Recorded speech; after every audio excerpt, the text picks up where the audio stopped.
How's everybody doing? It's been a couple weeks, but we're back with some more Donkey Kong tonight. We'll be playing some more Donkey Kong Country Returns HD, work our way through starting off in World 3 and whoever knows how much more after that. So we got some work to do in Donkey Kong. And I don't even remember exactly what this world entails because it's been a little bit. So we'll get to experience all this first and foremost. But we're going to be tweaking around some stuff tonight because as you can tell, different audio setup here. So I'm going to sound probably a little bit different. Something I'm going to be tweaking the next couple weeks probably. Still playing around with things like positioning and audio and all that. So just let me know how things sound. And if I need to tweak things, I will tweak them. Speaking of which, kind of need light. That would help. So let's just go ahead at this point, jump right into Donkey Kong itself, and get this one started. Hey, Aiden, how you doing? Probably most forgivable world in the game. I think so, from what I remember. Because again, it's been a little bit. Once I start to play the world, I remember how each level is, but I don't remember World 3 being that bad.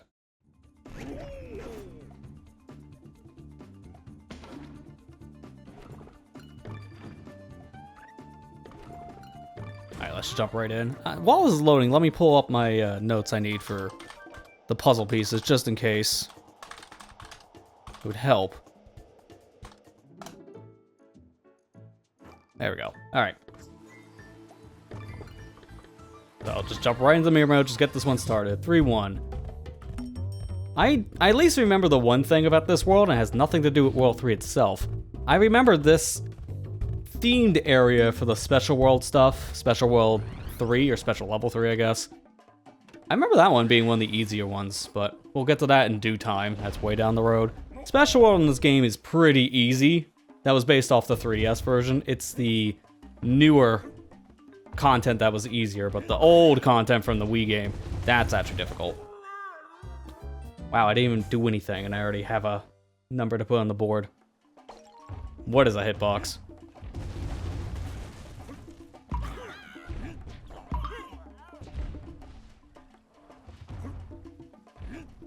So I gotta reacquaint myself with the controls because it's been a few weeks. Apologize for that, but man, this series is kind of going through a little bit of its own curse.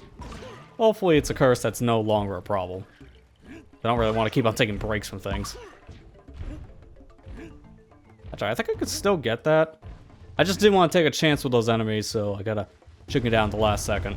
If I can't get it, then yeah. Okay, actually, maybe. No, you can't. Never mind. Okay, well, I'll just do this on purpose then. Because if I can't get it now, I'll just reset. Get the K now. Because remember, this is a 100% run, so I do have to get the Ks and also all the puzzle pieces. And all that stuff is the real challenge of all this.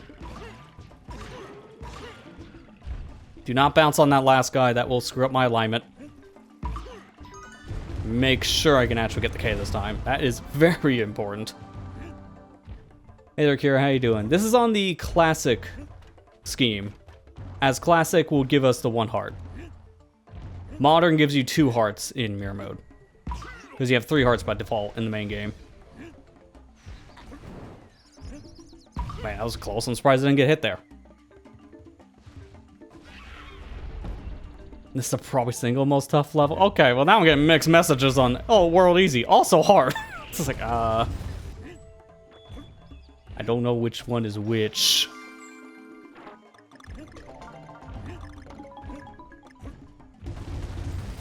But to be fair, the special worlds are a little bit harder. I can't remember that level right now. I just remember the special levels being pretty easy for 3DS stuff. But we'll get to that, like I said, in a due time situation. It's gonna take a lot of sessions for that. That's like the last thing we're doing. Let me jump over here just to get the checkpoint. Because now I'm going over here for puzzle piece.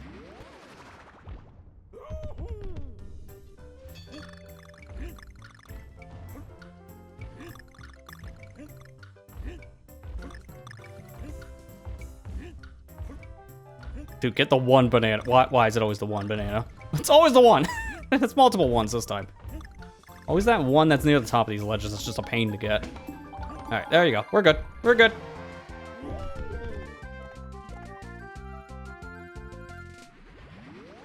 Jack Jules, World 4, K level. Yeah, I'm not looking forward to that. A lot of the K levels I'm not looking forward to be fair. But that one, yeah, is pretty rough. I remember that at least just in standard playthrough stuff.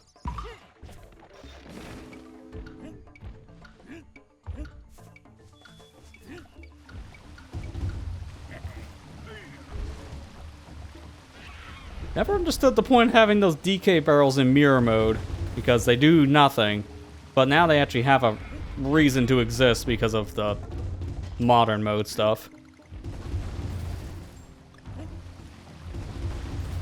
Yeah, I thought one of these had a puzzle piece, if I remember correctly, and I did. Okay, this is the thing that tricks every first-time player. You want to jump down here, because the camera makes you think that's a pit. It is not a pit. The heck is a hip? Dude, I'm like hitting the back of its talons. I'm not even hitting the actual bird, which is kind of funny. Alright, thankfully I can just pull this. It's not even worth going for the chain because I can't get enough for life, and I got so many banana coins, it don't matter. Banana coins are not a problem for mirror mode. You can't even use them.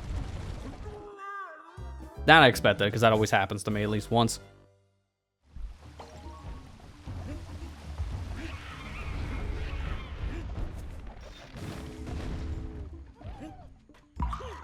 You got this game on 3DS for free with the old Club Nintendo thing. Nice. I will say, I only played a little bit of the 3DS version, but it's a solid version of the game to play. The worst part is just frame rate. That's it, because it runs in half of the frame rate from Wii, but if you had the 3DS version over the Wii one, honestly, you probably had the better experience for a first time. It's easier to adapt. It's just hard to go backwards, in my opinion, for stuff like that. Because the controls are way better on 3DS, in my opinion. And then you just have this version, so just best of both worlds. Why'd I do that? That's true, we can use coins to buy lives, but I don't think the lives will be too much of a problem until we get to, like, the second half. As of right now, coins are more than plentiful enough, then I'll have more than enough just to buy lives, if needed. Plus, the harder levels are going to shower us in lives because they know.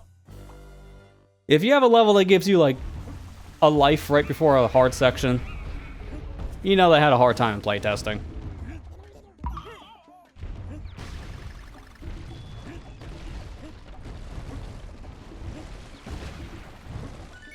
There we go, jeez. The things have, like, very big hitboxes, so you always have to anticipate.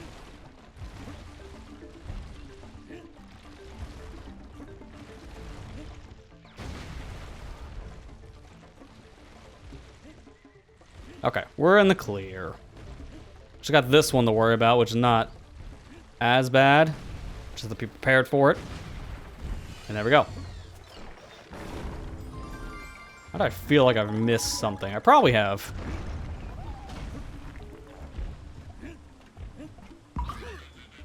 I know I can do that to get the bananas, and that's literally all that's up there, so don't bother. Because the extra bunch of bananas aren't even worth it.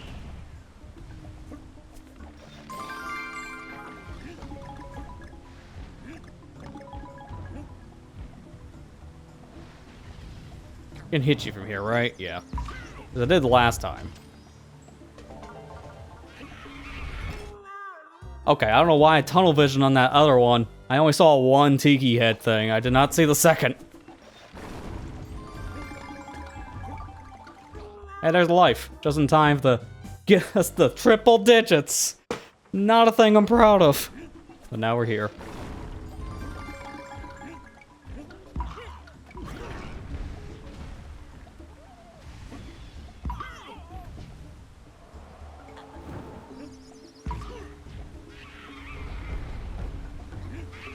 That's why I didn't see the second head, because it was right on top of the other one, barely off camera.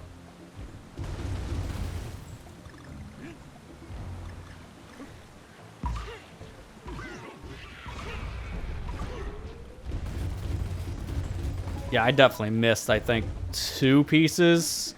So if I remember correctly, I should have them all by now. So that's just a mistake. This was changed, I know, in this version. The Donkey Kong statue in the background, this was in the Wii original, but he was holding a Wii remote. Now the guy's holding a Joy-Con. I do like in mirror mode, it's actually the right Joy-Con. That's a nice touch, because I think normally that would be like the left Joy-Con.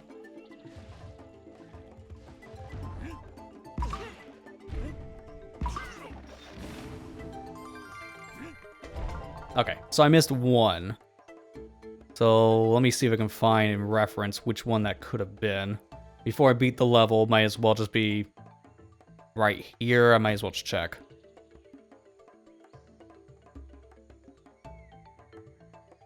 Okay, nope, definitely know where that one is. And it's not here.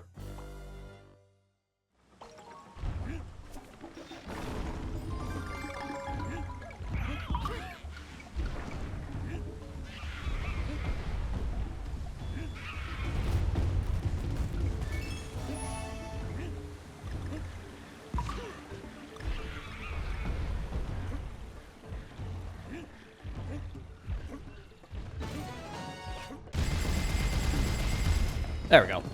So the one I missed is in the very beginning, apparently, because I completely forgot. Just turn around, go... It's supposed to be normally left, now it's my right. And then there's a puzzle piece just right there. So, yes, restart.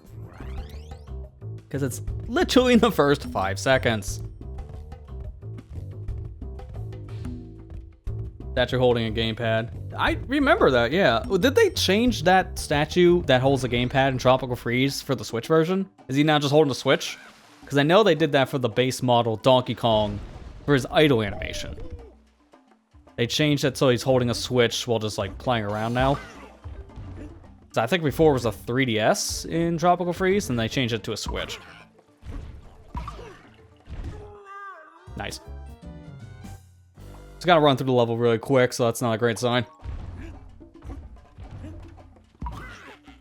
Because now we have all the things.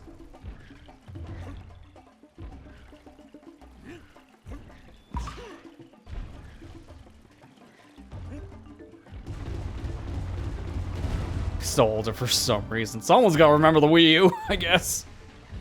That'd be Donkey Kong. Because realistically, that was his last outing for like 11 years. So, he remembers. I'm so glad we finally have a new entry in this franchise, because as much as I love Tropical Freeze, yeah, we needed something new. We really did, because it was starting to get a little, well, stagnant in this franchise.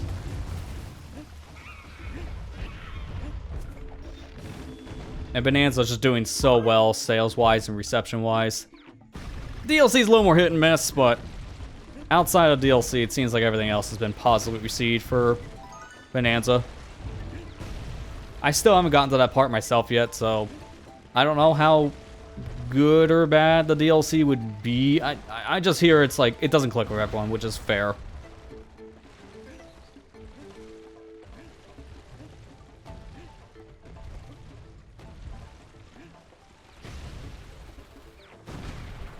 Yeah, I do agree. A new 2D platform would be nice.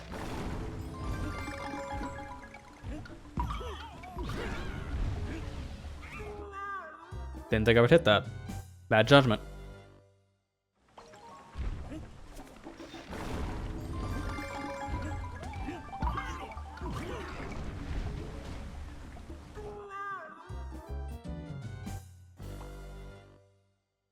Well, that made no sense. Didn't think the fireballs can hit me above the ledge, but here we are. That didn't happen before, so that's why I'm very confused. Standing over here, I guess it's the safer spot.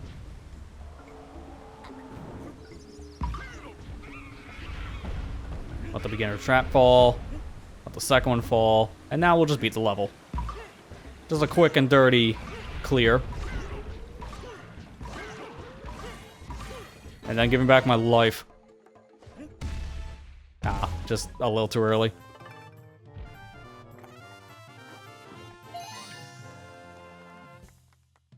Her DLC is mostly like the Splatoon 3 side order stuff. You're pretty much right on that, Kira. Because it's a roguelike, just like how side order was set up in Splatoon 3. I hear some people don't click with it because they think it's a little too repetitive, and that's fair, because roguelites aren't for everyone. So, I think it's just going to depend on the kind of person. I know that people didn't care for the DK Island stuff because there was almost nothing to it.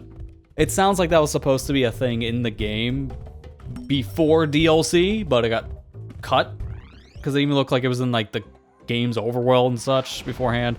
So people are speculating that could have been held back for DLC, which wouldn't be the first time that's happened in a game.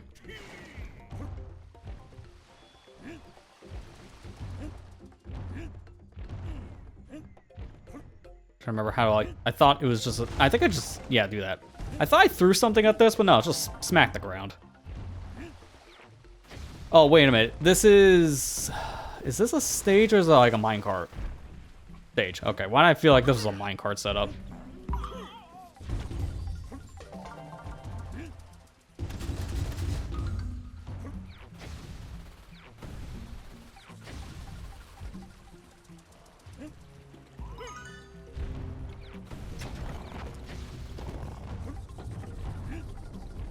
Oh, now remembering this stage. This part's gonna be a little annoying because of these stupid birds. Their hitboxes are pretty janky. You would think it would just be around like the actual body, the beak, but the wings also hurt too, which are really small. Good luck trying to see those wings in handheld mode. Or if you're playing this on the 3DS version. They're just too small to see in a portable factor. So this is the part I can already imagine I'm gonna... Not that part. This is gonna be the part with the birds. I'm gonna imagine taking a couple of hits just to remember their pattern. Because once you get their pattern, then they're predictable.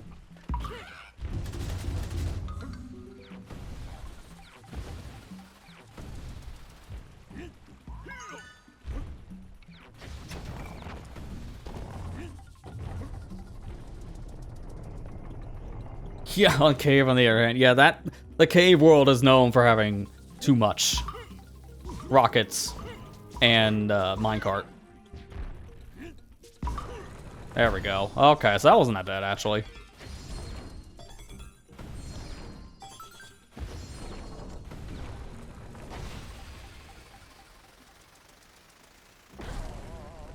Get wrecked, idiot. No, other way.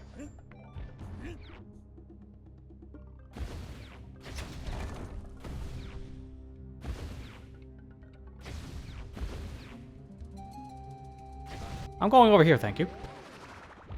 You can barely see the crack on the wall. Good luck if you're playing in handheld mode. Because I swear, a lot of those little seam things are way harder to see on smaller screens. That's just me. This is coming from the guy who's wearing glasses, by the way, so my vision ain't great.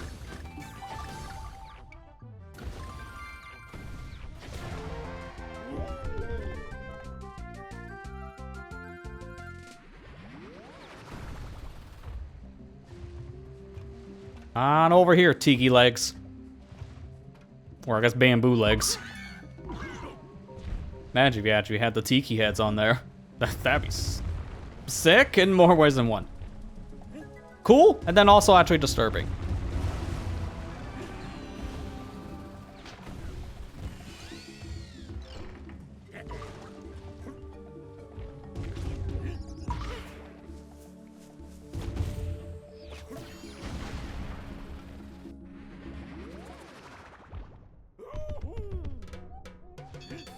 Like how you go from one barrel game to another barrel game. Couldn't have given us like the platform one when we just did a barrel one for the other puzzle piece. A little repetitive. Just saying.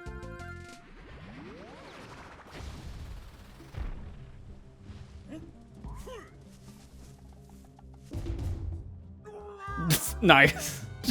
The yoink back. I timed that really terrible. Try this again. You want to jump in when it's coming towards you, not the other way around. Actually, wasn't there... No, this is a cutoff.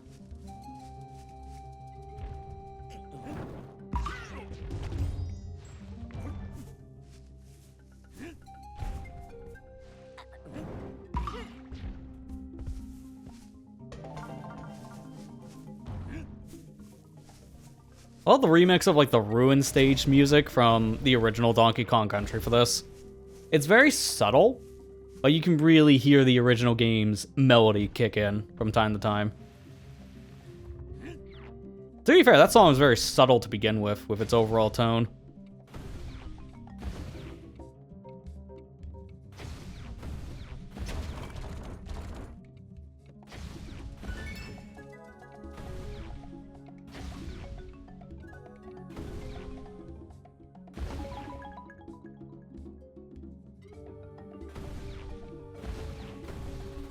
There we go. I don't think there was anything else over there, so we should be fine.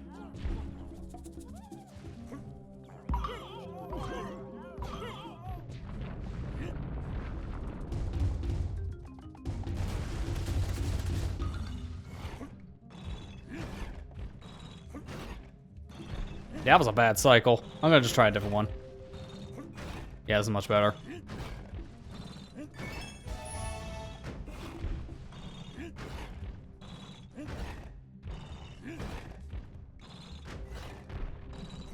Can I get a platform that goes more to the right, please? What? To the right. I don't have Diddy Kong here, so I can't fly.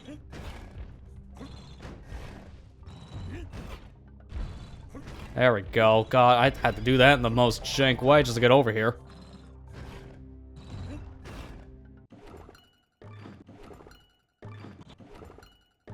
Not gonna land on it. Yeah, I had a feeling. Alright, so that's fine. I'll just climb my way back up now. This section, I don't know. It just gives me...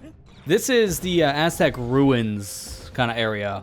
It gives me Aztec Ruin vibes from Donkey Kong 64. Oh yeah, I definitely missed AP somewhere. Because this is the ending. So I guess while I'm going through here... Because it's literally just a timing game. I don't even think you can die in this. No, you can. It's just only by 3 mistakes. There we go. Normally you want to shoot right around the time the ear is on screen. Like here. And then this one's a little bit different. I shoot right now. There we go. Right when like the heads right in between each other. Ah, too late. Alright, let me see which one I missed.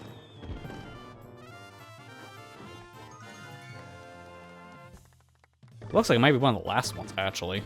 Based on how this is set up. Did I get this one? Number 3. Oh my god, stop trying to click on the image. It keeps on dragging it up. Rift left after second barrel. Vault left. I don't think I got that one. I'll check. Yeah, it's good to give you 3 chances, because this game does kick you when you're down a little too much in time, so they gotta give you some kind of forgiveness.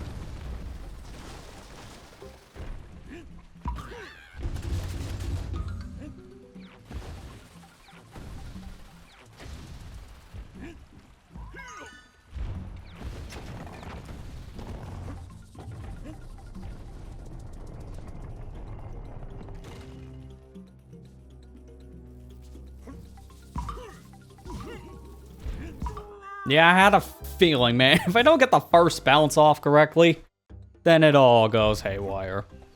It's unfortunate.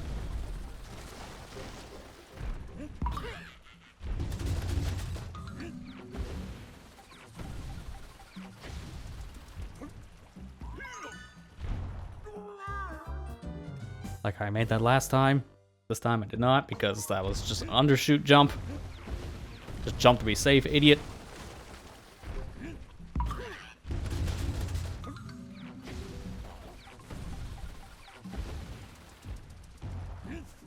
Yeah, this is the one I missed. Okay, so actually it was good I kept on dying, because it was telling me something. I gotta go back. It was behind you. I thought that was further ahead from what I was reading, but I was, I think, a piece ahead in terms of this layout. Thinking it was like after this bird section.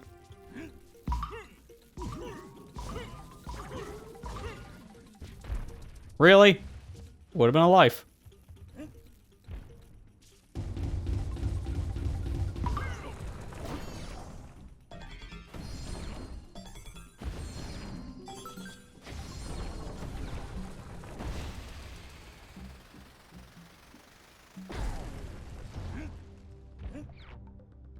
I just gotta do all this again, which unfortunate.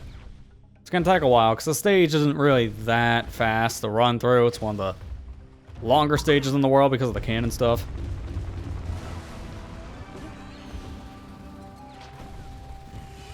I don't even know what, like, the fastest time right now is for the stage, for, like, time attack. I gotta imagine it's probably over 3 minutes.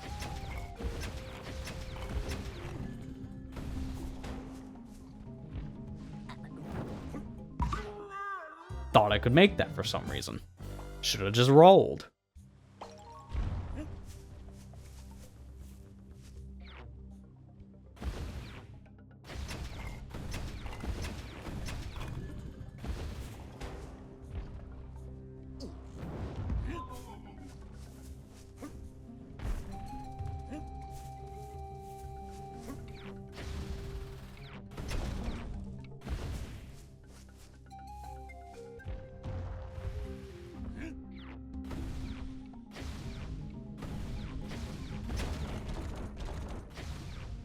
Thankfully I could do this a little bit faster this time because I don't need to go for any letters.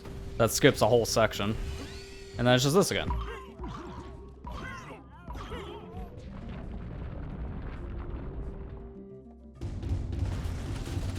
Seriously, this area looks so much like the Aztec from Donkey Kong 64. I wouldn't be shocked that this was just, at least in terms of this portion's theming, a reference straight to DK64.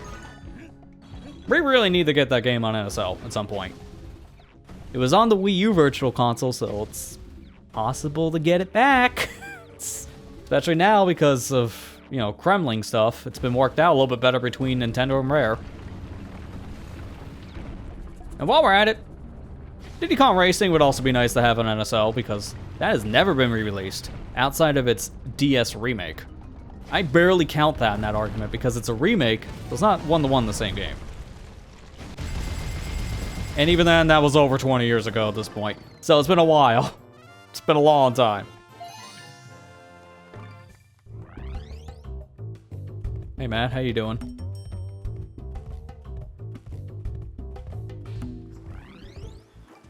Alright, let's go to this one next, 3-3.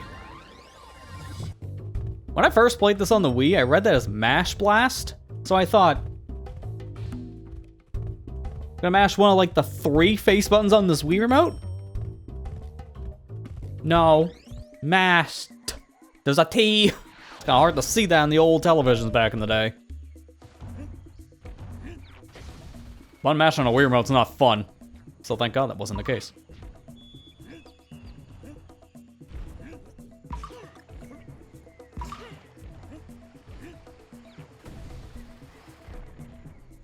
Hang on. That thing. I think I already missed something. Unless this was the first puzzle piece. I can't remember, but I do think that was a background object I just saw before that I probably could actually do. Probably wasn't just like an illusion.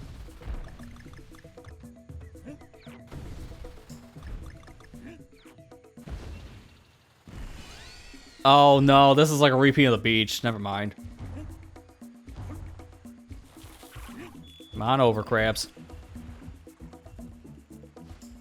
Yeah, I forgot they just randomly put you back to the beach for some reason in the ruins world. Like, this is completely out of left field.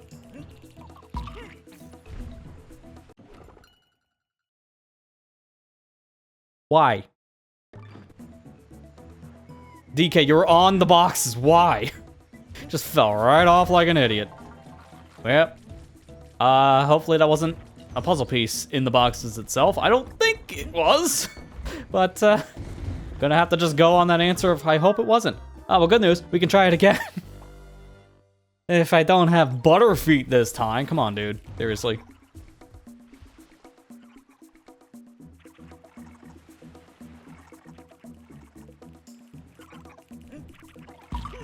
Thank you. God.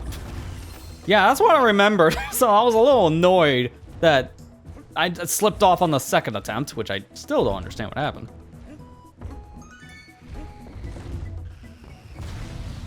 Yeah, just wait for that to go through. It's literally just for that. So if you don't care about the coin, don't bother.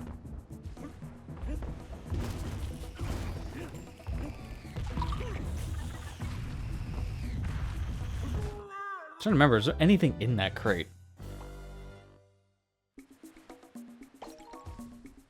Stress work for stupid people. So, nothing new. Gotcha, Matt. that is just life. And it's the part that we love / hate about it. It's been a day for me, I'll say that much. Like, I'm kind of annoyed about a lot of different things, but just kind of working through it.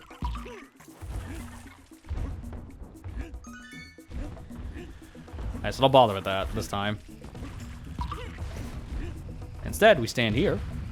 Normally, I just tank a hit with this, because you don't really need to worry when you actually have health.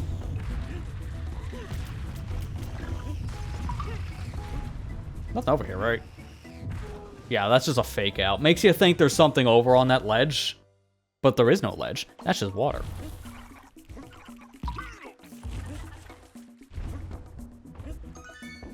So I'm good here. There's nothing else. I just go in the barrel. So wait for this. 1, 2, good.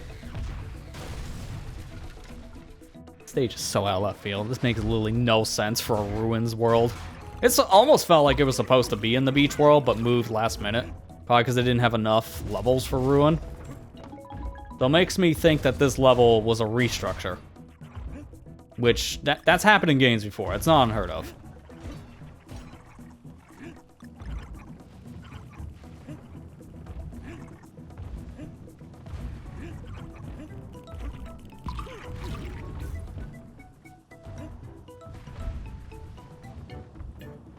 It'd be cool if we can go up there.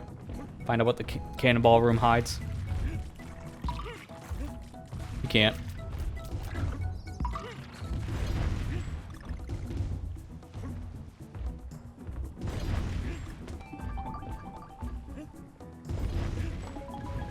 I think one of these is supposed to have a puzzle piece, if I remember correctly.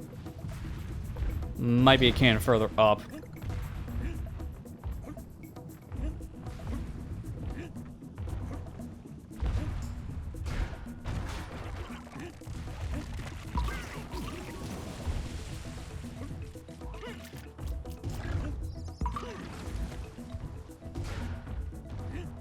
This is obvious, though. So give me. And I don't think that actually did anything. Like, that was just a fun little world building sequence with the pole falling, but it doesn't do anything gameplay-wise. Get wrecked, idiot.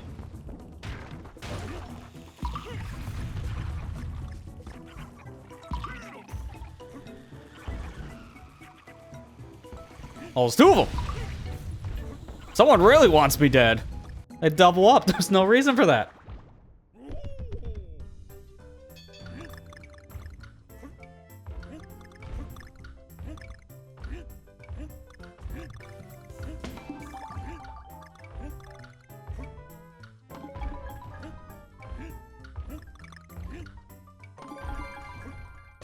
Good.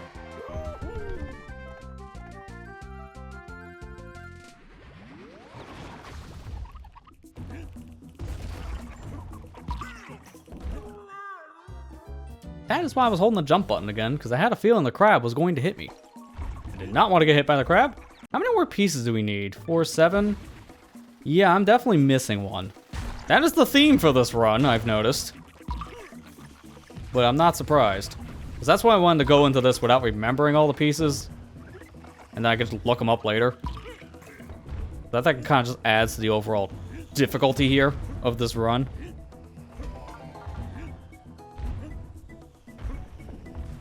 I think this has probably just like a coin. Or nothing. So shooting that actually doesn't help you at all.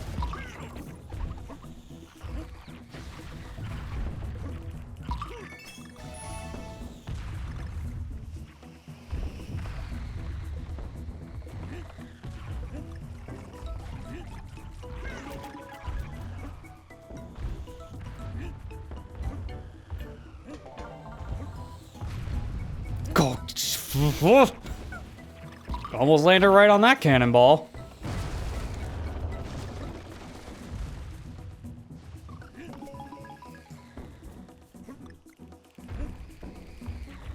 Okay. Let's do it again.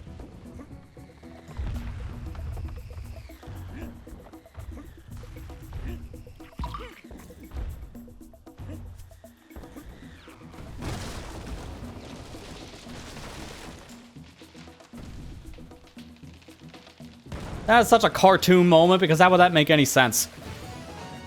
I literally fall while in the air. That's essentially what happens with the barrel, because it's not attached to anything. This is the top of the hull of the ship. And then, like, the barrel is up top, floating like this. So this makes no sense. Alright, which one did I miss? Because that looks like, yet again, one of the later ones, but it's probably one of the earlier ones.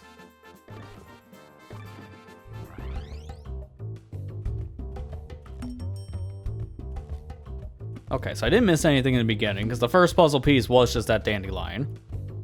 And I got the one in the box, one under the box. Then from here, the next one... It was in that section somewhere. Wait. Huh? Yeah, got that. Oh, it was the very fine... Oh, that stupid... Oh, okay.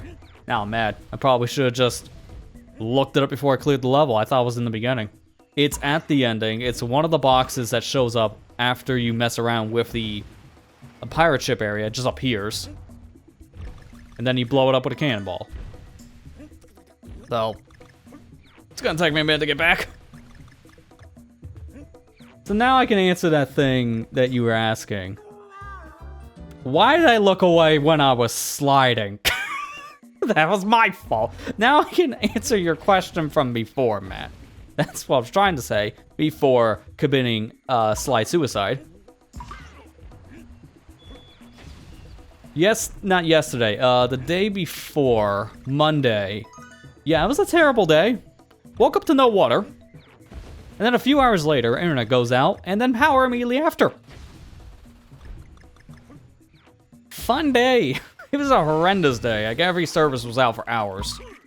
Didn't get things back until, like, what was it, like 5 o'clock or something?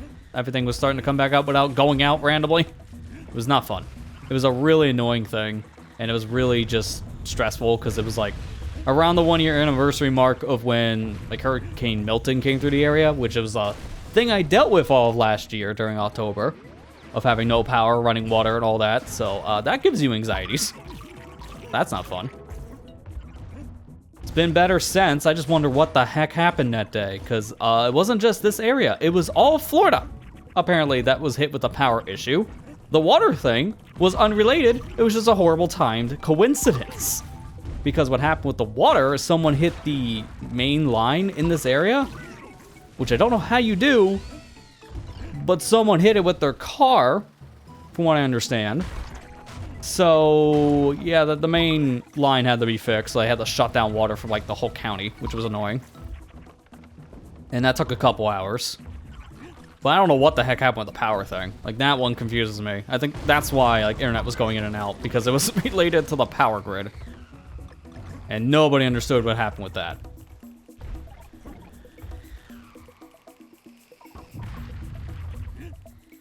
Okay, there's the cannonball. I was like, where cannonball? Because I can't see it past the giant wood of the ship.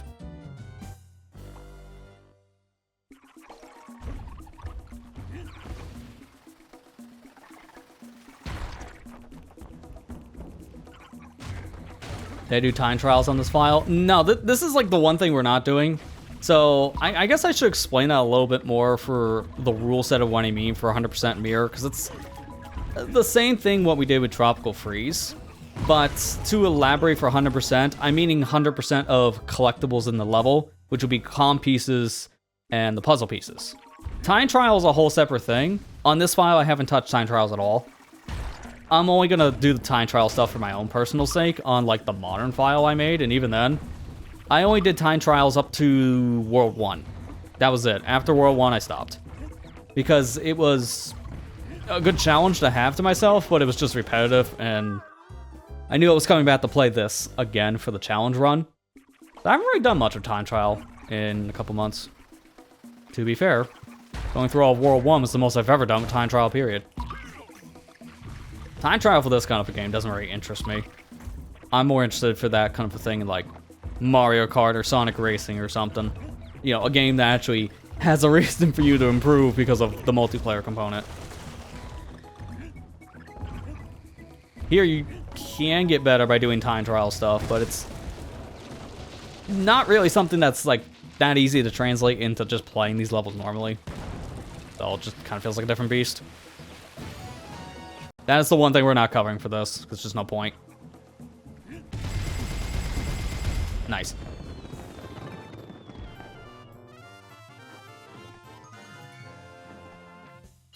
Yeah, I figure I would answer two birds with one stone on that one.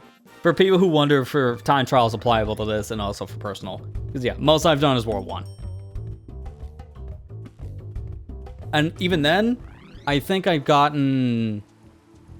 You know what, let's check really quick, because I can't remember exactly what I've gotten on ranks. I think all of them I've gotten as just standard gold. I'm not going to try for shiny gold, because this game has a hidden 4th option for your reward, and it's hard. So I wouldn't really bother with it. It doesn't... I think it only matters to get golds anyways.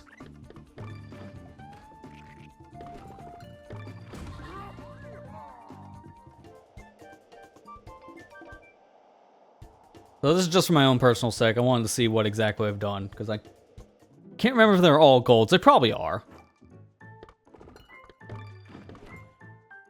No, I've only done one. I thought I did more than this. So no, I did all of one time trial and it's 1 gold. So no, I've done way less than I thought. I think I might have done all of World 1 maybe in the Wii version back in the day. Maybe that's what I'm thinking of. So I've done next to nothing. Good to know.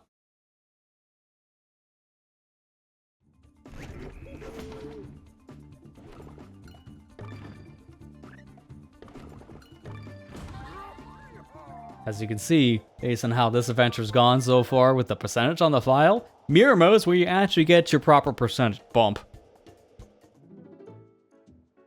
It's like it's a second playthrough of the game or something. Alright, let's go to the damp dungeon.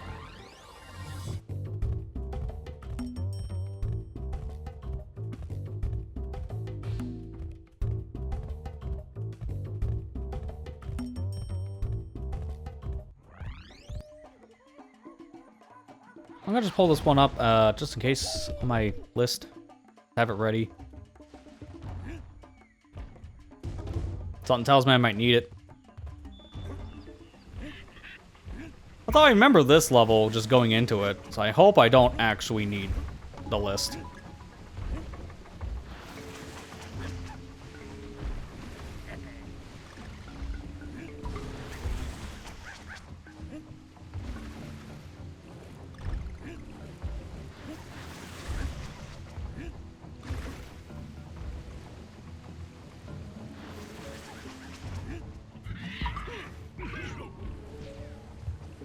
Actually, wait a minute. Ride this all the way up, because I was thinking it was a trigger spawn, but I think now... Yeah, I need a barrel. They don't give you any barrels after that. Take a drink. Dude, I hate that so much. When I throw a barrel at an enemy thinking, that's a good idea. That's gonna save me on having to fight some awkward enemy. And then I see something that needs the barrel for collectible reasons. Like, well, that was a good idea. Until I saw the actual required use.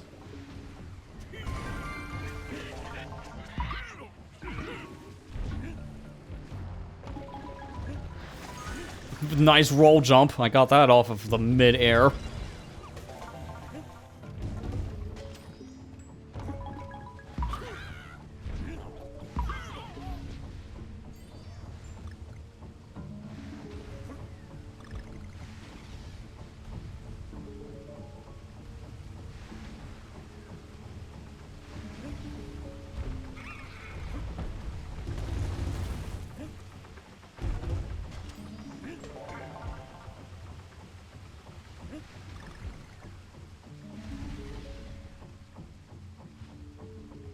There we go, we're good. Find it weird for both Returns of Tropical free speedruns. They don't require puzzle pieces. count for completion percent in game. Yeah, that's pretty much the reason why. From what I understand, at least for how they determine what counts for 100% speedrunning in the Donkey Kong Country speedrun scene. Why'd I do that? From what I understand, they only look at things that count for completion, because a lot of speedrun scenes do that, to be fair. So, if anything, I would not be surprised if there was an extension on, like, the speedrun leaderboards for DKCR and Tropical Freeze that includes puzzle pieces. But it's good they don't require that for proper 100%. That gets more people into the game when it's a more accessible category. And if the game's only tracking the K letters, then I guess it's just the K letters. At that point, it just becomes more all levels. Because the Ks unlock the special levels, the K levels, and then they have nothing in there you gotta worry about for collection.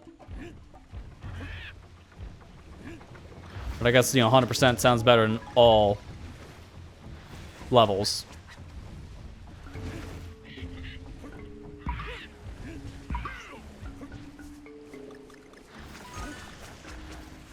Kind of like in the same vein, I always feel like for Sonic Unleashed speedruns, when they count like 100% just as achievements. Because real 100% for that game, no one would ever touch, because it's way too much. Did it actually go through? I feel like that button did not go through. I'm just gonna fact check really quick. No, it did. Okay.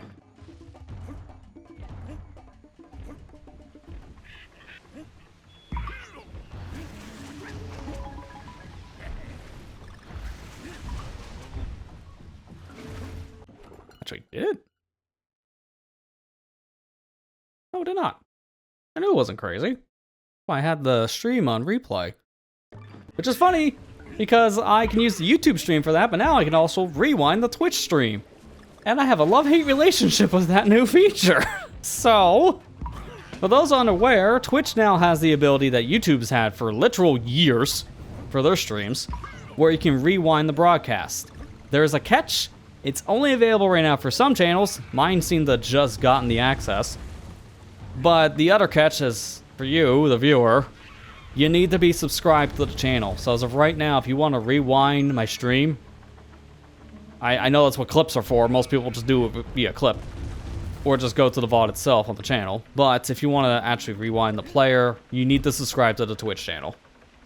I think that's only supposed to be a thing for beta testing, because I don't think that's supposed to be how it is when it's fully rolled out, but Twitch has made a lot of weird decisions these past couple weeks that I'm not really a fan of. And I've voiced some of them already during the September stuff, which has made things very stressful on me that whole month. Like, that was not a great month, because that was just a lot of stress. But now I don't have to push out for that, because that September was really not great, I will say. It was pretty bare bones. But I don't know if people have heard this story, but now Prime Gaming is no more. They merged it with Amazon Luna. So now if I have to say, remember about your Prime subs? What do I call it now, an Amazon Luna sub? They're making things more confusing. I don't like it. It makes no sense to me. And Amazon Luna beforehand was not a service that's done that well. Now they're relaunching it, even though it didn't go anywhere. So is it really a relaunch when it still exists? I don't understand, man. I really do not understand what's going on with Amazon at the moment with their Twitch stuff. It's just very confusing. Even just gaming in general, I guess, because that whole issue is not even just Twitch related. I still prefer the name Twitch Gaming. Like Twitch Prime in general, that was just better than the Amazon Prime just being Prime Gaming. No one remember that. That's why it was easier to always talk about Twitch Prime, because everyone remembers Twitch Prime. Twitch Prime was easy to say. Prime Gaming, not as much. Don't even get me started on the new one. No one's gonna remember Luna Gaming, or whatever they're gonna call it, because they haven't even like given it proper subtext yet.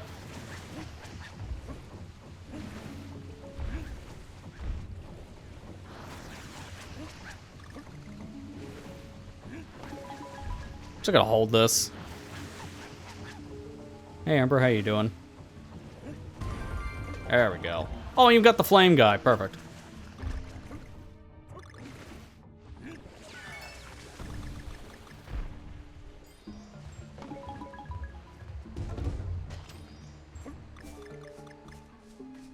I'm getting a whole lot of nothing from certain containers because they're supposed to be hearts, but there's no hearts in mirror mode. That just fills you with disappointment.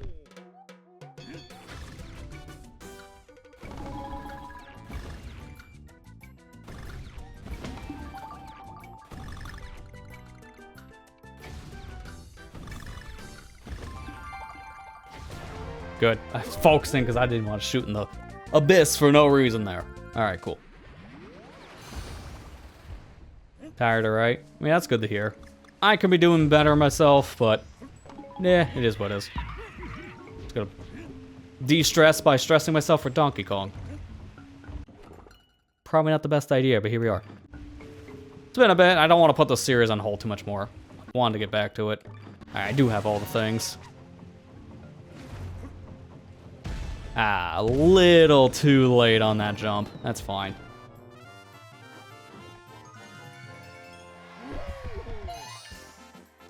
Alright, well, at least I didn't have to worry about finding things in this level I missed, so I guess pull up the guides prematurely is good luck.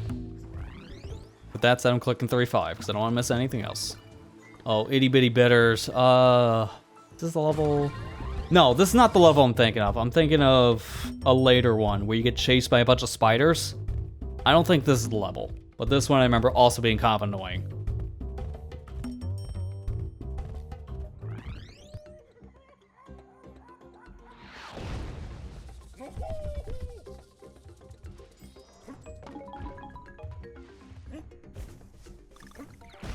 Well, might as well start with a bonus. Bonus. I will say, in a lot of ways, I kind of like having the microphone over here instead now on my left. For you at home, it shouldn't sound any different. In fact, it might sound better. I hope it sounds better, because this is a better microphone. But, no, I mean placement-wise. I can see more of my screen, and it's not in my way, so I don't punch it by accident. When I mean my punch, I mean literally hit it because I'm rubbing my arm against like the side of the table or something. That's happened too many times to count.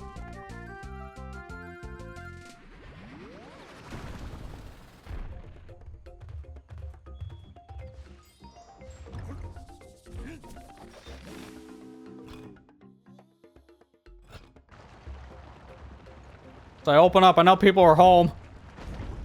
I saw the lights on.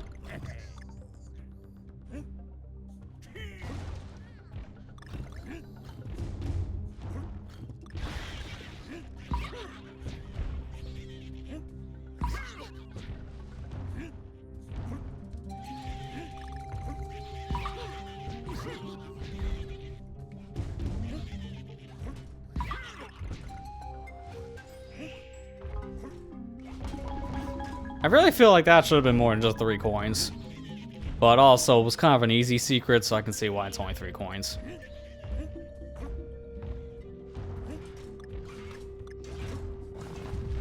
Alright, so here's your tutorial about this mechanic. You pound these guys into the ground and then use them as a trampoline.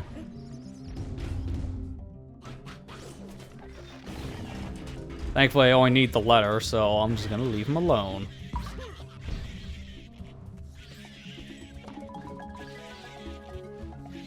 Go away. Stop looking at me. Oh, I almost jumped in the other one because of the bananas taking up that side of the screen on the HUD. I couldn't see. Well, it's good just to take your time with things. Not rush them. Oh, good thing I was holding that barrel. Alright, here's something I can barely see on screen. I'm gonna wait for this guy to run over to the left. And now we'll flip it. Then from here, barrel. Simple as that.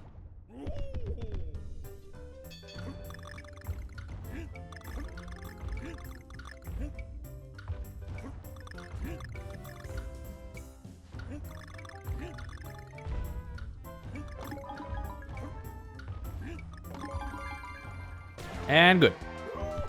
That's one of the easiest ones. If I fail that, that's just all human error. I think I've only failed that maybe once or twice, and I think both times I was just distracted by something, so I wasn't even paying attention to my game. So, as long as you focus, I don't see how you fail that.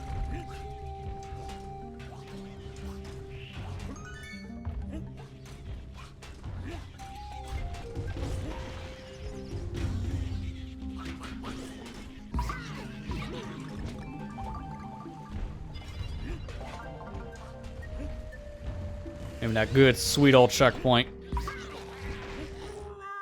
Because I need it.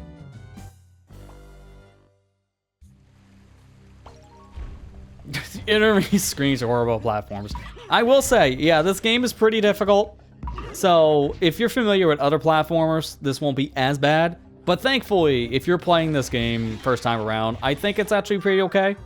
It's better, in my opinion, to play both this and Tropical Freeze compared to the original Country Trilogy. Because if you're having a hard time, the game does have all these different items in the shop you can buy, which makes your life a lot easier. Gives you more health, invincibility, stuff like that. Then also it has the Super Guy feature. So if you die too many times, excuse me, then the game will play itself for you just so you can get past the hard part. So I think the Returns and Tropical Freeze games are a lot more beginner friendly. Even though they are difficult, they still have a lot of things that make a first time playthrough not that bad. So it's recommended. I wouldn't recommend this version in multiplayer because it has some bugs. If you're gonna play multiplayer, you're still best off breaking out the Wii version. How did that die and I still died? Someone explain. Hitboxes, what are they?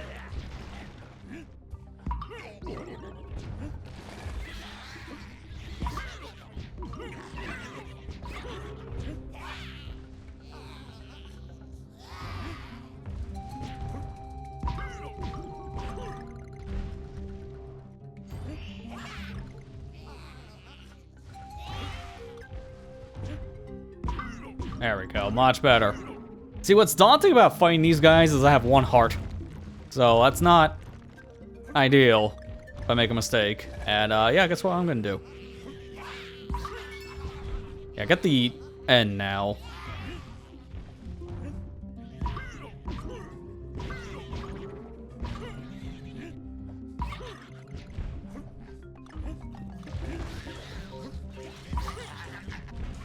I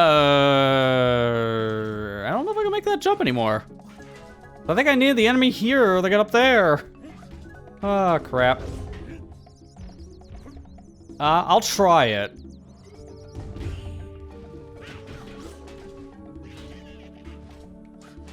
I might be able to barely make it with a roll jump.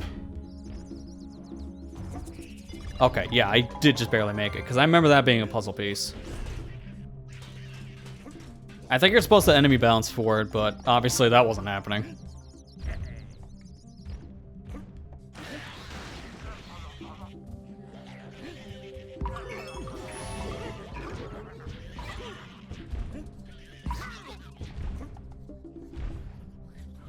Let's get rid of it.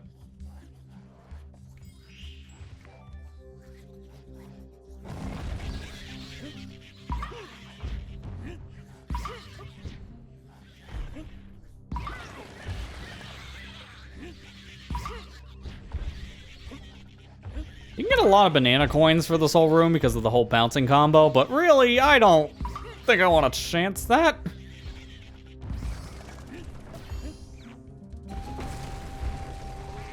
And they give you a barrel here, which is like, whoop-de-doo, it's mirror mode, that doesn't work.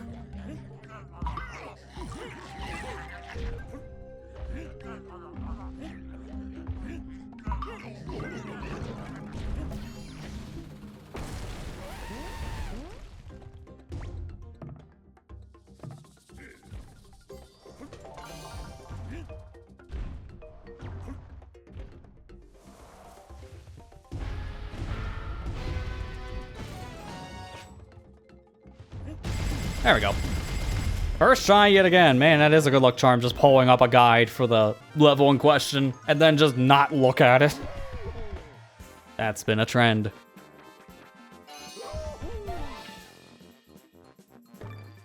Yeah, I love seeing the little elephant in the back there, important.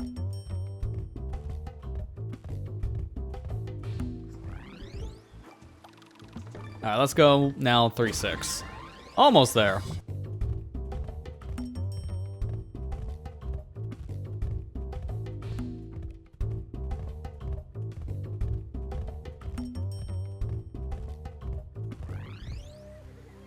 This is a Ramby level. Love to see it.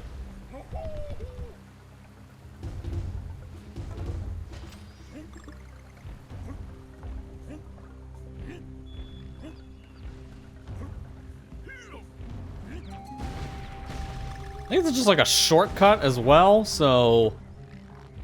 No, you don't miss anything. Never mind. I do have to go back there regardless, so it doesn't matter. So I am needing Rambi for the beginning. Now it's time for Rambi.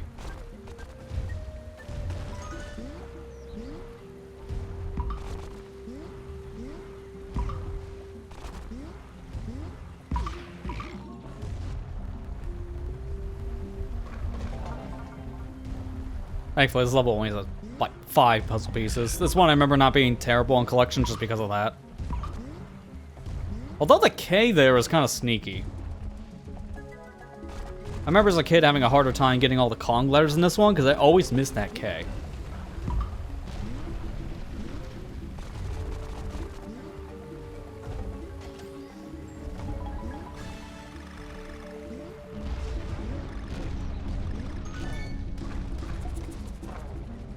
Like, yeah, normally they don't hide those Kong letters like that. That K is hidden in a way like a puzzle piece would be. So you think that'd be a puzzle piece instead. And the one they had up for like that secret like cannon area, that could have been the K instead, because that's normally what they do for Kong letters. Really weird.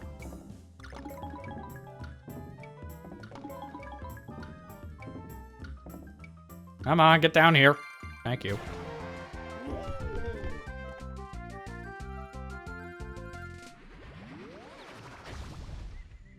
Thankfully, they just give you back your Rambis. Like, you're gonna need them. We'll just give them back.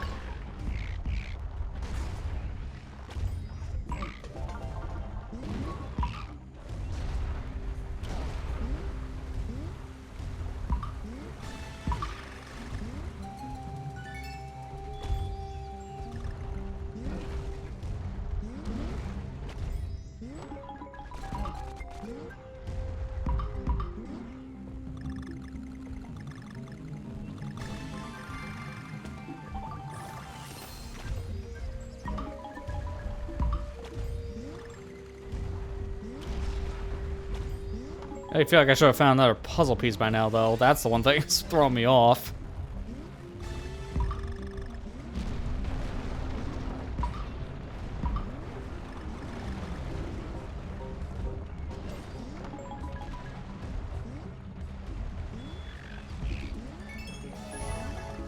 It's funny, before I had Donkey Kong 64 vibes because of the Aztec look. And now I'm just getting Crash Bandicoot vibes because this Sunset look is more like Crash Bandicoot's, like Sunset Vista stuff.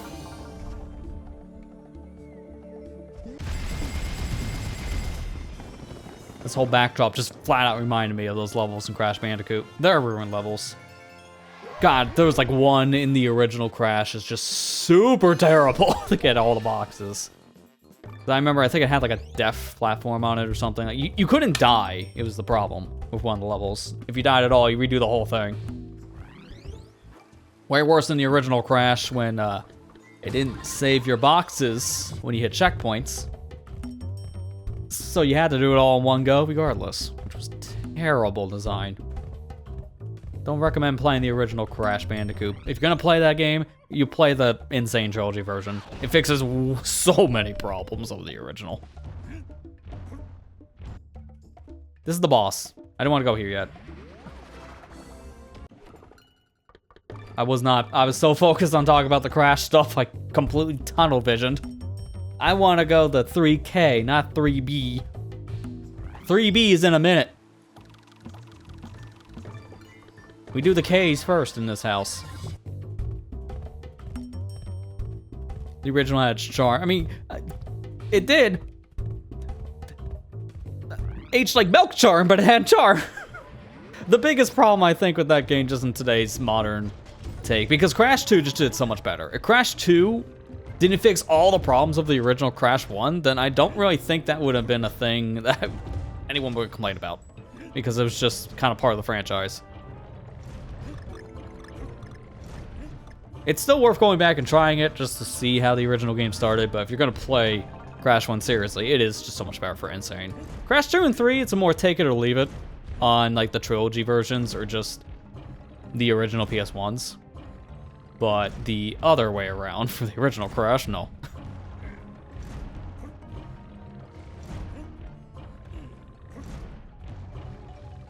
This level, I don't like this special level. This one's annoying.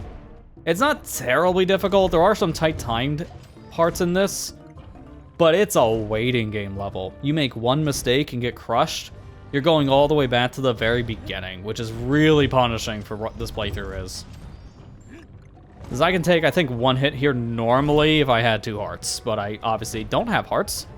So this level is going to be stupid if I have to redo it. This section especially. Definitely take my time here. Because you barely don't get touched by those spikes. Oh god. Okay, we're in the clear. We're in the clear. Not again, though. I gotta stay really far. This is the part I was worried about. Because these tiki heads, you can't kill them unless you have to flip their heads over. So it's extra steps. It's not worth killing them. But they're in my way.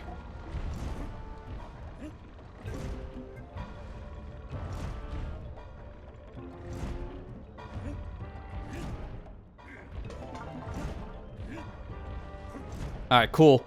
I got through there without having to wait, so it skips a cycle. And then the final part is just a chase sequence.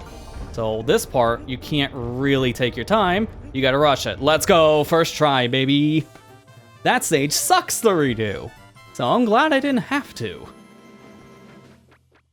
That would have been another like 5+ minutes per attempt with how long that's taking. Well, now we get to go do a boss fight. If I remember correctly with this one, this little flying chicken's not bad in the beginning, but becomes kind of annoying in the second half. Because it drops bombs everywhere.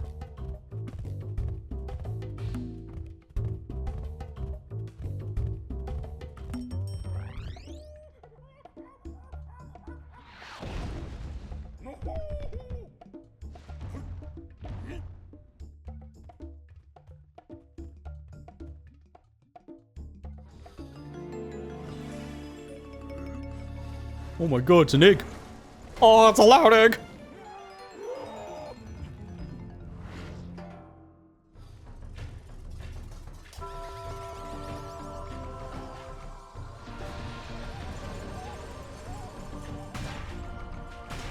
Congratulations, it's a boss fight.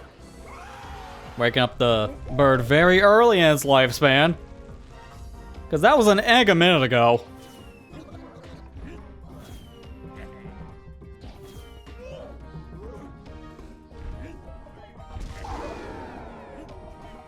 Yeah, I don't want to take a risk. There are quick kill strats with this guy, but if you time the bomb throws incorrectly, you're going to get hurt by the bombs.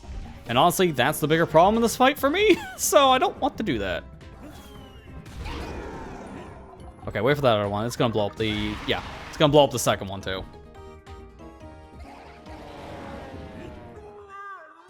Okay. I thought it was carpet bombing.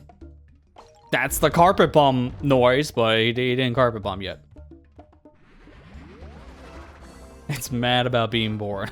Yeah, what? Hey, I was supposed to have another 5 minutes of nap time.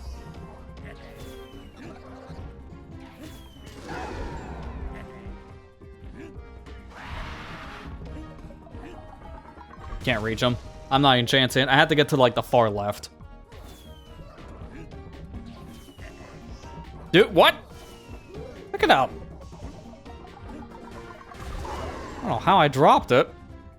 The other one just blew up. Alright, so I'm just gonna chill over here.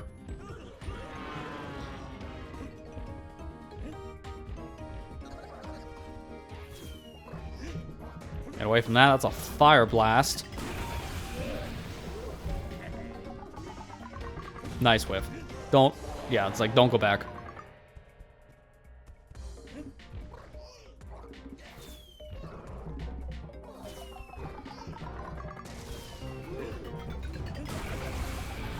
I could have probably used that final bomb, but it's best not to chance it.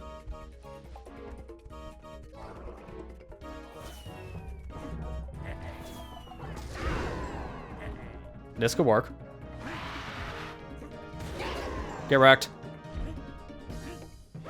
That's a double hit I was hoping for. Okay, here comes the nuke. Where do you store that in the basket?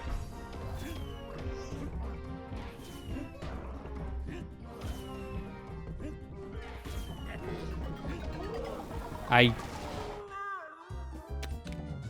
was holding the button and he just let go? Alright, sure.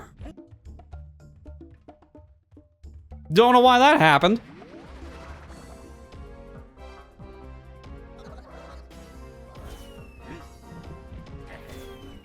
Alright, throw the last one. There you go. Okay. And then maybe get away. This is like someone setting the fuse for dynamite and then standing next to the dynamite. Don't stand next to the dynamite. This is where angry birds come from. Well, he is an angry bird. I guess you're not wrong. Dude, I just don't like where he's sitting. That's a really bad spot, so I should not get on that top platform at all.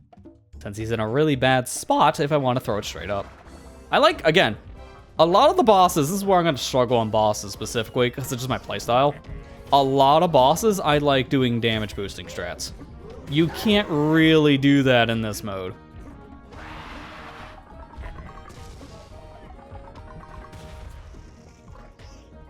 So I just learned why my bomb got dropped before. If you're near another one, Donkey Kong is just dropping it.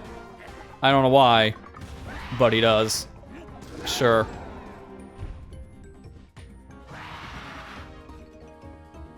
Like he prioritized trying to grab a second one, I guess. Maybe that's what happens. Oh, here's Nuke. When he's throwing out the Nuke, then you know I've done a lot of damage.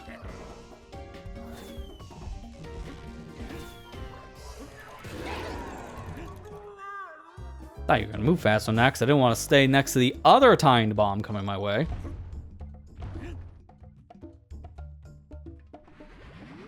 Yeah, 3 hits. That's what I was counting here, so I figured that much.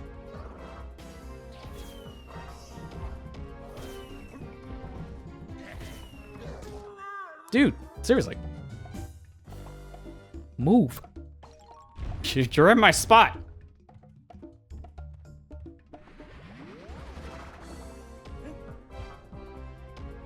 Throw him over here. Good. Good.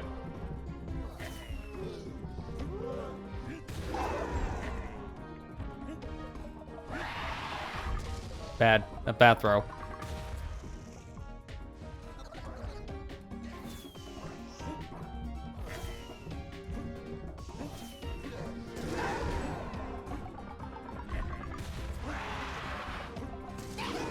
There we go. If he can throw a bomb like way on the other side of the arena, that is how I can get a double hit in. So I want him to throw a bomb on like the other side. Like that. Okay, nice. Because he threw the other bomb right next to me, Donkey Kong's like, duh, but I can't hold 2 bombs. And then he just drops the first one. Dude, that is such a dumb mechanic. The fact that I'm holding a bomb, and then I'm close to another one, Donkey Kong doesn't hold a bomb anymore. It's so weird. I did not know that's an issue in this fight. I don't think I've ever experienced that normally.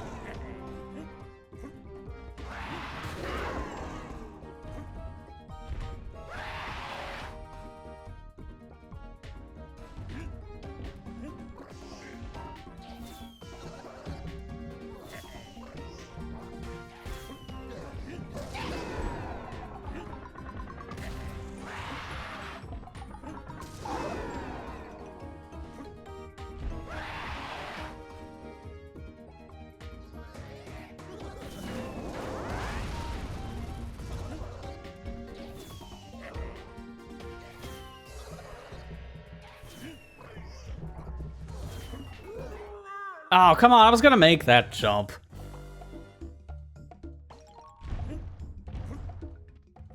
Really annoying part about this fight specifically is all the things that can hurt you for a one-hit run does not make this comfortable.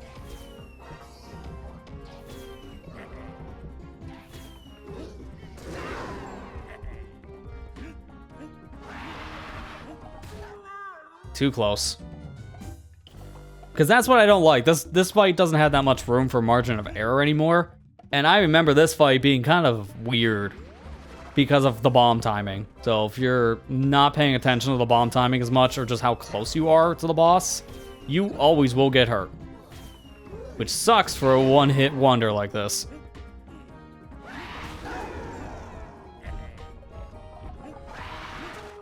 and I was literally letting go of the button, so you cannot go for more than 2 hits in this, tops. It's just not gonna be feasible. You might be able to if you're really good on timing. Hi, it's me. The one that's bad on timing. So that's not gonna happen. I'll just go for doubles.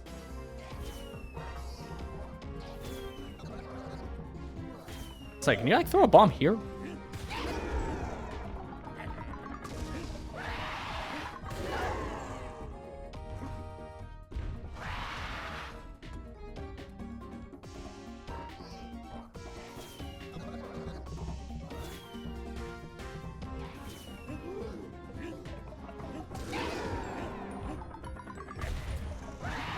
Nope, no timing. That was a bad area for the ball in the lane anyway, so that was probably gonna miss regardless. Might want to start taking it slower when I'm in phase 2 like this.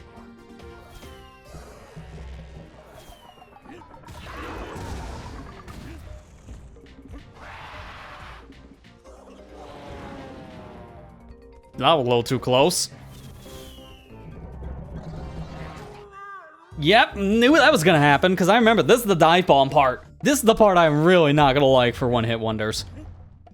He sprays the whole arena with bombs that are basically on a 1-second timer, except for a small handful. And those are the ones you gotta throw back, but he also immediately swings down. So if you don't hit him right away, yeah, this bird's just gonna wreck your day. Like, immediately. And again, the bomb hitboxes are like this big, which is insane. So I can't really get away if I'm right against a wall, because I'm against a wall. So that bomb hitbox is just screwing me.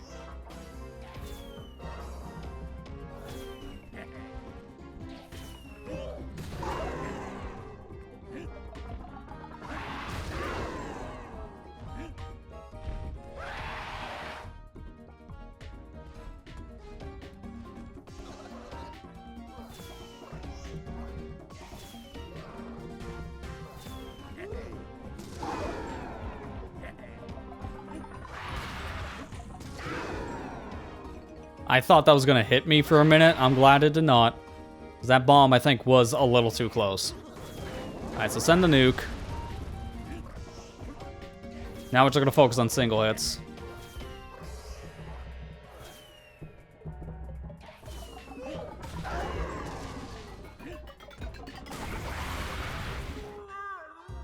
Why did I think that was gonna stop?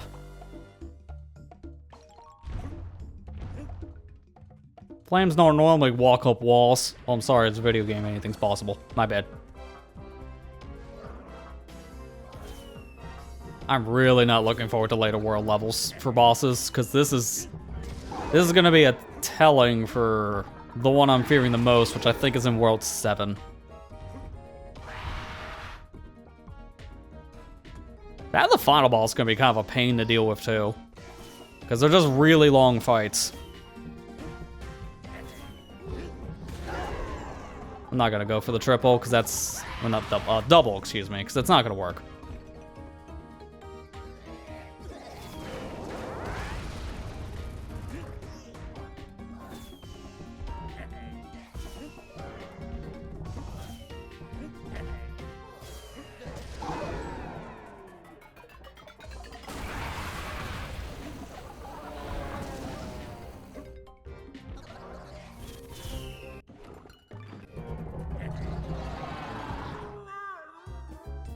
I held left so Donkey Kong could go left, but you see that turning speed on the guy? He might as well be like trying to turn a car. So I cannot turn on a dime, and that killed me, because I was throwing the bomb at the chicken, but unfortunately it wasn't facing the chicken.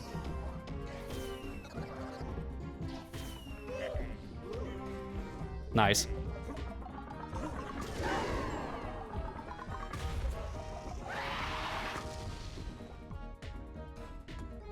Mole Miner Max and a Mole Train. I don't remember really having many problems with that one. I mean, hard mode might be a whole different story, because that's usually where we have these problems.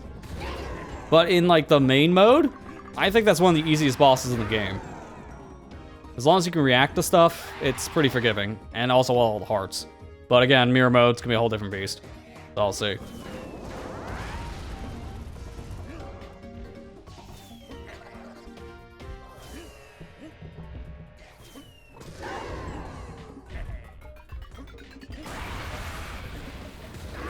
Nice, I actually got the double hit. Oh man, I was really hoping. He was swooping into it.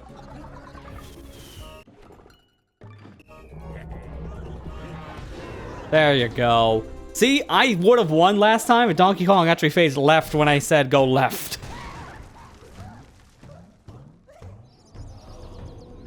Unfortunately... No, actually, it's not this one. It's a similar looking bird that we fight later in World 7. I thought he was a returning one. I think the only returning one's World 1's boss. Not terrible. Again, the biggest problem in this fight is just everything just blowing up in your face, quite literally. So, for hard mode, it sucks. But you can say that about most bosses in this game. Everything hurts, hard mode sucks. That's just kind of the pattern. Whenever I look at my level summary, that's everything. World 3 done, and now we can move on to the next one, World 4. Before we jump into World 4, this is a good time to take a break. And it's good because this is probably my least favorite world in the game.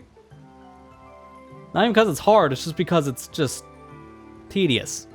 We'll explain that feeling once we come back though, but I'm gonna go on a small break. When we come back, we'll continue our Donkey Kong Returns adventure here in World 4. Get ready for some minecart and some rockets, because there'll be plenty of auto-scrolling, but stay tuned. We'll be back here in just a few minutes. Alright, we are back and we're ready to take on what is possibly known as the worst level, or just the worst world in general, of Donkey Kong Country Returns. Because World 4, nothing but minecarts and rocket barrels. For whatever reason, this entire world is just auto-scroller the world. And it's not fun for the collectibles, because a lot of them are one and done, which sucks. So, get familiar with this world. We're gonna be here probably a bit. I really hope not forever. They're kind of on one fashion here. There's less levels in this world overall. There's only 5 main levels and a K level, so 6. It doesn't fix the issue, unfortunately. It's just, you're not here for as many levels. But you could be here for longer if you're not great at these kind of levels.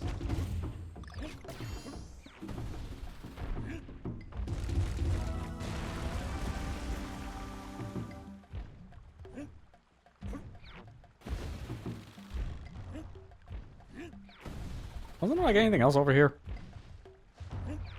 No. I'm just checking immediately because I don't want to have to redo these at all. No, there's nothing.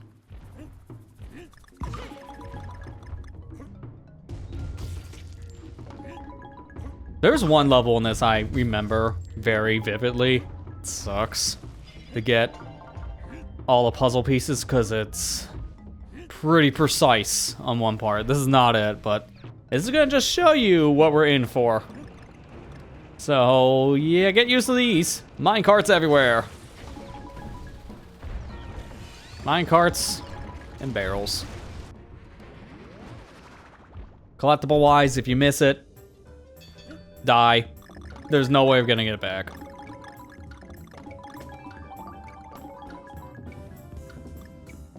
Like a one breather.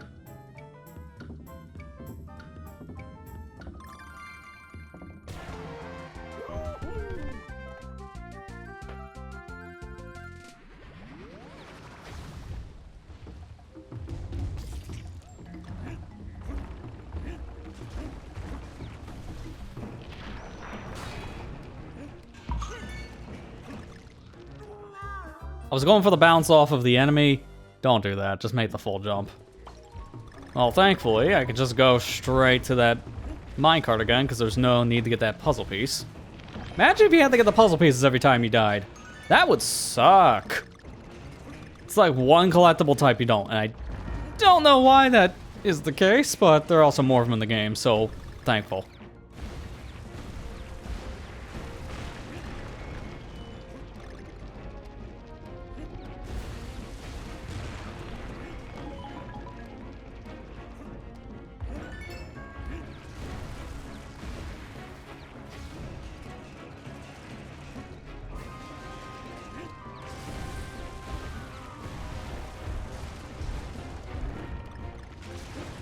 Can't hide that from me.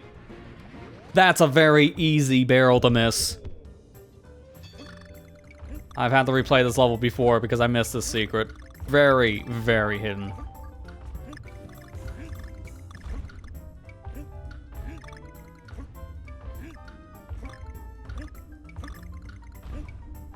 Very echoey in here. I don't think I've ever noticed that before.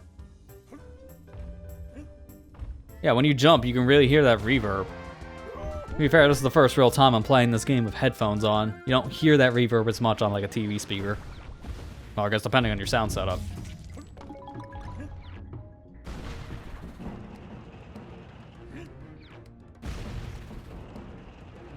Fall, jump. Then you get it. Cool.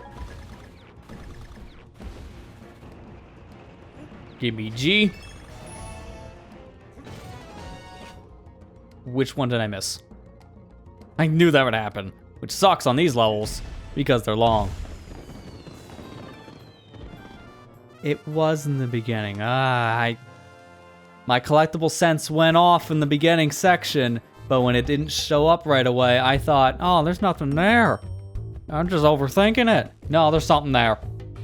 It's hidden, that's why I couldn't find it.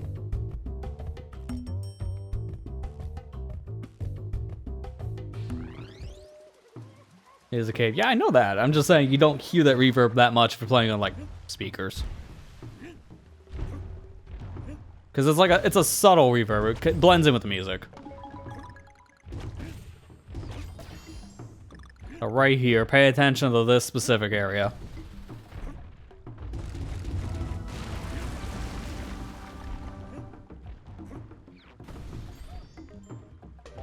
Because it's right in the tree. Wouldn't think that's a thing you can go into, but here we are. So I gotta do the whole minecart thing again, but thankfully now I'm not needing the collectibles. I can get through this a little bit faster.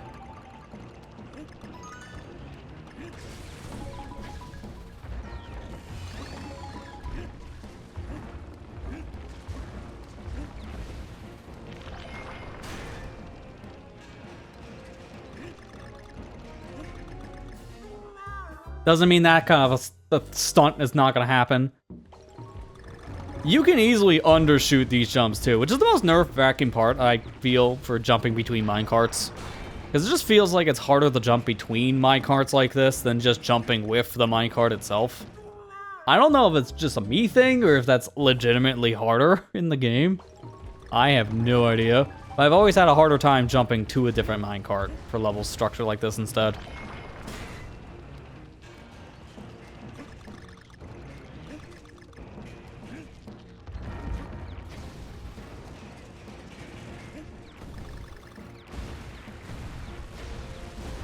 I will say though, a level like this is very visually pleasing. It's a big visual spectacle because of all the dynamite. So it's a fun show to watch. But sometimes I'm watching that stuff and that might kill me. Don't watch the background too much. Focus on Donkey Kong.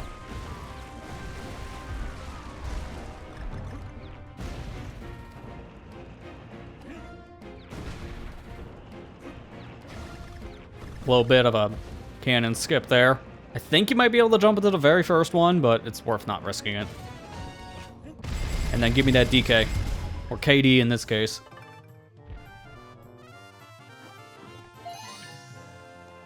There you go. Thankfully that level's not that long. So if you have to redo it, it's only like 3 minutes.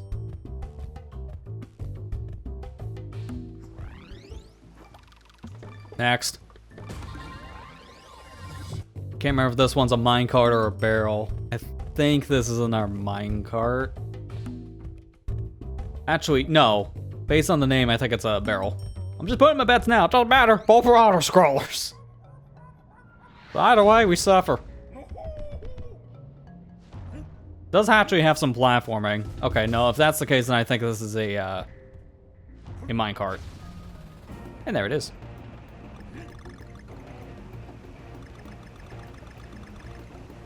Well, kind of want that. So I'll take the intentional L. I feel like there was a way you can get up here on top of this platform instead of just climbing it.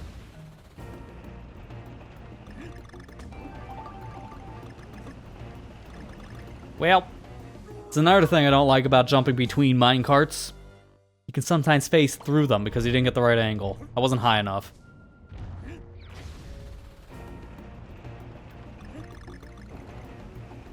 So jump from here, and then that works. You can actually overshoot the other barrel by going for the puzzle piece, so that's nerve-wracking.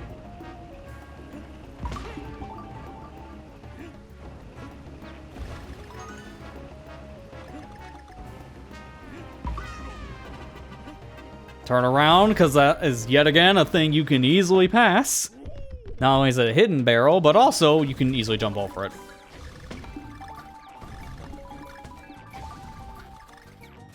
Alright, cool.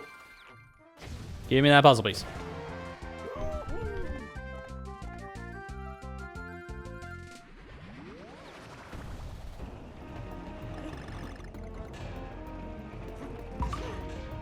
Dang it. Yeah, just fall now, because I don't know when the checkpoint is. I think it's up ahead. And if it is, I'm not getting a second chance at that puzzle piece. Not without restarting, so I'd rather just redo it. Thankfully, this time, I could take the bottom path, because screw the top path.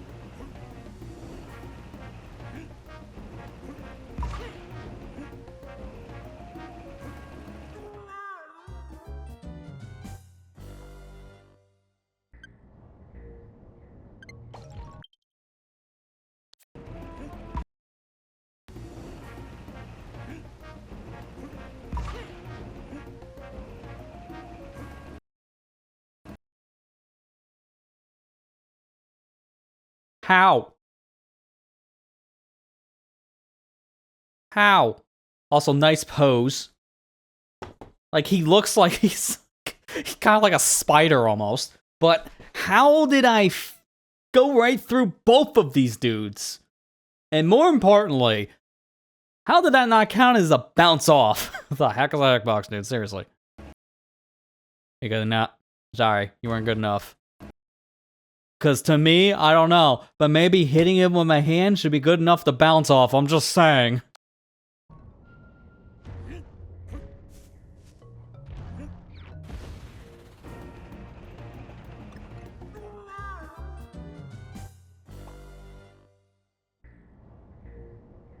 My bad trying to go for a button on my stream deck.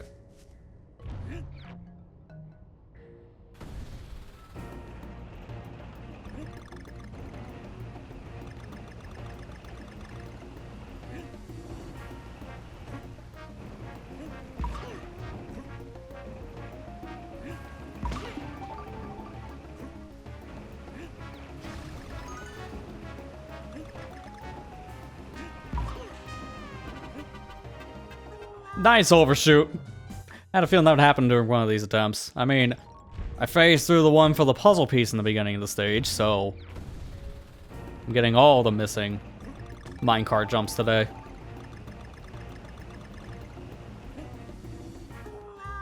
Like that. Like, if I get too close, I should pull back on the D-pad. And then sometimes I'm not anticipating it, so I just overshoot.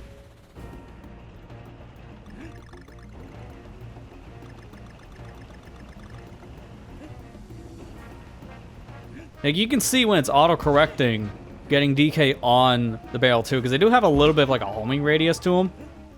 If you're like close enough to the top of the minecart, then the game will just pull DK in and put him on top of the minecart. It doesn't have to be perfect, but it's pretty dang close.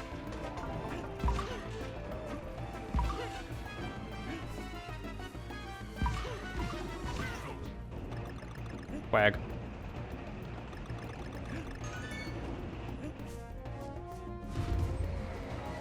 Hey, now I'm remembering, I don't think this level has a checkpoint at all. Thanks for proving me wrong. I was really hoping for that.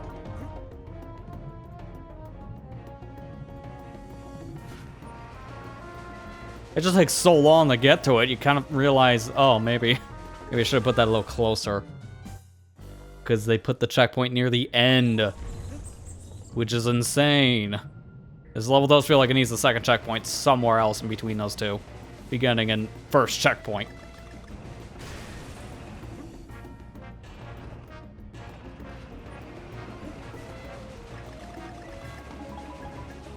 Just don't hold anything here outside of grab. Lines you up better for all the things. I was supposed to go over there.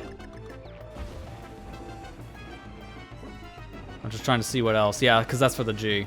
Alright, take the L. Couldn't remember that's for the G or a puzzle piece.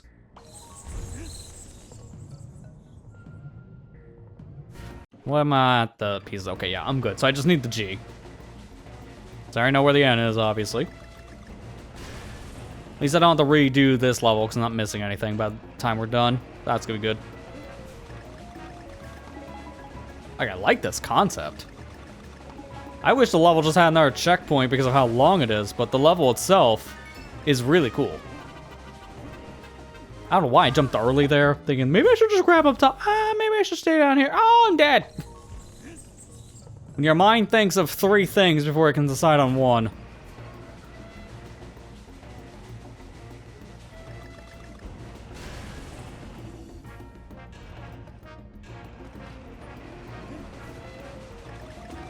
Well, this is my favorite part of the level, just being able to ride on the minecart, and then halfway through a section, you jump up to ride on a train. Like, that's cool.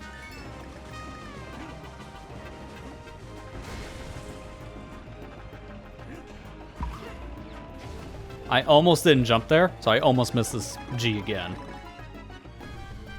Which would have been dumb.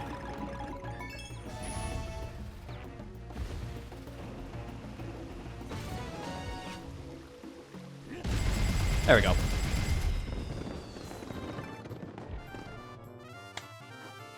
Fine, you're burning through a lot of lives for this stuff, but I was expecting that life count to be a little bit lower than it actually is. We're getting a lot of lives back in the levels between just random balloons, bonus stuff, and just collecting 100 bananas. So it's really not that bad. But just in case, that's why we have an overflow of coins. Alright, bombs away. Oh yeah, this one. This one sucks. This is the one I remember being kind of a pain for getting a lot of the puzzle pieces. And it's yet another minecart level. Hope you like minecarts. I mean, you should know what you're getting yourself into for the mining world. It's just like, it's kind of on the title card. With that said, let's have a beach level. World 3, dude.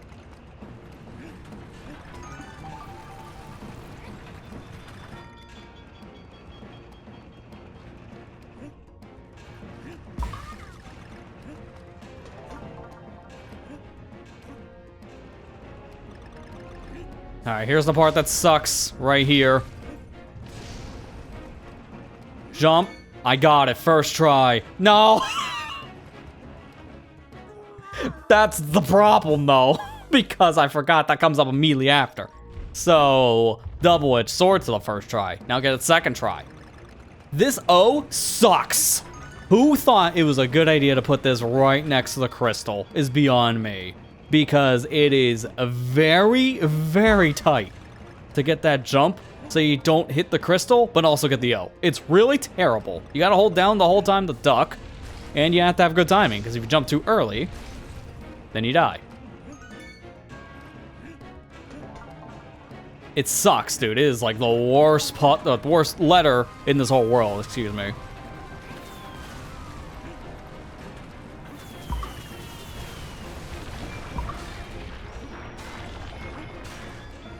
This one you're supposed to fall. Which actually makes that section easier, funny enough.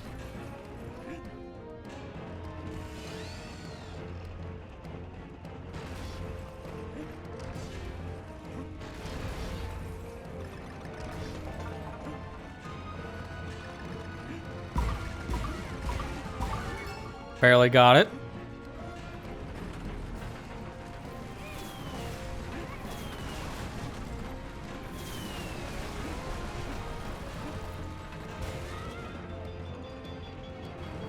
Why aren't you dead?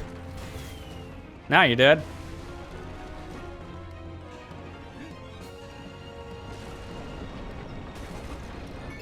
Oh, I jumped a little too early for that.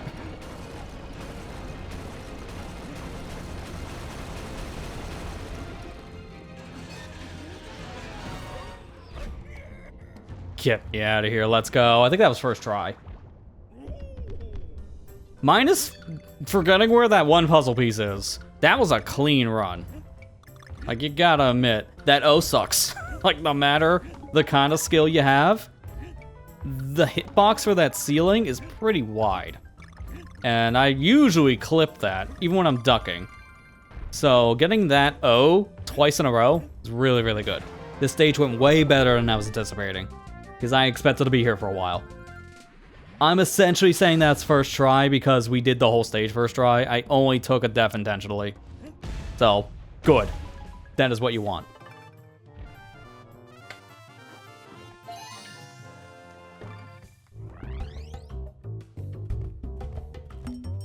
I think the next stage is an actual rocket one, because I remember rockets being here too, so don't prove me wrong. It's just spaced out. They really wanted all the minecarts just like all at once. And then they finally, at some point, give you a rocket barrel level. And I think Mole Patrol is that said level. I think. Gee, I wonder if there's a secret right here in the beginning. There's hold left, or mirror mode's case right. Oh, hey, look, it's a secret.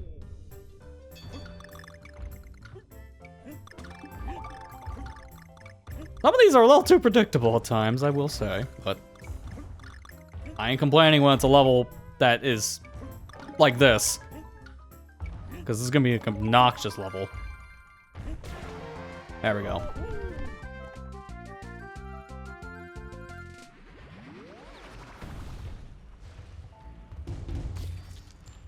Alright, let's get this over with.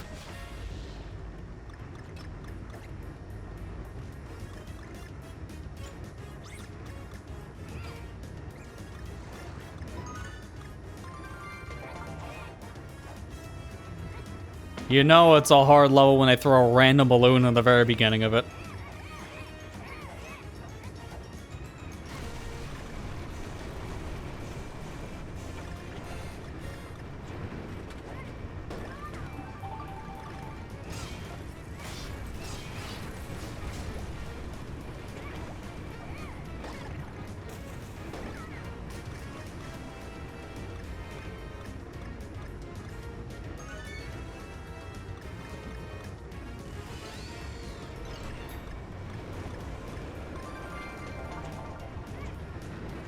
Nah, he could live. Tell the other moles the story of the Donkey Kong on a barrel, flying in the air. And then that one can also tell the same tale. I really hope we didn't have a puzzle piece. Why do I feel like that one had a puzzle piece?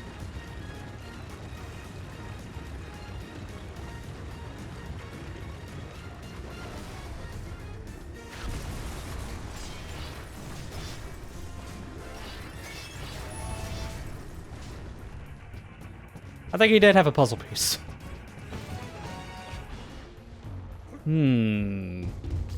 Yeah, that sucks when you miss like the one that you know probably is the chain. Because I remember one of these chains was like kill all enemies for a piece, and unfortunately I missed the final one in the chain. Thankfully, it's after the checkpoint, so take the intentional death at the end, and we're right back to it.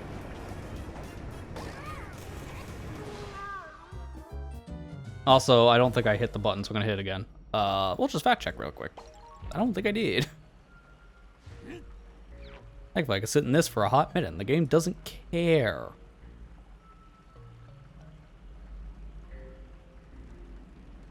Yeah, I was at 155 before, so I think good. I would actually try to confirm, but the player just froze on me, because I don't know if I'm the only one experiencing a crap ton of issues with YouTube as of late. But every time I try to watch videos and I rewind, the player just crashes. I have to keep on rewinding it, and then it finally works. So it's just kind of really bugged.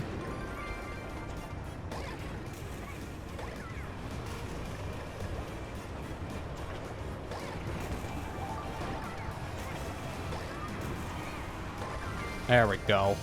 Seriously, literally the last mole, the last one I missed was the one I needed to finish the chain.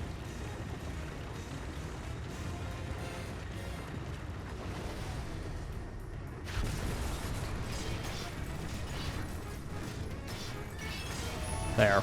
Well, we don't have to redo, so we're good. Why it's best just to know what you missed ahead of time and hope it's out to the checkpoint.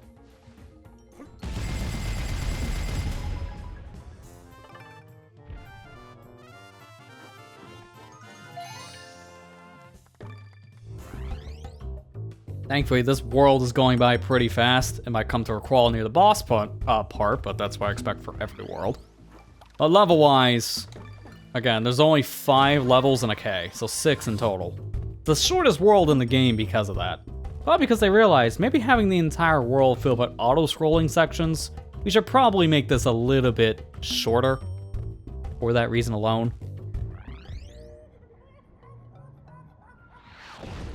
Good call. I wouldn't want to do 8 levels of this.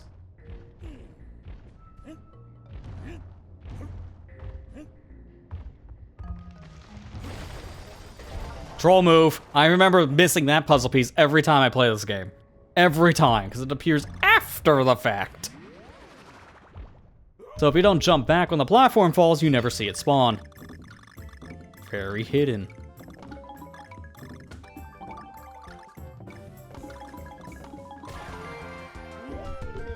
Man, my lighting in this room is really bright. Someone turn on the lights.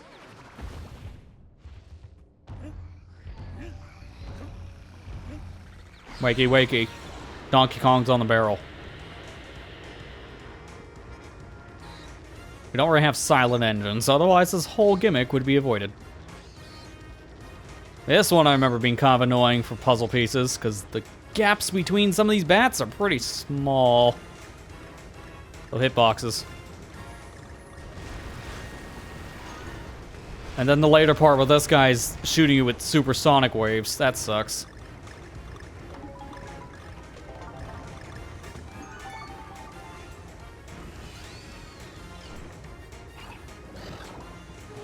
Okay, why do I think I can clear that? You could supposed to go under him. Yeah, this level's annoying to get 100% because there's just a lot that can go wrong.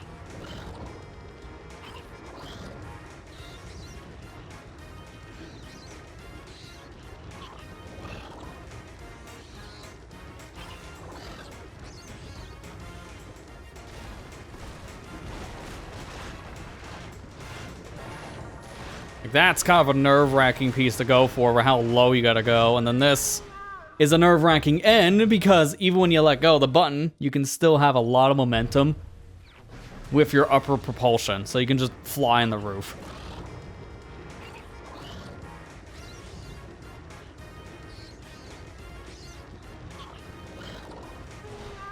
And right there, I pressed the button one extra time and that's what killed me.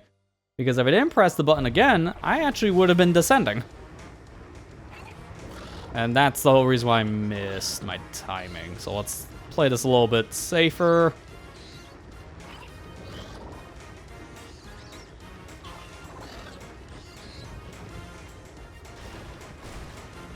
Thankfully I don't need the piece. But I do need the N. There we go. That was a good amount of height without being too aggressive. They were in the middle.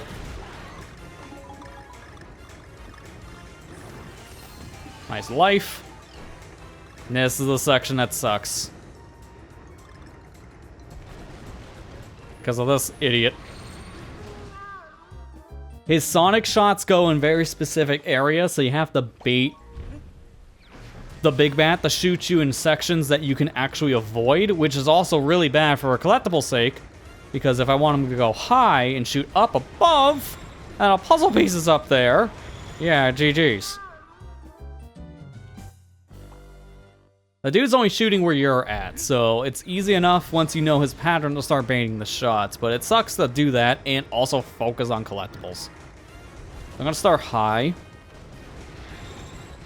Yeah, that's the problem. He's always shooting like right in the middle, and I need to go straight down, so I can't start high.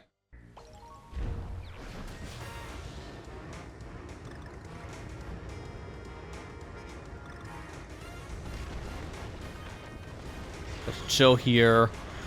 Go up. Oh my god. See, this puzzle piece sucks to get. Since he's always starting to shoot in the middle, you gotta stay low if you want the piece. But if you're too low, you don't give yourself enough clearance. And also, you can easily miss the piece trying to avoid these shots. So just chill here. Go up. Ah, I really wanted to clip that. Would have been nice if I clipped the edge of the puzzle piece. Let me see if I can start him higher. If I can start the guy like up here, that'd be ideal, please. There you go, that's better. Ish, never mind, that was actually the exact same. I always remember having a hard time with this piece because of just the initial setup. Once I get this puzzle piece, then the rest of this is not that bad. But this is one of the worst puzzle pieces in the game, in my opinion. There we go. It's just really annoying to deal with this bat. Because his hitbox is massive, that travel time in the shot is not that forgiving. And if you don't anticipate where he starts, you just miss the puzzle piece on any first playthrough, so... always blindsiding you. It's like, this guy just sucks. Now I can just do whatever.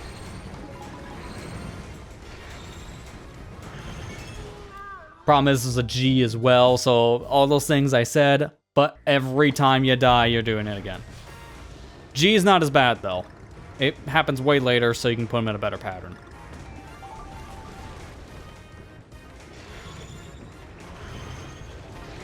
Yeah, so you want to start high and then go down. I don't know why I wasn't wanting to go higher up before. That was probably just bad placement on my front. And a mega sonic laser, because reasons. Am I good? Yeah, I got everything. This is a level you don't want to redo. There we go. I thought I jumped a little too late, but I did not. Good. I don't remember the lighting for the spotlight sections in this specific level being this bright on the Wii. I know this version has some lighting issues compared to the Wii original. This might be a side effect of the newer HD version. I don't know. Because something tells me he's not that bright normally. Added Bubsy to NSL. I'm kind of surprised because they just released that Bubsy collection. Is it just the first game on NSL? Because it has to be the Genesis game, if I had to imagine. It can't be both, right? Because that'd be weird if they did both Genesis titles.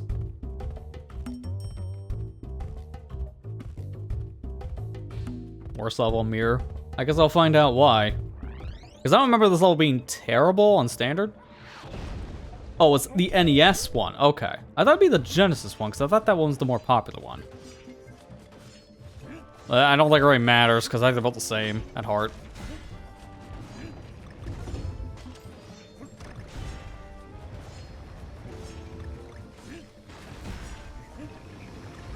Yeah, I was way too early. I seen him coming too. I was like, maybe I shouldn't jump. Jumps.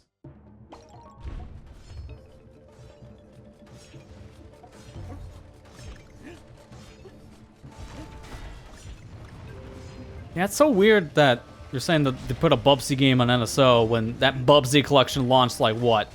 Last week or 2 weeks ago? Something like that?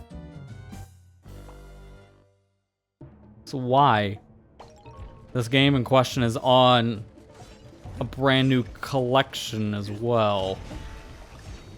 That just doesn't make sense to me. It's such like a weird business decision.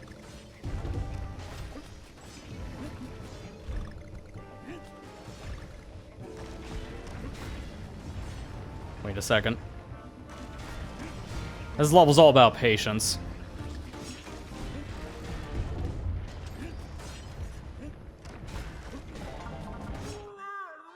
Honestly, I'd rather take the death there so I don't have to deal with the puzzle piece again.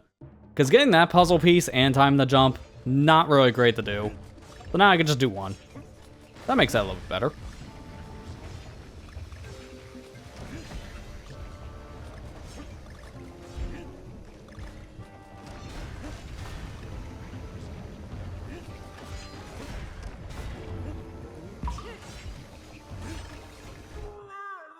Okay, I landed a little too late because I could have done a jump immediately to save myself, but not in that timing.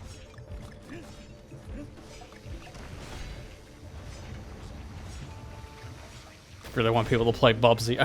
For whatever reason, that series always just has like a we're gonna just try again vibe after X amount of years. So 2025 is the year where like, please play it again.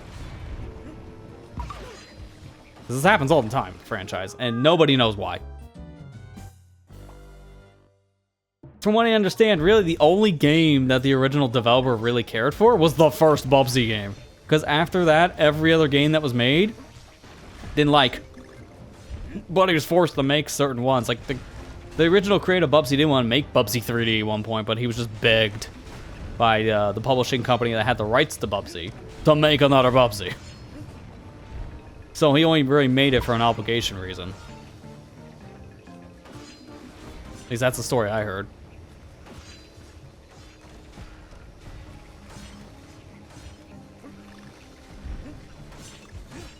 Yeah, that jump sucks.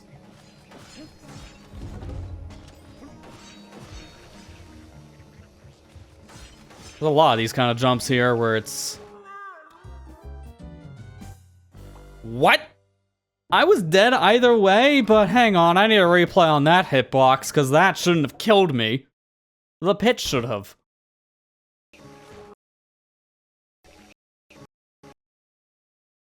What?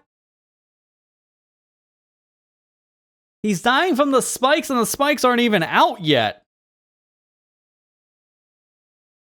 Because if I go ahead a frame, see, no spike, there are the spikes. It happens many frames later in the game. So Donkey Kong right there died from literally nothing. He died from touching the side of the platform. Okay, that's a new one.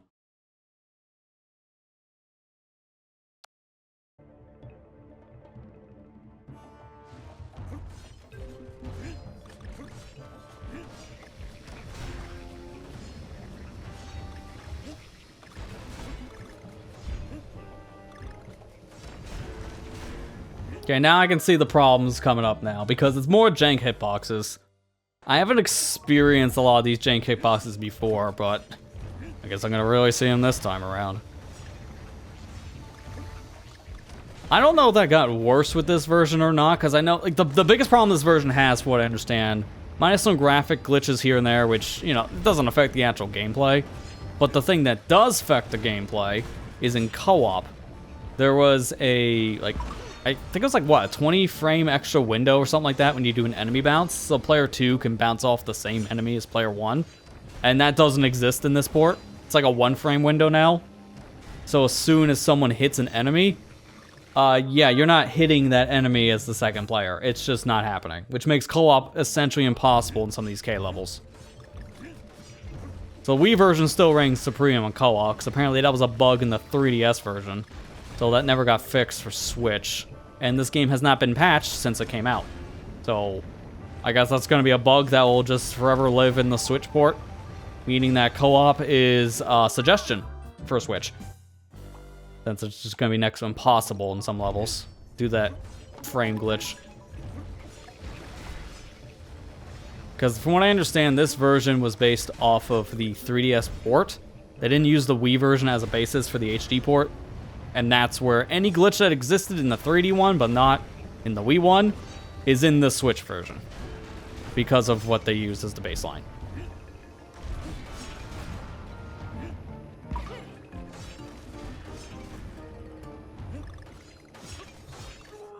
Okay, so you can just make that. I didn't think I had enough clearance. That's why I pulled back.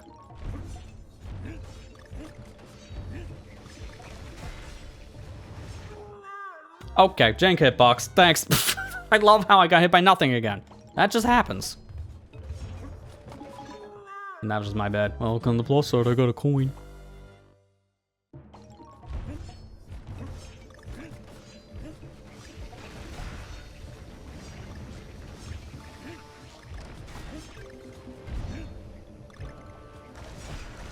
This level's not nearly as bad if you're playing as Diddy Kong.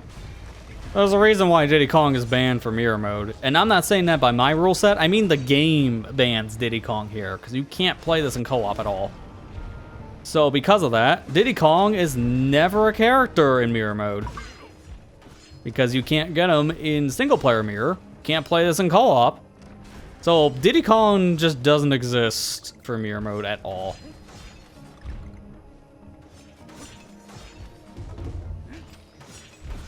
Oh, that was a little too close. Alright, just let this go up one more time. Jump now. Okay, we're good. This section I remember having some weirder timing, so don't rush it.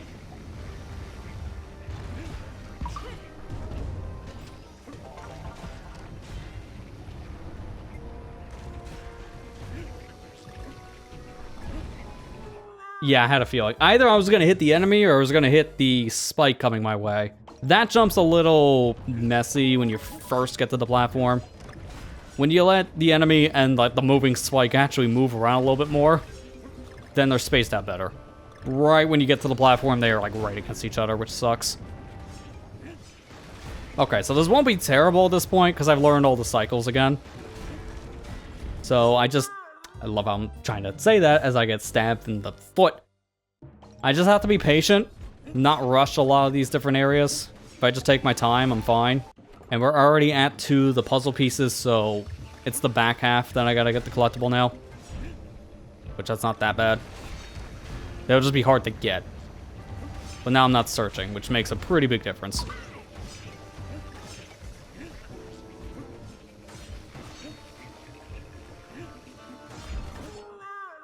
And then you have almost no time if the first set of spikes pop up, because then the other platform goes instantly. Okay, good to know.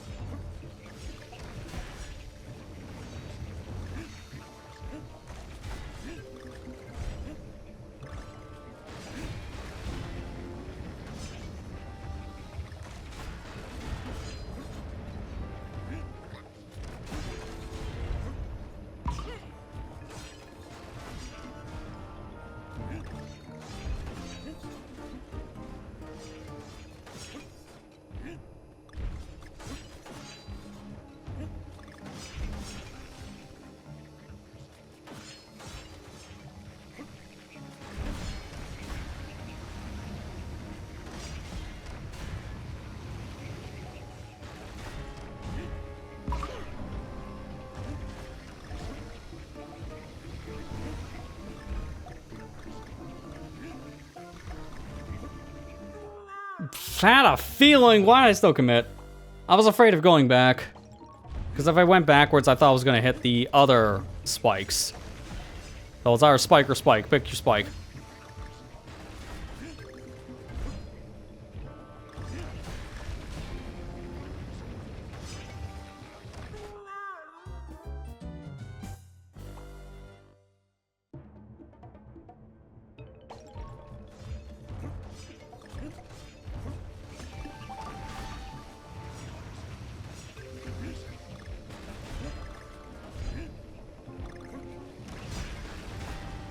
You really start to appreciate Diddy Kong more when you don't have the side character when you're playing it like this.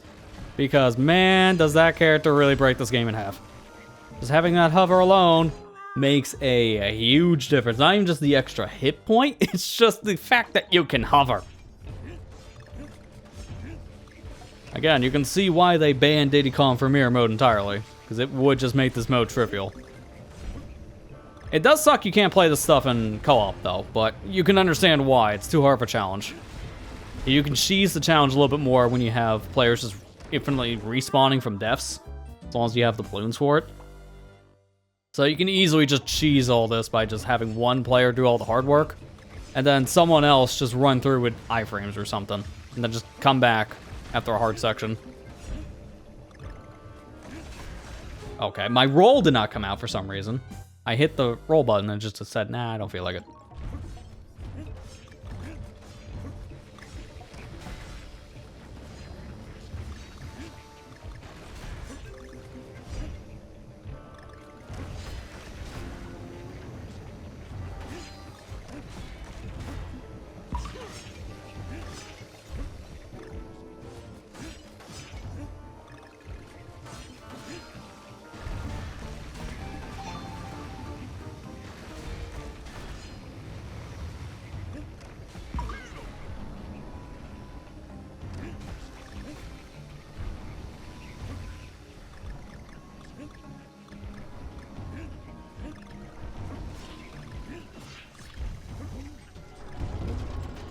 This puzzle piece is gonna be fun.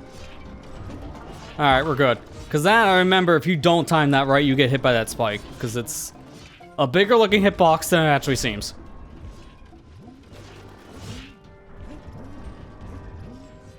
And then there's this one, which is more just a leap of faith. You're supposed to do a roll jump into it. Okay, and then I just got janked. Because I had that jump on lock. But, of course, the hitboxes are way bigger than the actual spike, so GG's. Alright, well, I got the pattern here. It's like, this level's not that bad once you play a lot of it and then memorize the whole thing. It's just very punishing. So it sucks, no matter what.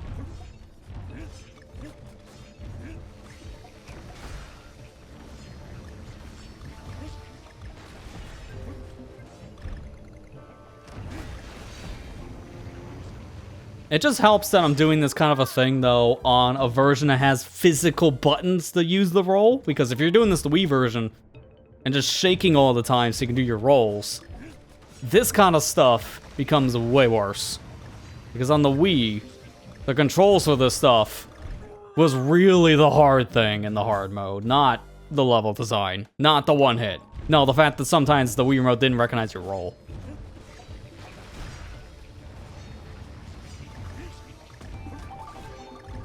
Until this version, and by extension 3DS version, existed, really liked playing with that mod someone made on the Wii that just lets you use a classic controller, because that just fixes all the problems. You don't have to worry about control issues at all if you're just playing with physical buttons.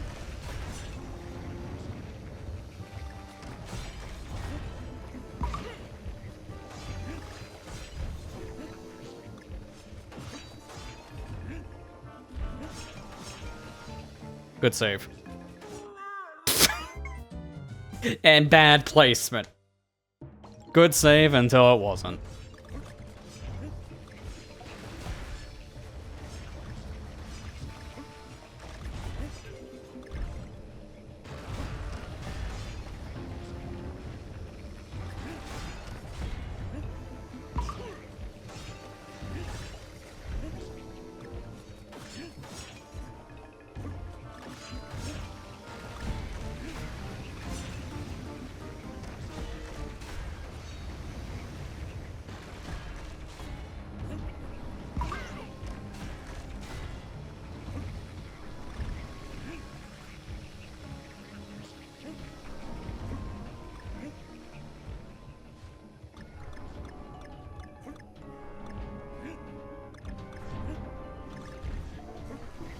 Nope. That was a death sentence no matter where. I couldn't see the dude. That little spinning bat did not show up until it was too late. Well, that was bad. Couldn't see him off screen.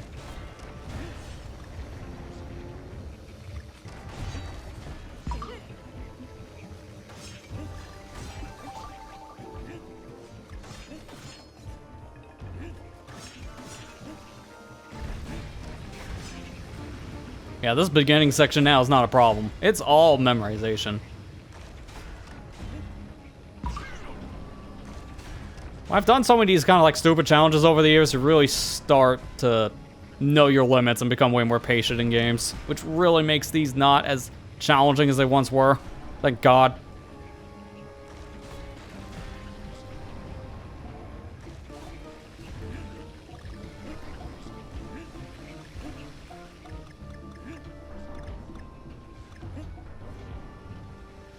Like right here, I wait again. Patience is virtue. Just wait it out, and it's not nearly as bad.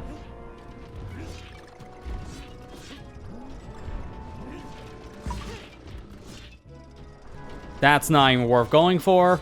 So wait for the platform to move down. And go now. Wait. Once again. Oh crap, this is bad timing again. Oh yeah, this is really bad time. I'm just gonna wait this out entirely.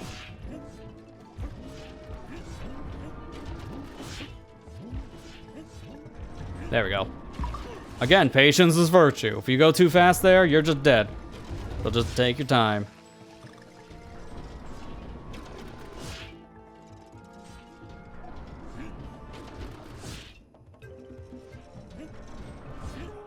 Dude, the gap on this is terribly tight.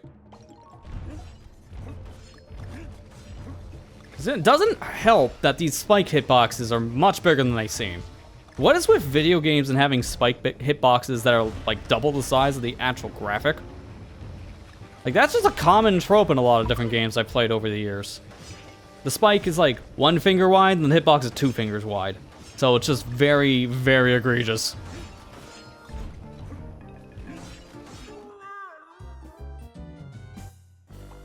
Yeah, Dark Souls, Bloodborne, I heard those games make people patient after a while. Like any of the Soul-based games, because they're so hard.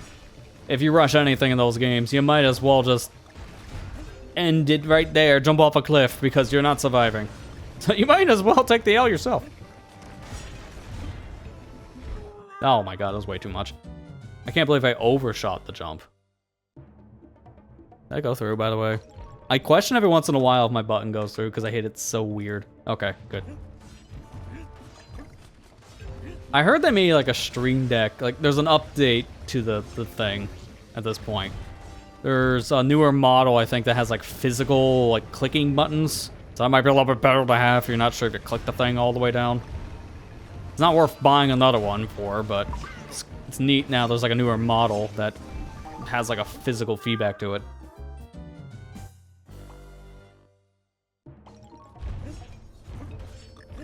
Dude, I saw a video recommendation from Elgato the other day in my recommendations on YouTube. It's like, oh, they launched this new program. This looks cool. Oh, this is really, really helpful. $49.99. Okay, I'm out. Because all the program was an audio routing program between, like, sending audio between 2 different computers. It's like, that's all it does. It's like, that's cool. I don't think it's $50 cool, but all right. Corporations, everybody. Where things are overpriced. As a reminder, Voice Meter can do the same stuff that those programs normally do that are paid programs. It's free. So sometimes the free alternative is just worth looking into because it might save you a lot of money and do the same job.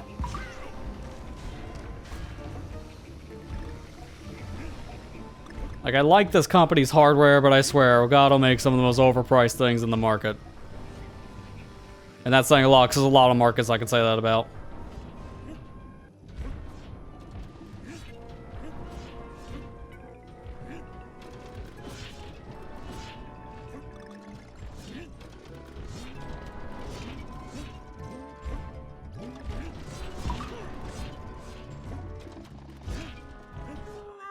Really? What was that spike hitbox then?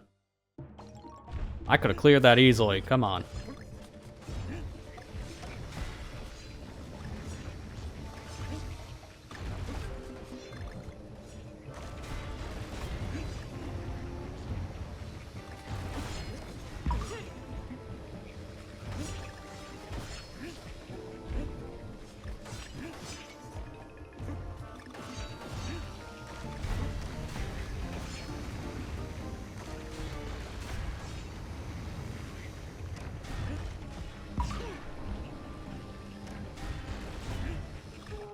Oh, man. I planned on landing on that right at the very edge and I overshot. Now we're just having Q-burst error because I know exactly what's going wrong. I'm just overshooting certain things or just bad timing. Problem with these K levels is just how long they are because there's no checkpoint. So every time you die, just reset the whole thing, why don't you? That's 3 minutes off your life. Die 30 times. Well, 3 times 30, do the math. It adds up real fast.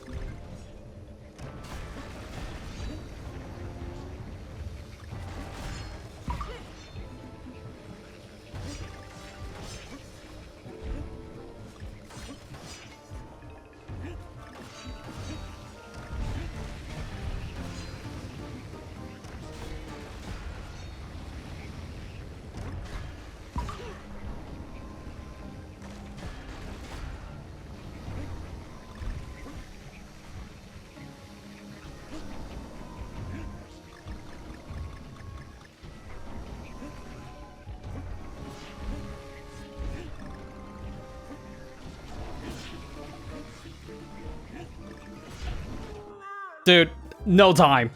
There's no time to jump. As soon as I land, I'm like, jump, jump, jump, jump, jump, jump, jump. He does not have enough time to jump again.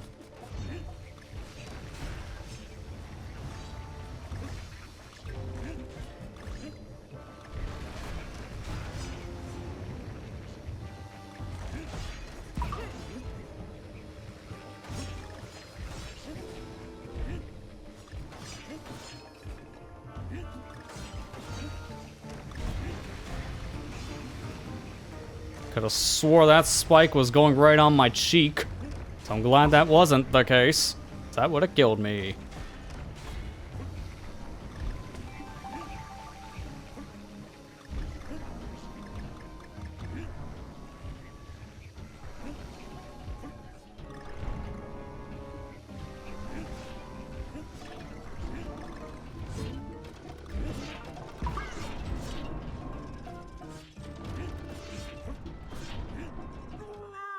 Dude, really? The fact that I didn't die the first 2 jumps in there, I'm like, okay, we're good, we're good. And then immediately get sliced up because, again, you don't have much clearance here. The jump is a little too narrow. And I remember this part being the worst part about this level platforming-wise that we keep on dying in. It's just the gap between the spikes and that cylinder platform. You don't have that much of a gap between your jump because of how it moves. So when it's on slant, you lose height. Like, it's just more annoying than anything else.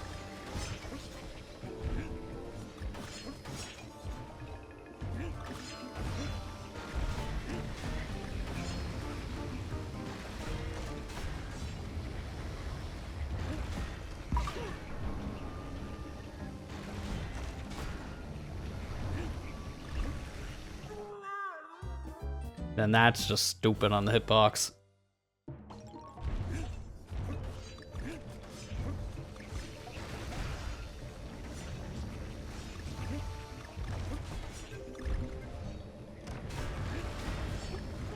Alright, well, I thought I was dead to begin with. So that's why that just happened. I thought I fell in the pit.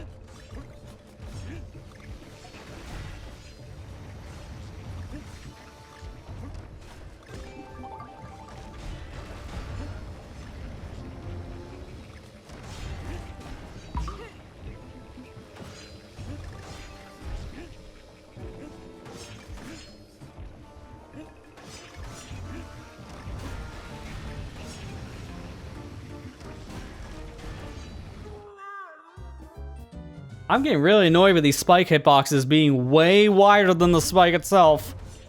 God, I'm getting Mario Maker 2 flashbacks right here. You know you know.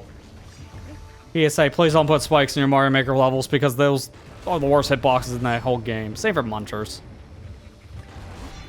Because they were like 2 blocks wide and the actual thing in general you place down was not. Hitboxes were terrible in those said objects. To be fair, who's still playing Mario Maker 2 in the year 2025? Unfortunately, that game has died since 2020. Kind of where we need a new one. I'm shocked that there was no Switch 2 upgrade for that thing. Especially for the whole anniversary year. Like, I feel like that's just a missed opportunity from Nintendo, I'm just saying. Mouse mode for Mario Maker 2 would have been perfect. But they just didn't do it for some reason.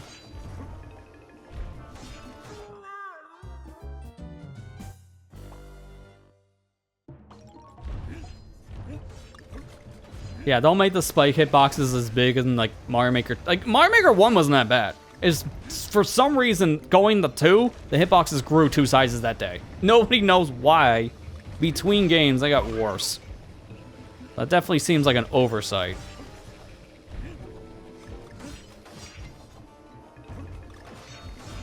Because it's really just spikes and munchers that are a problem. Every other, like, enemy that hits you, not that bad. It's just those stupid hitboxes and spikes and munchers, because they share the same hitbox.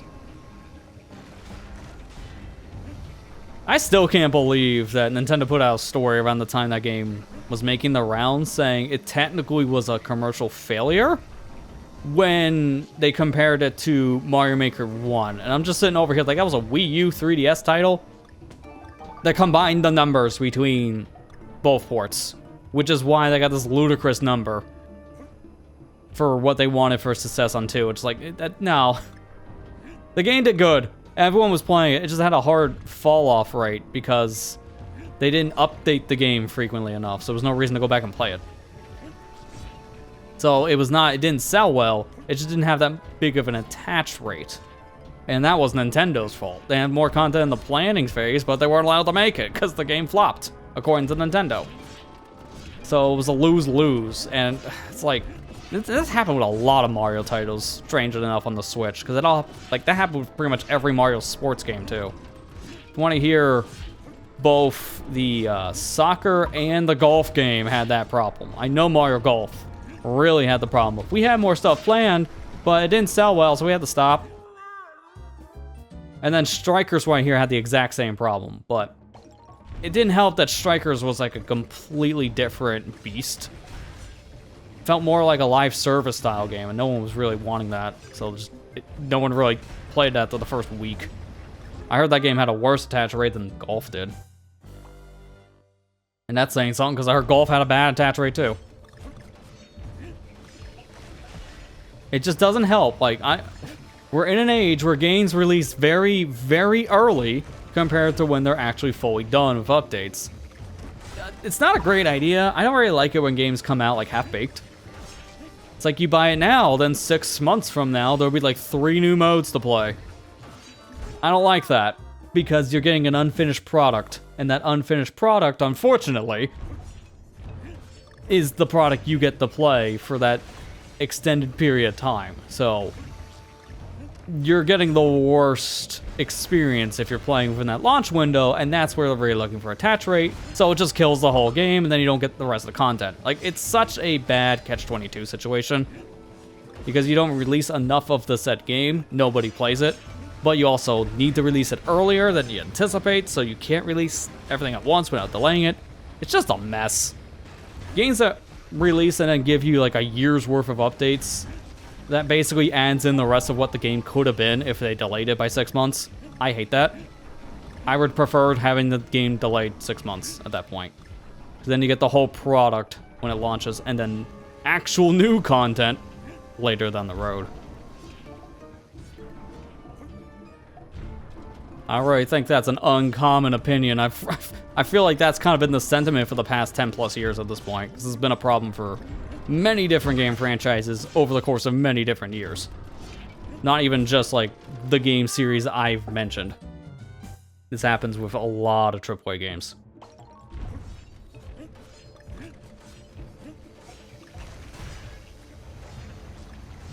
Yeah, I mean, Super Rush, it was fun. I enjoyed it too, but it's like, if I had to compare that to like any of the other Mario Golfs, the N64 game had more content, and that was also on the Switch. So that's why it just didn't really do that well. Like, it was a good game in terms of like its core, but content-wise, it had almost nothing until like almost a year later, and even then, still didn't have as much content as an N64 title, which was on the same system, so people just did not care. And I can see why. That happens a lot with these kind of games. You can't release something half-baked anymore, because it is the product people are going to be playing right at launch, and for like the next around 6-ish months, we can say, for a multiplayer-focused thing. If it had like a proper stream of updates. Because if not, then people just jump off immediately. Because that's what I heard also killed Splatoon 3's interest. Compare Splatoon 2's launch to when Auto Expansion came out, its single-player DLC, to when the single-player DLC came out for Splatoon 3 with Side Order. The attach rate was completely gone for 3. Everyone was still there playing the game for 2 because of how the multiplayer is being updated. So when the DLC came out, people were still playing the game, so it was still relevant. Meanwhile, with Splatoon 3, the update cycle was way worse because of its 3-month cycle. And by that time period, everyone left. So by the time, a year and a half later, DLC comes out for that title, the update cycle killed interest in the game, people moved on. Because I heard Side Order did not perform that well. At least when you compare it to, like, Auto Expansion. It's a solid thing of DLC, but it just came out a little too late in the game's lifespan. And the update cycle did not help. So, Having things like that when you're releasing chunks of games in like a very segmented way, people don't stick around because there's no reason to. When you have a bajillion games to play out there at this point. I don't even know how many, the count, new and old, there's so many. Especially when there's a new multiplayer game of the week, every week. People don't stay around for long because there's so many new things to play every day. You really cannot release your games in like half-baked states. I would really prefer if something gets delayed and becomes a better product. Also a more complete product. And that's not even an unpopular opinion. That is very agreed on nowadays, I think, from most people. The people who don't agree are people who are just impatient. Because these are people who would play the game for a week and then move on. So that wouldn't really be the target demographic at that point. These are just people who are just sampling the game because of word of mouth.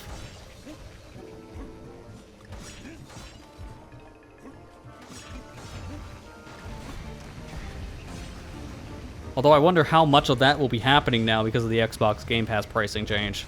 Because most people were jumping into those kind of games that were released in chunks through Game Pass, and now there's way less people on Game Pass.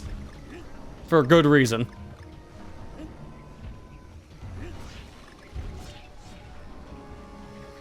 I heard a story, I think it was either earlier today or yesterday, I can't remember which. But I heard that there was some weird issue with the Game Pass stuff if you're like in European territories. Because it sounds like whatever Microsoft was doing, it's technically against some European laws. So, and this is going to sound confusing at first, so I'll have to break it down. From what I understand, if you're in some European territories, you have to correct me about like which ones, because I don't remember. I just heard this news story briefly. But from what I understand, if you were in some European territories, if you cancel your Xbox Game Pass subscription on the Ultimate tier, I'm just going to use USD prices, I'll make this easier. If you cancel your Game Pass subscription and then renewed it, you would be paying the $30 fee. But if you did not cancel and left it on auto-renew, then it just auto-renewed at the old price, $20 a month. Apparently it's some weird like difference with some like European law, from what I understand. So they just couldn't change the policy overnight and then just get away with it. They had to give people more of a heads up. And because they didn't do that, then the prices couldn't get changed for people on the auto-renew side. It's really confusing and really messy.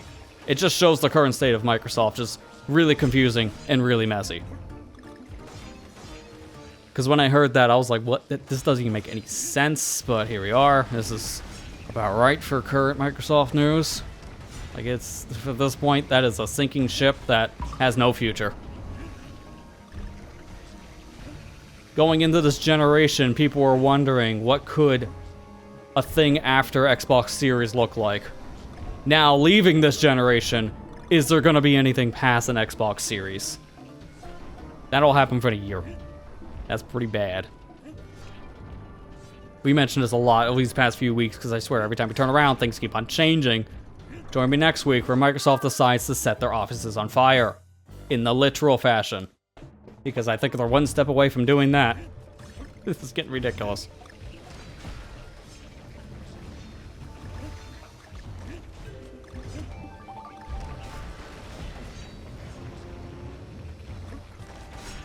Like, I can't believe, like, this year in general, I was having a harder time even considering that family of systems because of just how expensive they were with no exclusives. So everything is on everything else from them. Even now, Microsoft stuff's on PlayStation. That just really shows how irrelevant they are now. They flat out even said themselves, why not go third party? So, yeah. This is literally a point where it's like, if you're not playing backwards compatibility, there's no reason to own an Xbox. And then with the price hikes, it's like, even if you're playing backwards compatibility, there's no reason to own an Xbox. You're back to square one. Just buy a used 360. Way better of a deal at this point. You can find used 360s flooding markets for probably like under $200.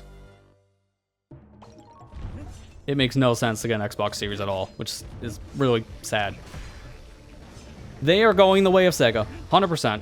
If I had to bet it, I'm gonna say this is their last actual generation. Microsoft is gonna say, no, we're actually working on a new system. Oh, I know everyone's saying we're dying, but no, trust us, we're still here. You know who else said that right before going third party? Sega, with the Dreamcast. They said the exact same thing right before they pulled out. Oh no, the Dreamcast's not gonna be our last system. We're gonna make more things after that. Then a few months later, they stopped making more things after that.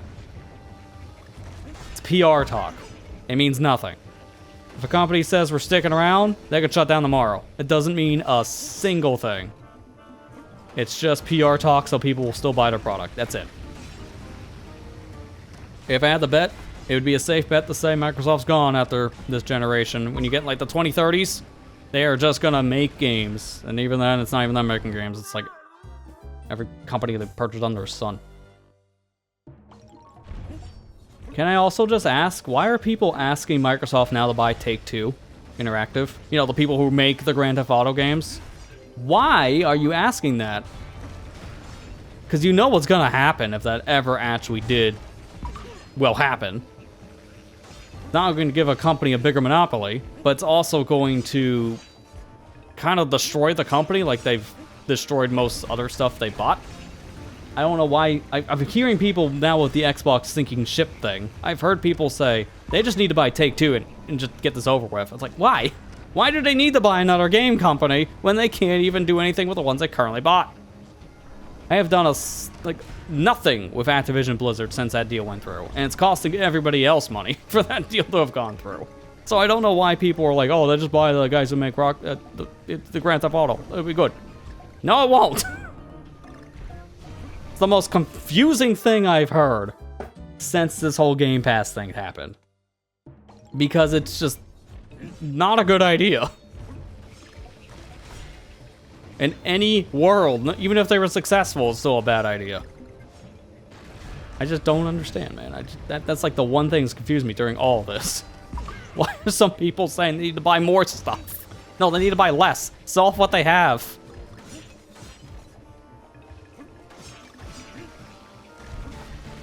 This is like someone buying 20 pairs of shoes and wearing one. There's no reason for them to have bought the other 19. In fact, they just bankrupt themselves. Now they're selling all 20.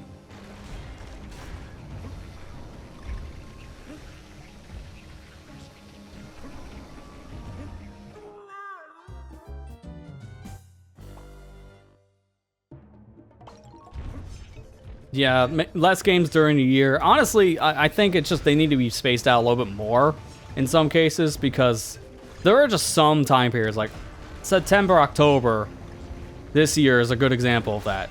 There's just like major releases after major release after major release. People can't keep up. You have to keep on picking and choosing, but it pushes things too close together. And we see what happened when there's like a big name coming out during a certain time period with Silksong. Because when Silksong was announced to come out in the very beginning of September, a lot of games pushed back their release date by just like a week or two. Because they did not want to compete with something like that, which was a smart move. And that is something I feel like maybe we should see a little bit more in the industry, where we don't release something we already know is going to be a very popular title next to another very popular title. Like, don't release, like, this is like one example, even though it's completely different demographic, but let's just say, like, don't release Pokemon next to Call of Duty, right? Because they're both gonna, like, sell out crazy. It makes more sense for a standard release. So in this case, Pokemon October, Call of Duty November. It just makes sense. But that's not really how things go.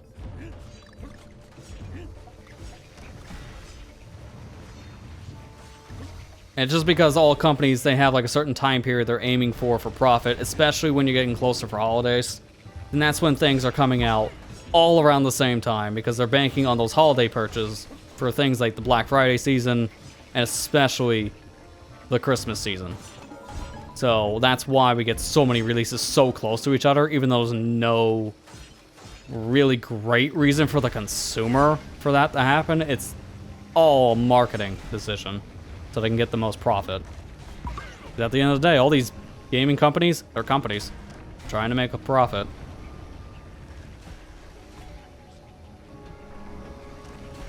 Yeah, I saw like the Mina Hollower delay, and I'm like, yeah, that's fine. They need a little more time to make the game a little more polished. That's fine with me. It spaces things out better, so it doesn't release on a more busy schedule for games. So it'll get noticed more by more people. It'll actually get played. If you release too close to other stuff, then it just gets ignored, and we see it happen all the time. I wonder how Ukulele is going to do for that reason. The remaster of Ukulele, because that comes out, I think, the 9th, so it should be tomorrow. And that's kind of coming out near a lot of other stuff. So I wonder if it's going to go under the radar because of that. It might, because that just happens.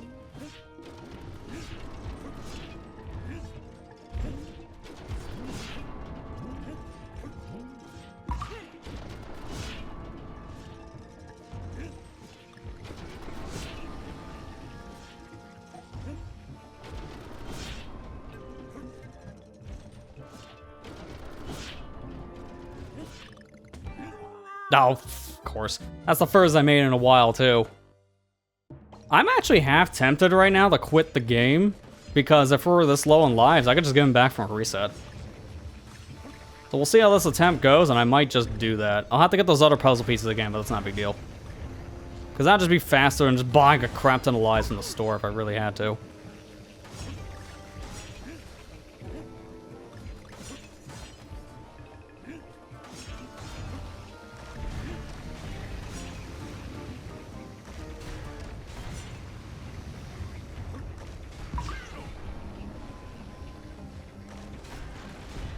Yeah, I kind of hate, though, like, it's a conversation that seems like comes up pretty much every week now when it comes to gaming and pricing, because it's just, things are just so messed up right now in this world.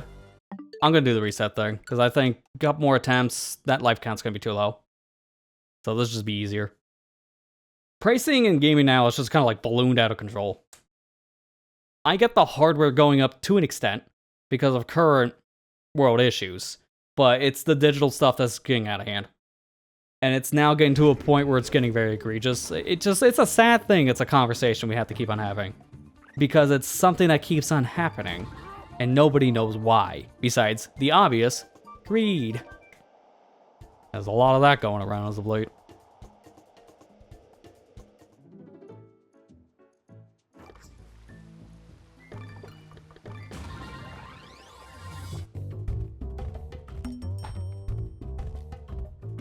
On an unrelated note, that Steam Autumn sale was good.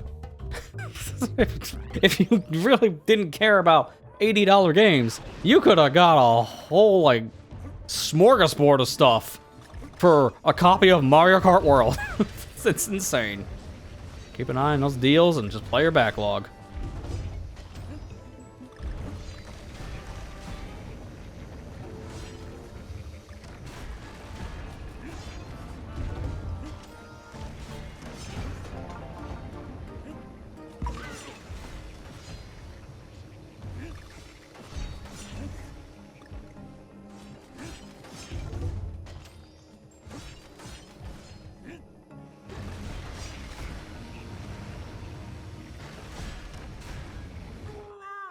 I love these spike hitboxes being this big.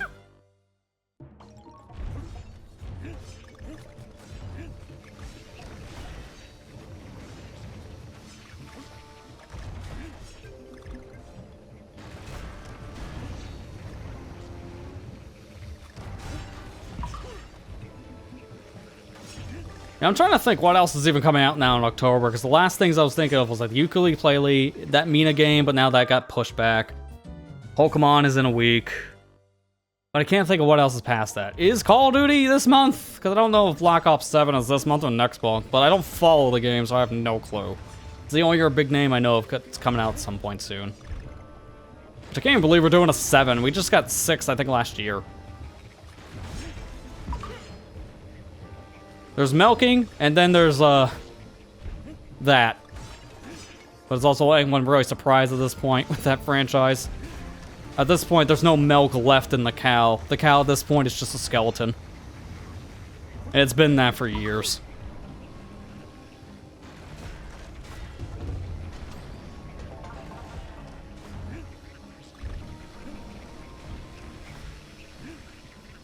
Oh, okay. Well, I might have been able to jump again, because it felt like he standed there for a second. Yeah, Hyrule Warrior and Kirby Air Riders next month. I joked, as like, are we done with kart races with Sonic Racing being out? And I didn't mention Kirby Air Riders, because they barely count as a kart racer. Because, like, who honestly plays the kart racer part of the Kirby Air Rider stuff? Everyone's always in City Trial. That's why I just didn't think of that. Probably end up just going to get the Kirby Air Riders. Because as much as I have interest in Hyrule Warriors, I'm probably not going to have a chance to play it. And there's just too many things coming out, just the end of this year in general. It's just too much to keep up with. Like, I skipped on the Mario Galaxy stuff because I don't agree with that price. It's just too much for Wii games. And apparently it's good I did, because I heard Galaxy 2 right now, which was the one I was actually interested to get, has some graphical glitches on the Switch 2 specifically. So it's probably good I dodged a bullet on that one, because if I was going to play that now, it was going to be maybe to make a video series on that in the future for like a different channel, and it would have performed poorly on that front because of graphic issues. I'd rather wait until it's fixed before I pick that up. Well, Nightmares 3 on Friday. See, I didn't even know that was even a thing for this week. I heard about that, but that was like near the end of the month. I guess I was wrong on that front. Yeah, bad timing.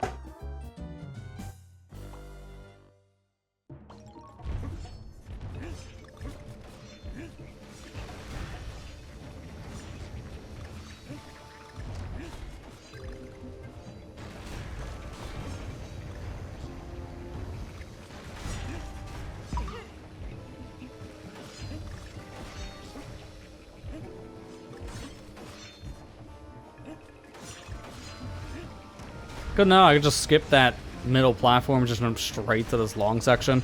That just makes that a little bit faster and safer.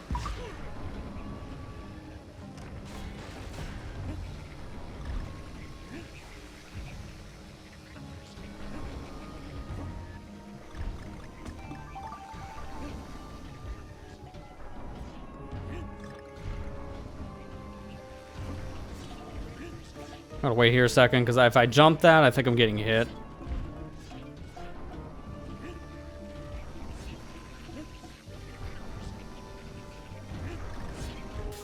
Yep, and I didn't anticipate where the second guy was. I thought it'd be further back. Wow, this is just obnoxious at this point. Because again, this is not like terribly hard once you get the patterns down. Just the problem I have with the level is, one, it's long because it's a K level. And I'm not surprised, because this is also where I struggled with Tropical Freeze's hard mode sometimes, in levels specifically. But it's just the length. The length of this stuff really sucks to make one little mistake. It doesn't help till the hitboxes. Like, what are these? I need to see these in a hitbox viewer or something. Because these spikes are pretty horrible.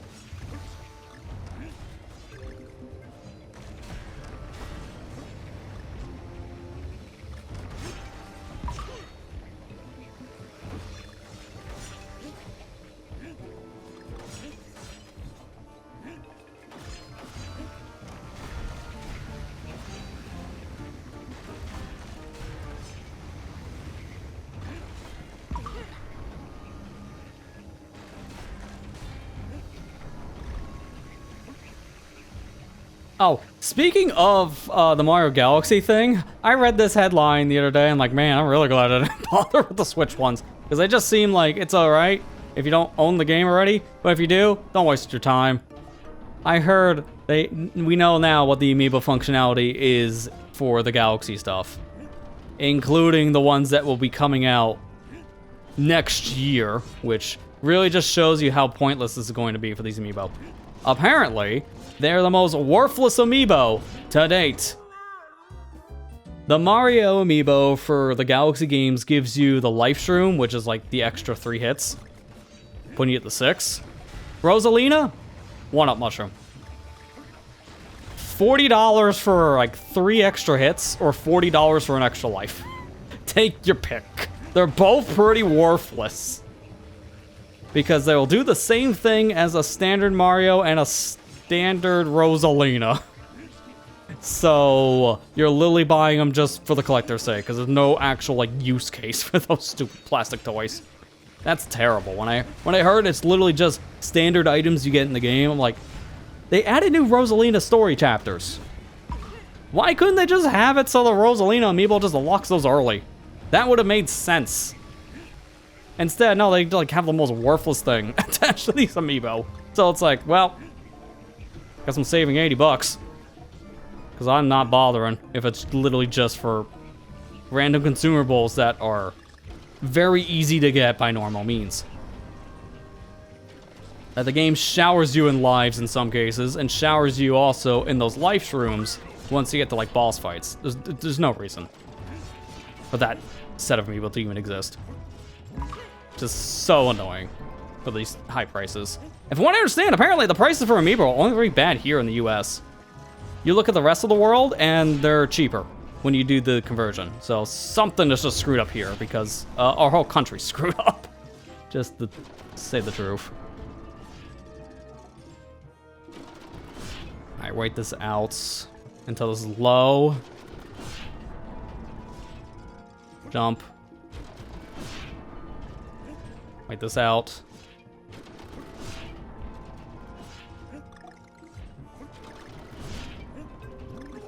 Oh my god, these spike hitboxes are so jank. That's the furthest I've gotten too, which is so annoying. Hey, Super Spire, how you doing?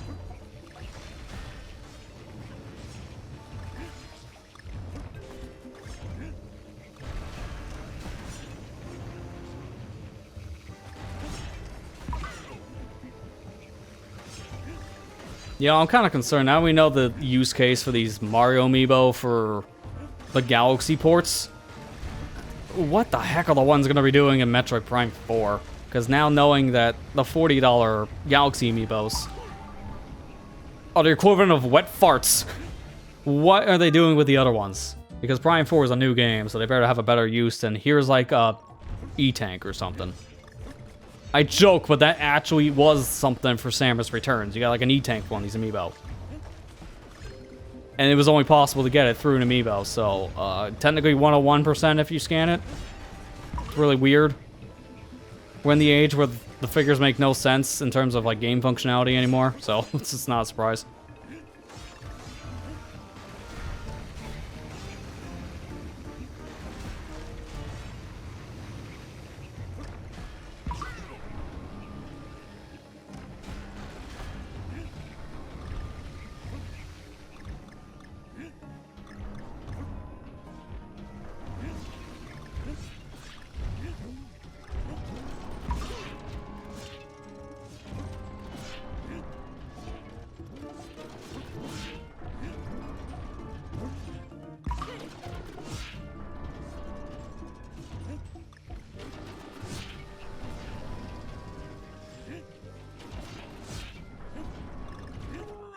My god, dude, seriously, with these hitboxes. This is getting frustrating at this point. That's why it's good to have extra health for this, because you will take a hit, and you won't even understand what hit you in this level. I'm at the end every single time, too, so I know I can clear it if I just don't get spiked. Oh, you don't even need to make the other platform, but that was dangerous. Maybe I'll do that again. Which got me here a little too early, so my cycle's messed up.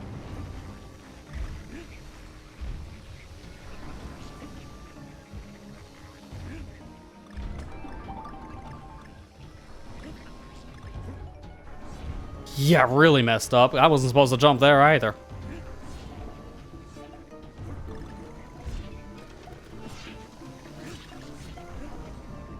Oh my god, dude. If I didn't pull back, I was getting hit by the enemy, but if I don't pull back, I'm also getting hit. I was like, ah, no matter what, I'm dead.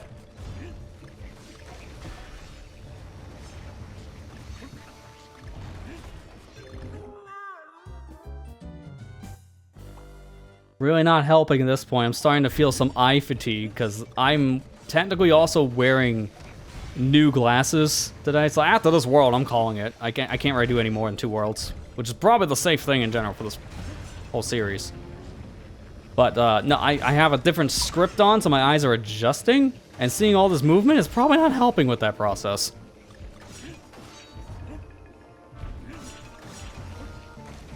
Didn't think I'd be here this long, but that's because I wasn't expecting the spikes to be equivalent of Mario Maker 2 spikes, which are horrible. I'm getting a lot of Mario Maker 2 vibes from this level because of the hitboxes.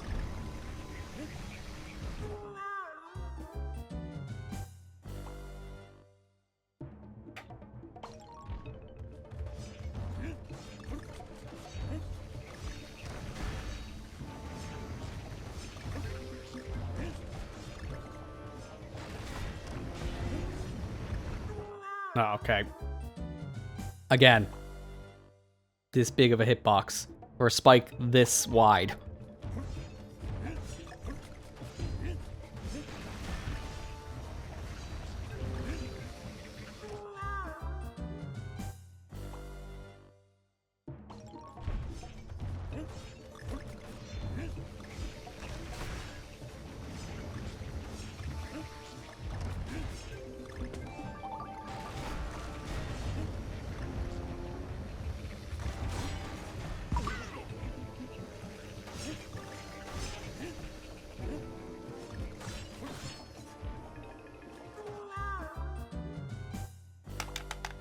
I'll just make sure it works. Because I clearly hit the A button there. Definitely clicking in. So, I think Donkey Kong just said no, it didn't. God, I love my input gets eaten.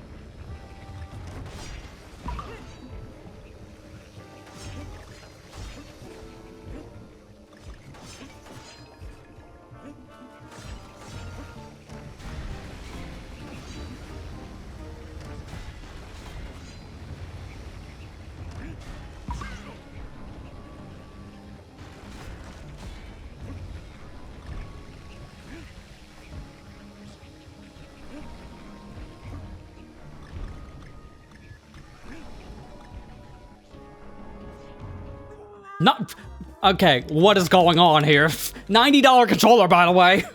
Doesn't matter when the software is the problem, because it's I'm off the edge, I think, just enough sometimes when the game doesn't recognize it, which is ironic when I was in a roll jump. Normally, that's not ever a problem. God, dude.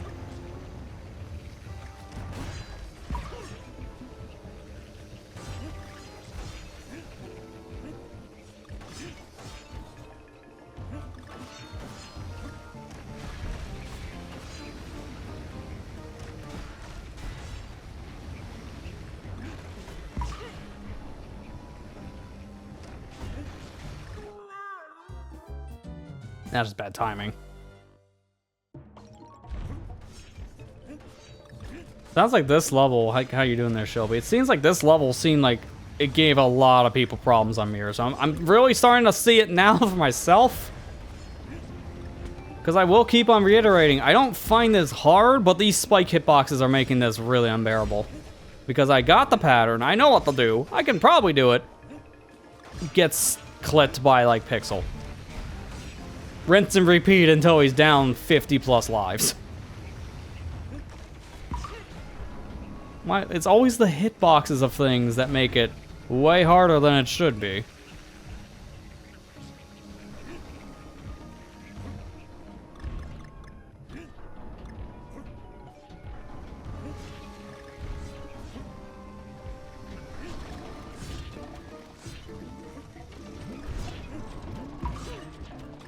Okay, could have swore that guy was gonna hit me. I'm shocked it didn't.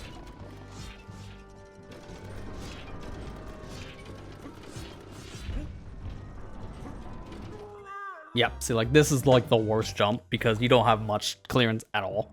So every time you think you're safe, you're not. You need the jump when you have height. And unfortunately, with the platform moving, you really don't get that height.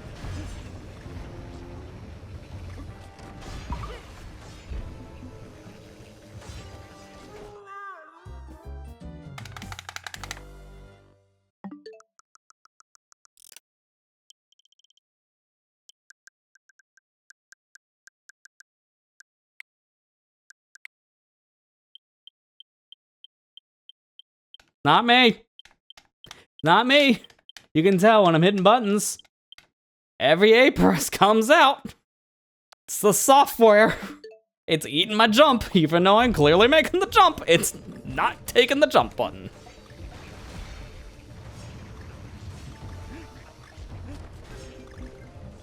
So if anyone wants to question it, there's your proof that every time I'm running off a cliff, that's not on purpose. That is definitely a misinput. And it's not even because I missed it. Something about the game engine.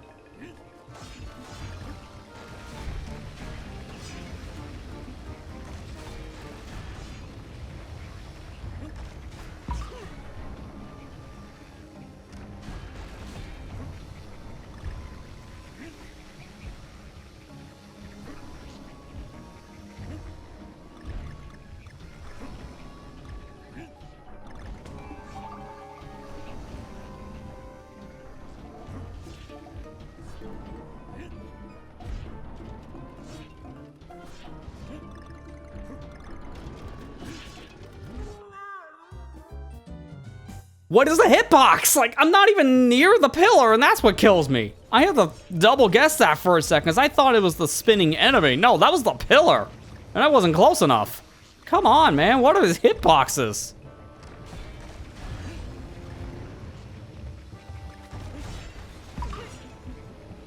I'm legit curious if they were this bad in the Wii one, because why do I remember this not being that bad? But to be fair, I've never done this. Yep, there it goes again with the... I failed to press button motion. I don't remember these hitboxes being that bad. But again, I don't know. I'm half tempted after clearing this level just to boot up the Wii original and running into a wall to see if it hurts me. Because that's been the case with this one.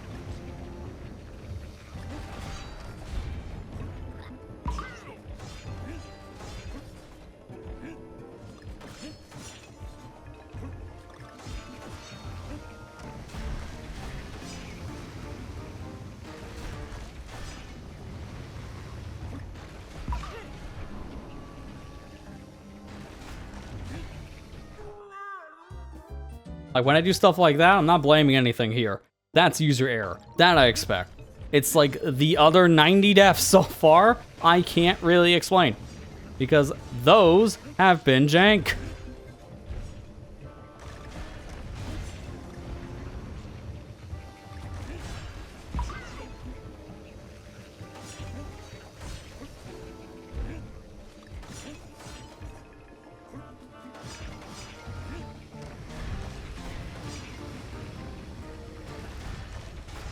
Yeah, I need a relaxing title to stream next time I want to do a full series of something instead of this stuff.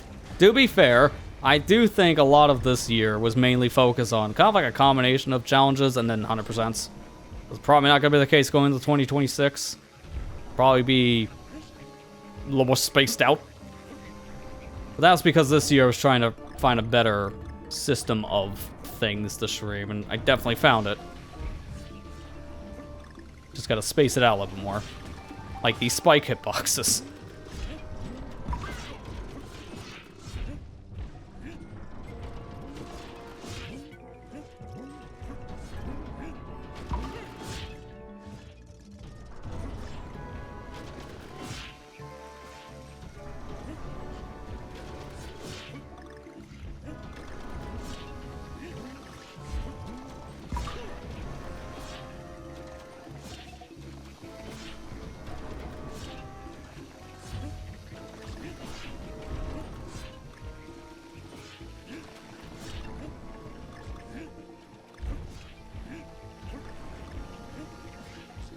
Oh my god, I thought I died. That thing looked like it clipped DK's foot, so I'm shocked it didn't. I compose myself before I do this.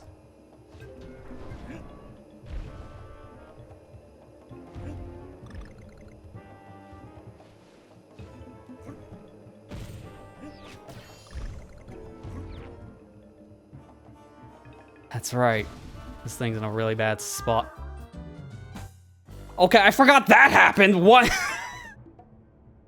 What in the Looney Tunes crap was that? I forgot the puzzle piece was there, above the cannon. So I think if I remember correctly, you jump over it, and that's how you get the puzzle piece. Yeah, you literally go on the ledge, roll back, and then you can get it. So that threw me off to a point where I just got Looney Tuned. Like, again, what was that bounce? I've never seen that before in my life in this stage. God, well now I have all the patterns memorized, so patterns aren't going to be the problem anymore. Which is going to be the hitboxes and my timing.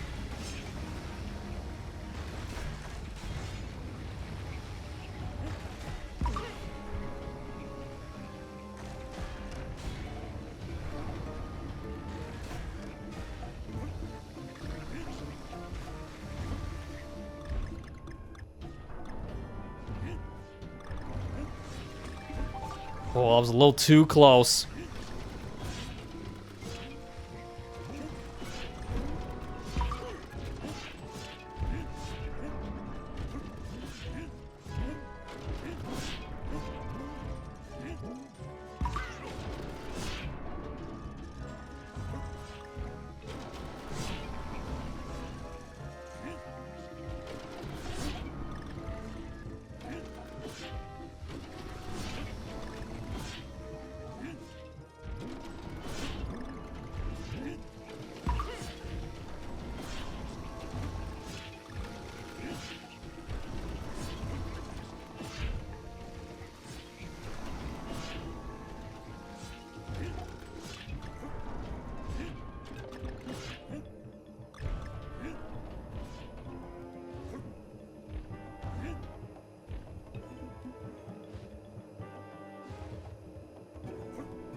Why? Why does this game have horrible input delay at times when it feels like it? I hit the roll and it didn't come out, so I just walked off like an idiot. God, dude, why do I feel like that has to be like a translation error sometimes because of the motion control in the Wii game? It's specifically with the roll. Like, sometimes it feels like it has this delay on it, and it's because that was originally motion control only. So maybe it could just be like a weird translation from a motion to a button. And it just has a startup delay. And that killed me because of that.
Too early. That was just my fault.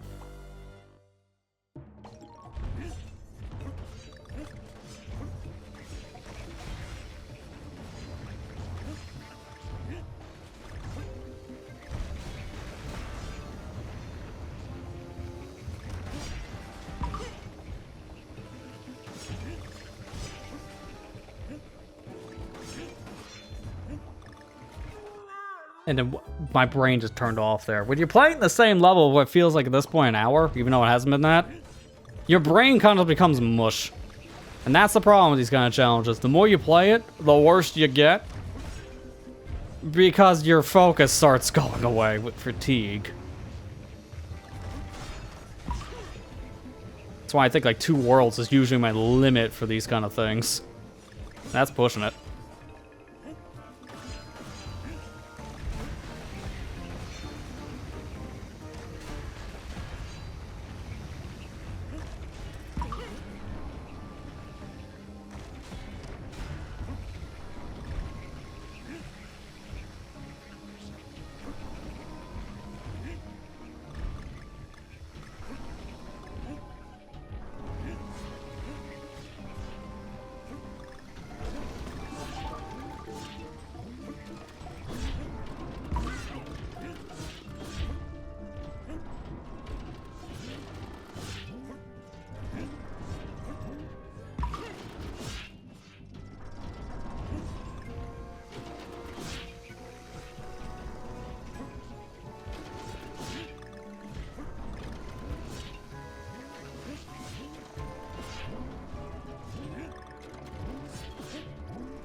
Get me out of here. Jeez, dude.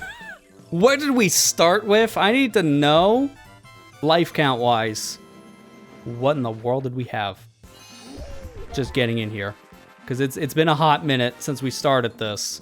And I lost count after the 200 mark. It was a lot. So much so that I'm looking at the YouTube stream and the player constantly is refreshing as I'm rewinding it. It can't keep up. Alright, I got the number now. So let me put it in a calculator. This was definitely our worst level yet, which I'm not surprised after all the horror stories chat was telling me here. So what we ended with now with this level is 258 on the counter. We had 169 deaths coming in. This level alone took up 89 lives. Holy crap. That was bad. And now, I want to sanity check myself. Because again, I don't remember that level being that bad on hitboxes in the Wii original. Now I want to check the Wii original really fast. Which, I'm not going to play it on mirror, I'm just going to load it up normally so we can have safety hits. I just need to see what happened in between. So I'm not going to turn on the Wii.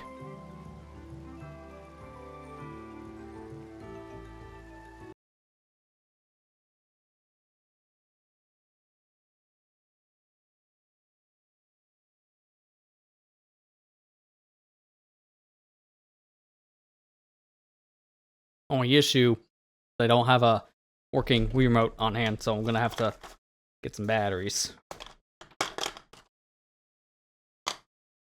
I think my whole stock is nothing but triples. Thankfully. Microsoft's dead anyways, I'll take their controller batteries.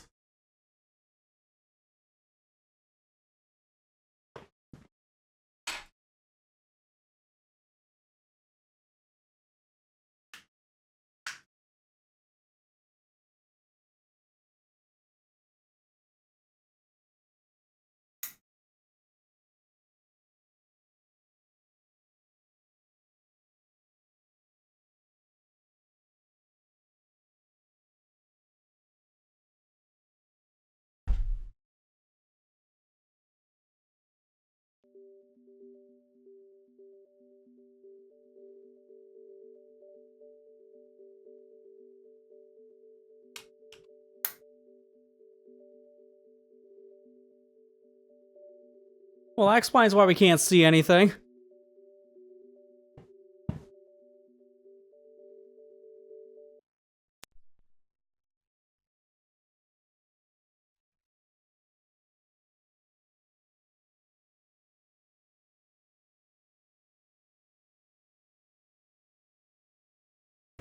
There, geez, all this for a sanity check.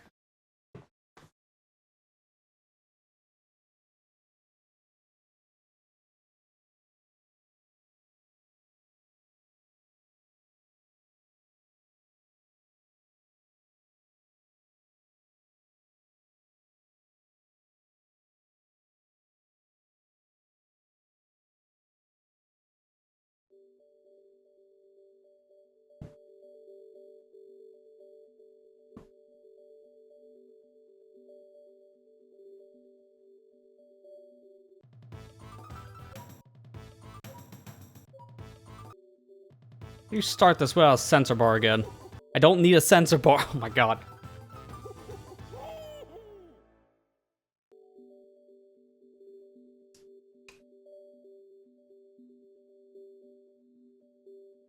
All this for a sanity check. But I swear, it wasn't this bad. So I have to know. And that's why we have the Wii on standby.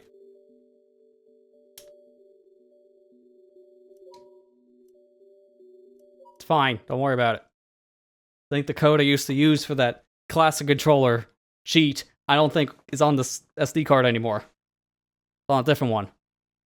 Yeah, sure enough, it doesn't work. I don't have the code on this, I gotta go old school.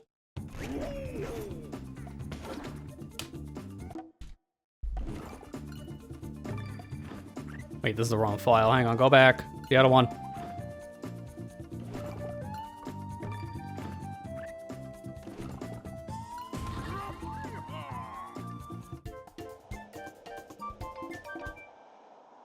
By the way, that feeling, this is probably gonna load faster. Yep. It's gonna load faster than the Switch 2. I am playing this off a hard drive, so I don't have to dig out my actual disc. This makes my life easier.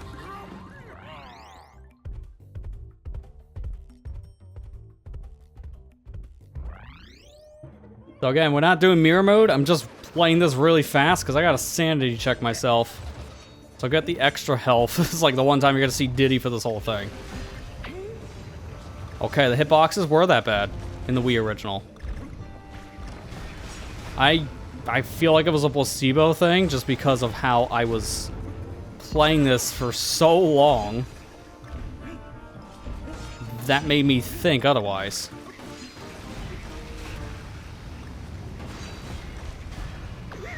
Yeah, they are that bad. They were just that bad, no matter what. So this level just sucks in all three versions. It does not matter the one in question. They are all bad. You're my real test. Yeah, they were all that bad. Don't worry, I'll count for the death total. For people wondering, because I know that'll always be a question. We got our answer. Was it worth it? No. No, it wasn't. But did we need to do it for science? Yes.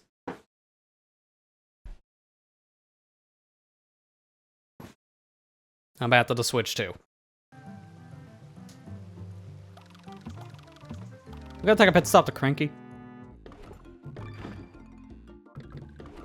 We have all these coins, I might as well use them.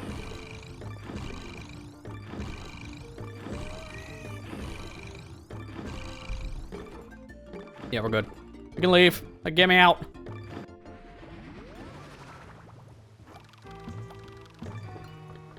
Really tell it was a while since I last used that Wii because I had to go through a whole bunch of different menuing on an upscaler just to get it to work. Gets used every once in a while with that.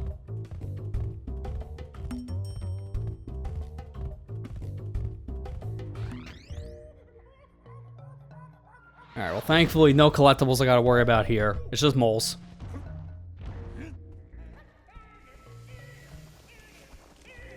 I think I was gonna have an easier time on 4K. Makes me a little more confident going into this. At the 4K, prepare for another 100 deaths. My confidence is gone. Completely out the window. No longer in town. Please leave a message after the beep. Ah! That's the beep. Screams of agony.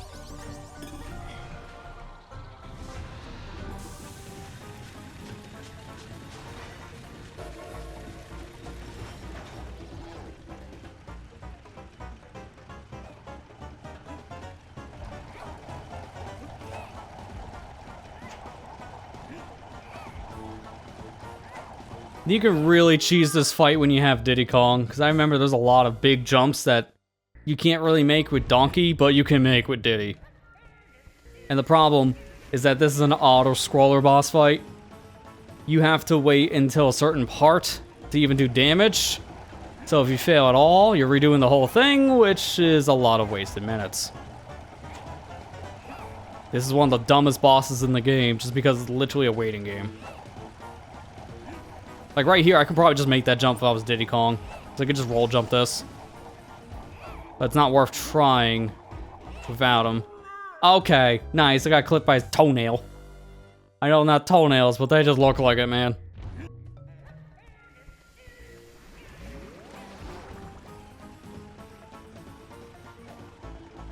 And that jingle's gonna probably live my nightmares.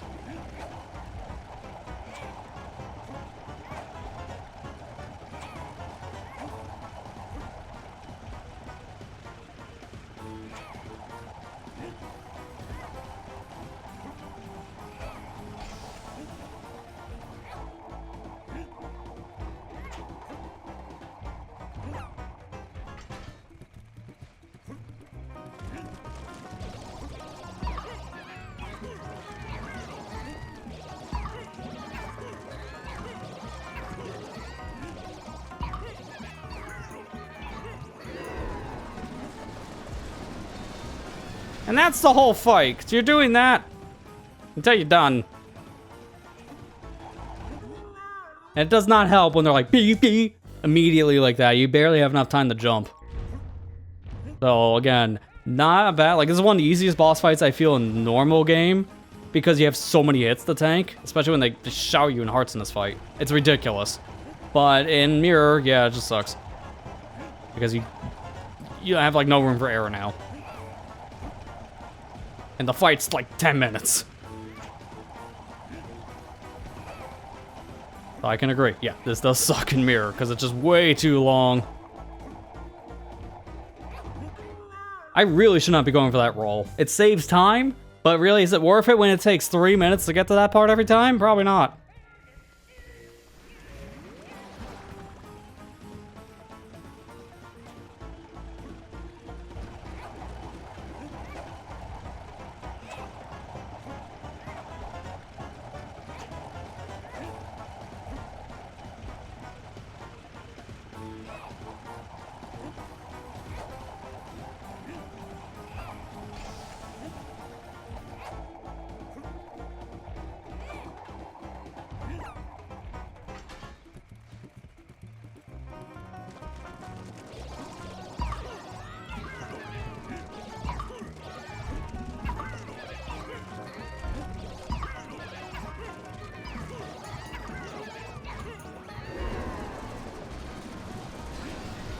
The car they destroy is always random too, so you gotta really pay attention.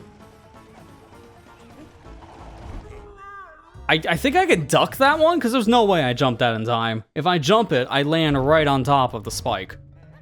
So if I duck, I think I'm clear.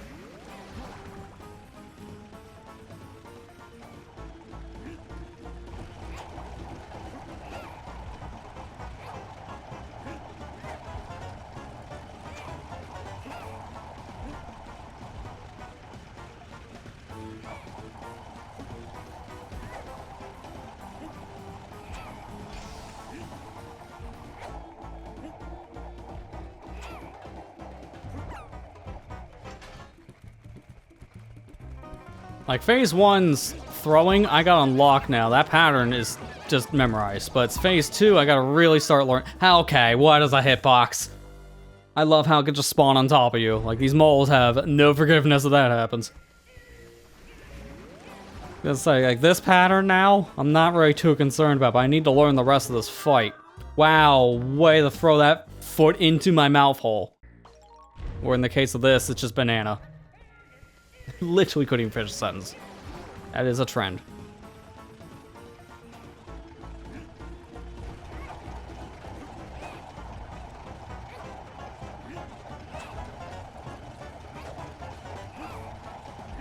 I don't like how fast sometimes you throw these pickaxes, because like, how is a player supposed to react to that normally?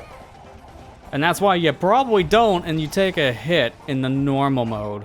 So Mirror, that just becomes even worse.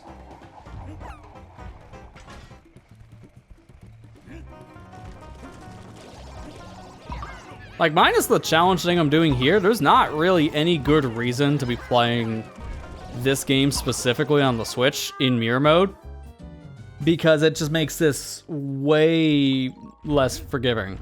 Play it in Modern, because in the classic style with only one hit, it's not forgiving. Having that safety hit makes things so much better. I think half of the problems I'd be having with this Mirror mode would not be a thing if I had the second heart. Like, realistically, both for Tropical Freeze and Returns, it doesn't make any sense if you're playing the Switch ports. It doesn't make any sense to play the game in its classic iteration unless you just want that difficulty. Because you're losing out a lot of quality of life stuff by just picking the old classic mode. So I'm really just doing this for the real challenge, which is not recommended.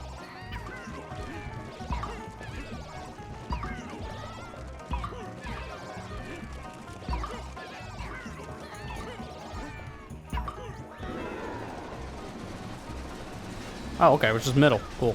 You always want to stay in the middle so you can anticipate where the next one is.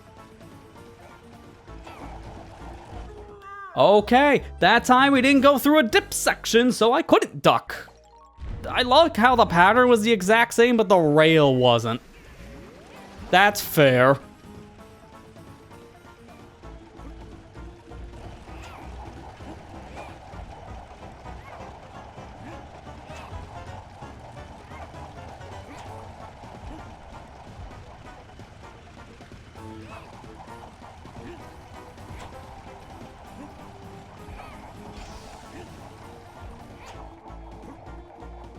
A funny thing is, if you were playing the Wii original, you would think maybe this boss fight could be a little bit easier because you can pull the screen closer to you. If you were playing, I'm just jumping too early. If you were playing in full screen, but this was like one of those few Wii games that actually played in widescreen no matter what. So if you played this in full screen on the Wii, it just letterboxed the thing. So it just made your image way smaller for really no good reason. So just play in widescreen. And that, unfortunately, means you can't cheese this battle by making the screen smaller, because it would push everything together. By doing that, it would probably make the boss fight free, because you could just roll over to the carts.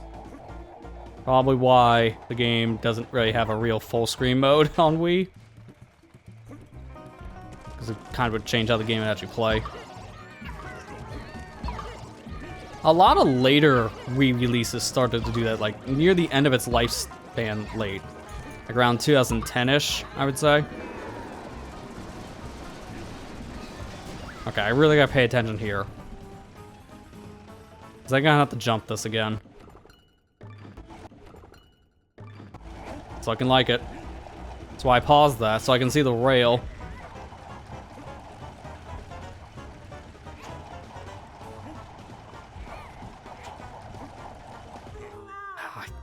Couldn't really see that last one. I barely heard it.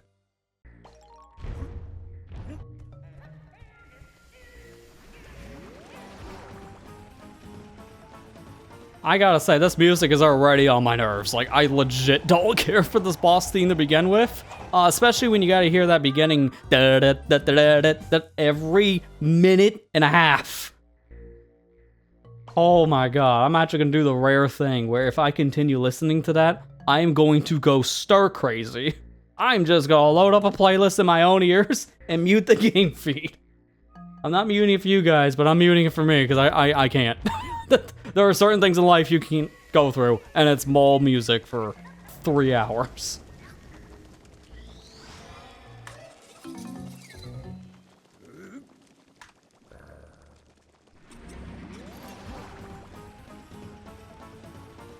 Ah, bliss. So immediately put on a playlist in my own ears. Apologies to you viewers having to suffer, but I can't. I just can't. I got focus music.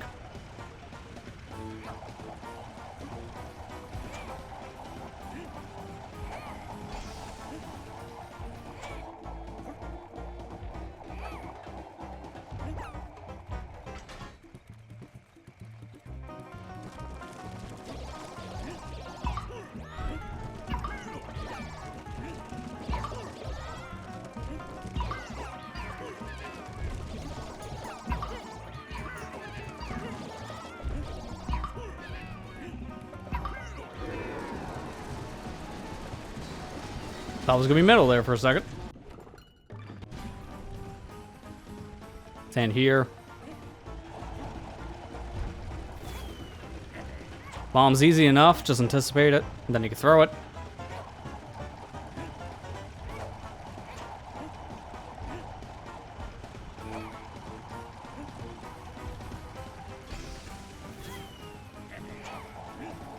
I really shouldn't have jumped that one. Okay, there you go.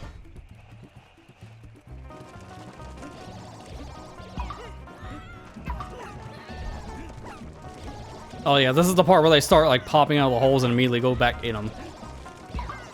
So playing games with you. Oh, come on, man. That hitbox. I wasn't expecting it to come out when it did. I had a little more time to jump in the air.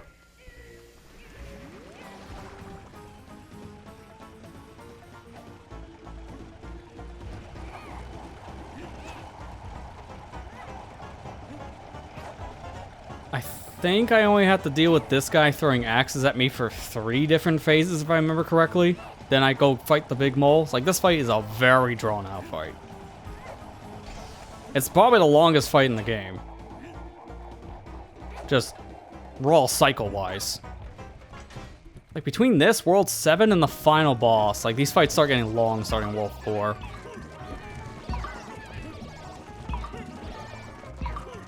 I will say, like, the bosses are unique in the Country Returns series, which is weird to call it a series when there's 2 games and only one of them was named that. But I will say, they are the worst part about both this game and Tropical Freeze. 100%. Because they are very long with no checkpoints. I really wish they were improved in Tropical Freeze, but I feel that they're just as bad in terms of that length. In fact, in some ways, I think they're worse. Like, the boss fights are the one part of the game that just doesn't respect your time as a player. Because they're just... If they were like half the length, wouldn't be that bad. Which is saying a lot because, like, World 1 and World 2 fights, they were pretty fast. Then you get to World 3, it takes a little bit longer. World 4, it pumps the brakes. Now you're just stopped. The pace has just completely gone out the window.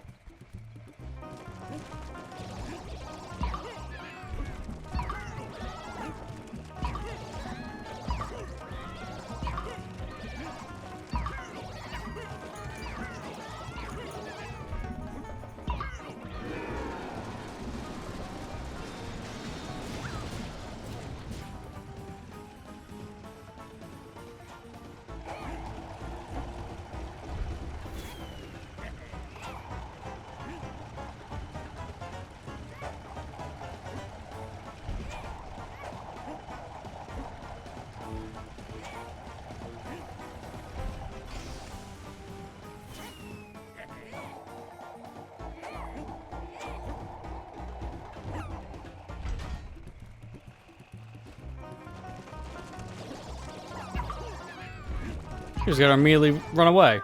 Oh, come on, what? Of all the mole spots, I had to spawn on my foot. Literally the worst spawn.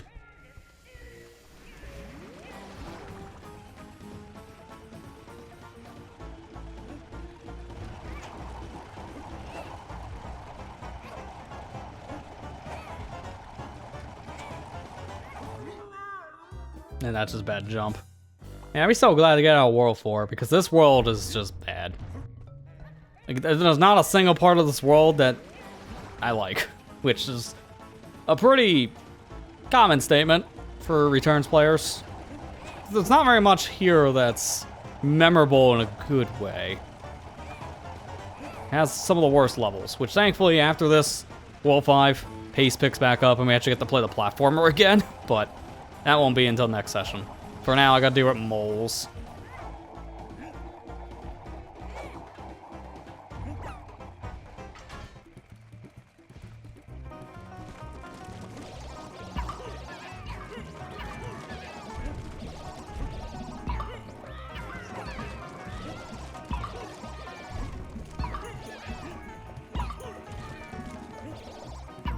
Or just to take this a little slower, just to hit all the bowls before they hit me. I don't want to take a hit just trying to get one fast. I really wish that bomb could just do something, because it's too far away to throw back at the mole.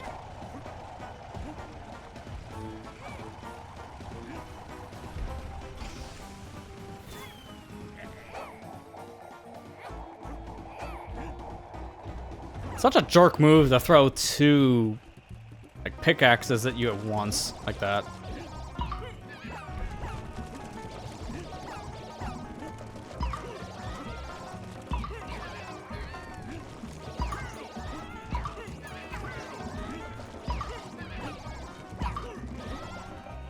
Okay, there we go.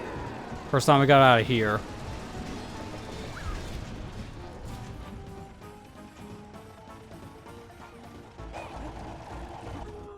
I couldn't jump that fast enough because they come a little too fast in this section.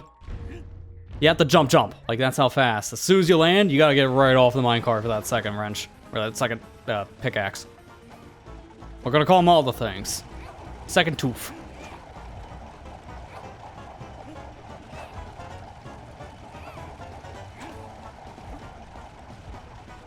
Like, this fight is just super easy when you're here with Diddy Kong and you have like 4 hearts.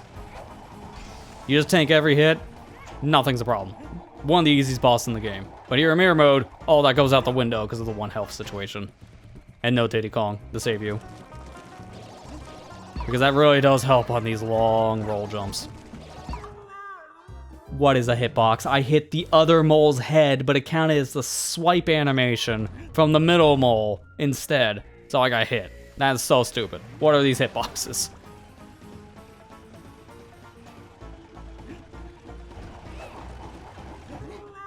And then I jumped on the dip, so I just jumped down, essentially.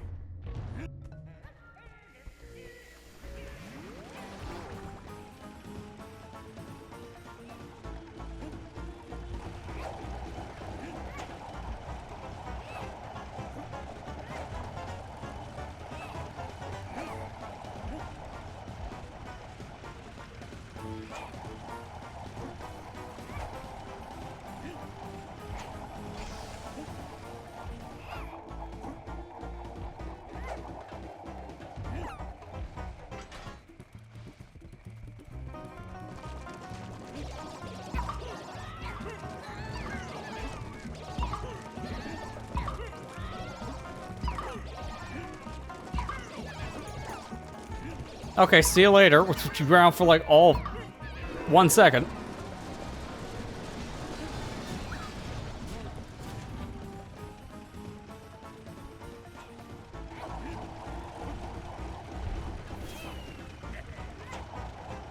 Really helps to go back and forth in this minecart. Like, you don't have that much spacing, but if you can go back and forth on it, then you can run on the minecart itself, get a little bit more of a wind up to your jump, but also have a little more space in the air to run back and forth. So it gives you a little bit more clearance for making these, like, wrench jumps. We're calling them wrenches for some reason again. Pickaxes. They're pickaxes. They're mine. Why do they have wrenches?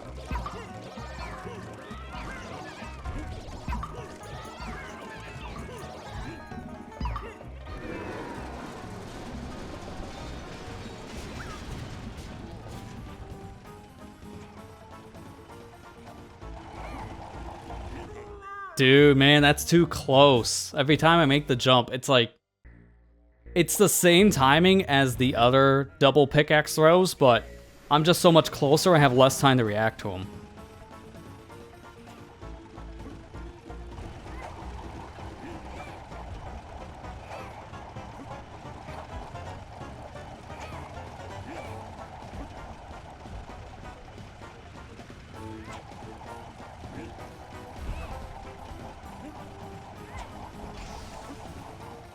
Thank God I have other music in this head of mine. Again, you have to suffer, because this is what I'd be suffering through normally. But streamer privilege, I guess, I don't know.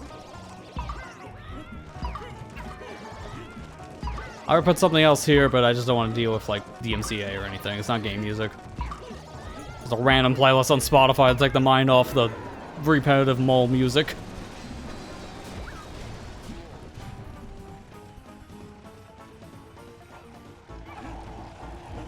Fun fact, apparently, they just released lossless audio on Spotify. It's bugged on Windows. So it's not really lossless. What was the point? How do we keep on getting worse and worse things in our products? Like, guys, just please actually try. Bug test the stuff before you release it.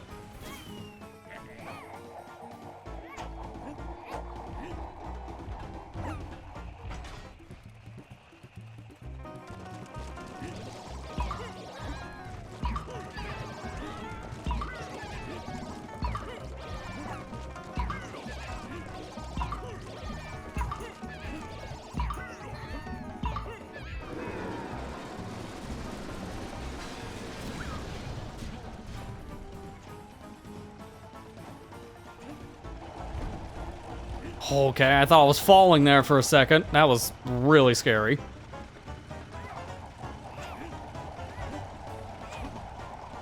The quad. I don't know why he randomly goes for 4 after we only had to do... Okay, then there's like an extra throw. Like, he's just like spicing it up on this one for some reason. Like, I get it. The fight gotta get hard, but oh my god, that came out of nowhere.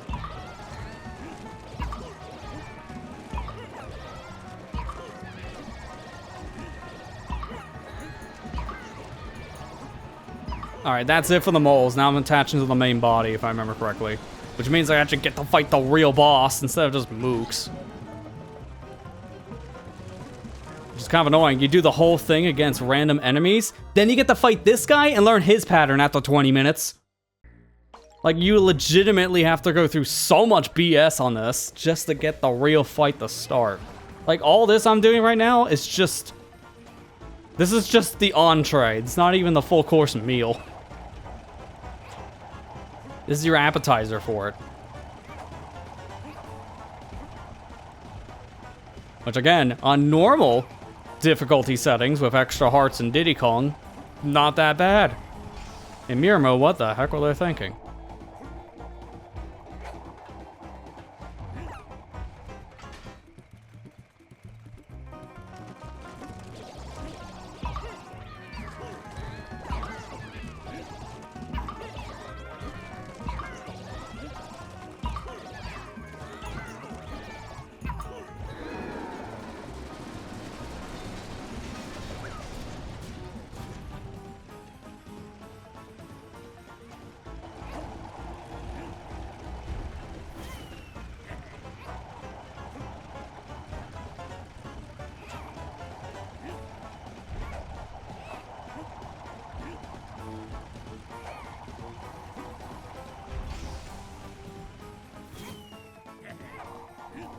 Shouldn't have jumped that. That was a mistake. Thankfully, it didn't cost me my life.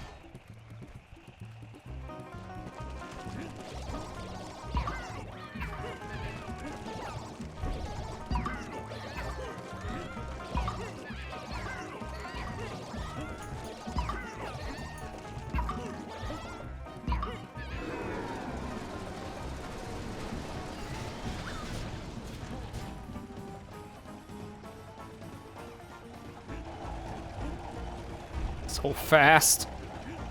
Shouldn't have jumped that. Dear God, every time. Here comes the quad. Thankfully, that's in like the same rhythm.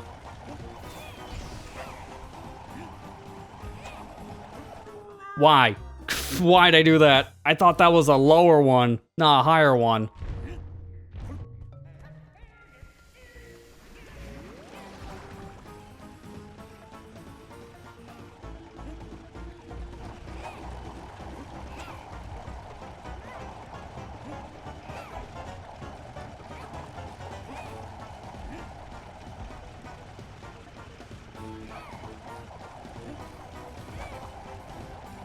I could be through a whole subworld in Bonanza right now. Just when you compare things, you really just see how little this experience respects the player's time. And that is such a big deal nowadays for me, because I just don't have the time anymore for this stuff. So 30-minute boss fights are really not my cup of tea.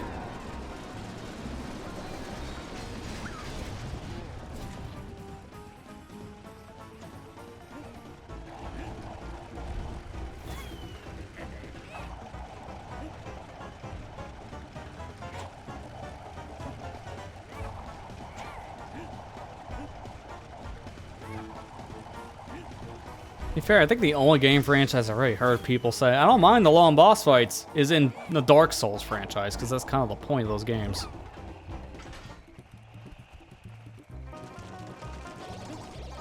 I don't know, I got places to be, so I don't need to be fighting a boss for 30 minutes. I'm good.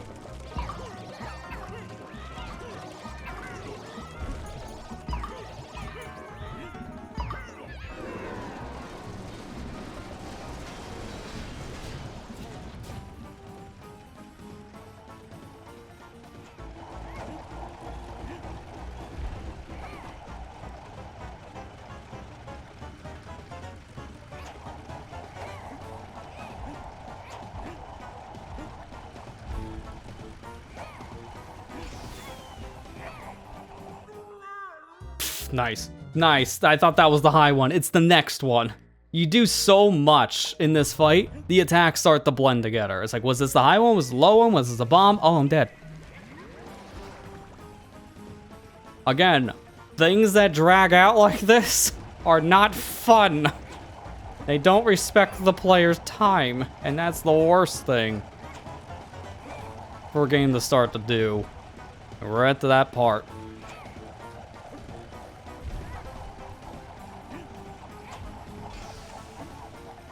last level was bad because it had janky hitboxes. This one bad just because this fight takes 10 years.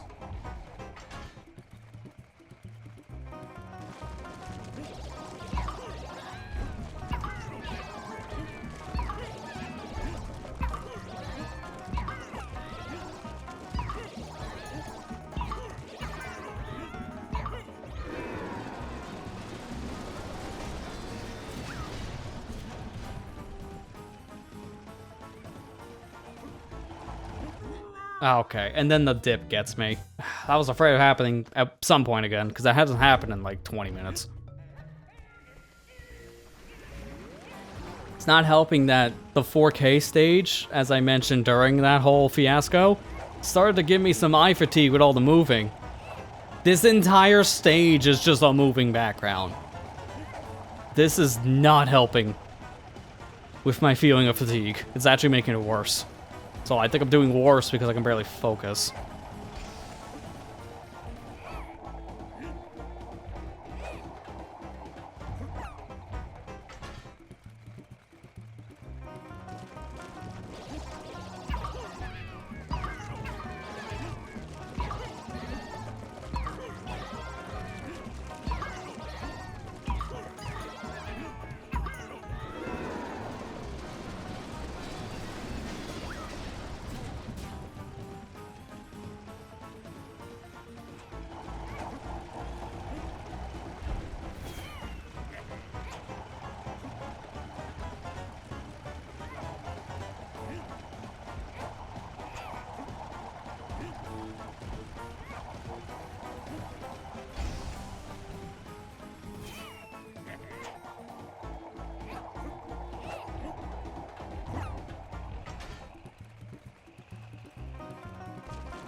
Oh, well, that's convenient.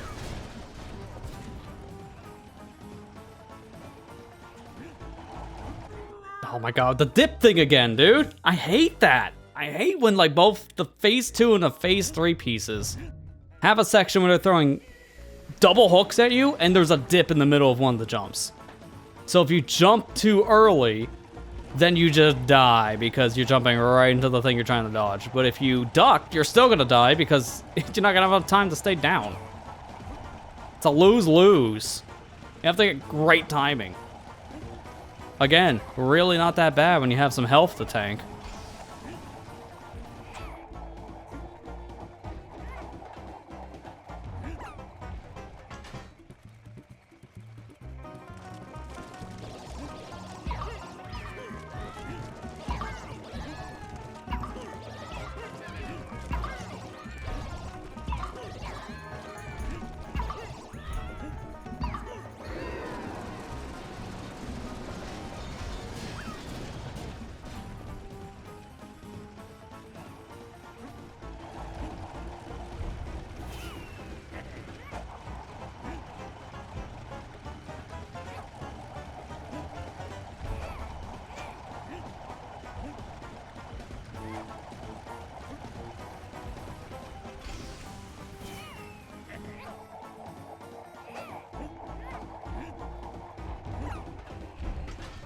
I'm waiting for one of those roll jumps to not come out, because that happens so much in 4K. Why not in the boss fight? Please don't actually happen in the boss fight. That is hypothetical, rhetorical.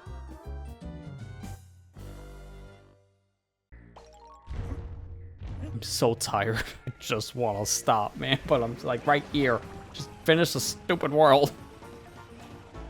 God, this is only the halfway mark. Not even, actually, because we have more than 8 worlds in this because of the special world.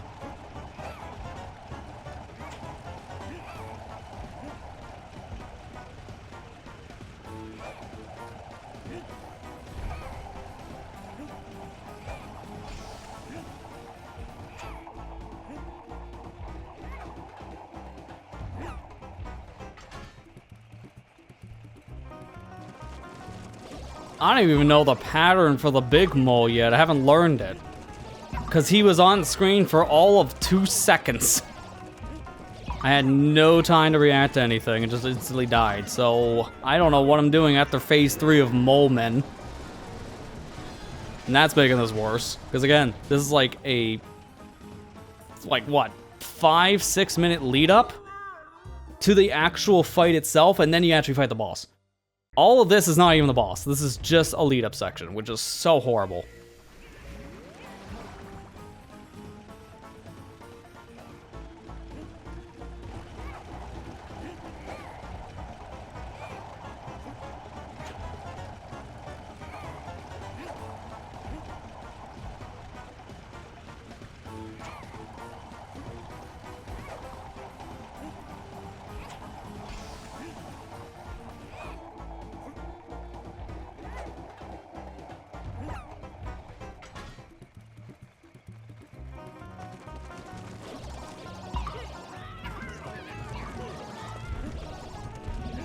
Okay, I don't know how I missed that middle mole, but whatever.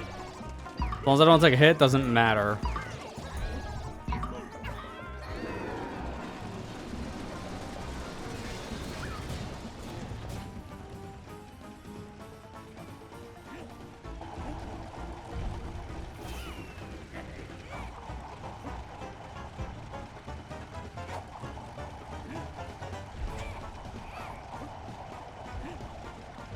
My god, my eyes are starting to blend those two shots together. I didn't see the second one.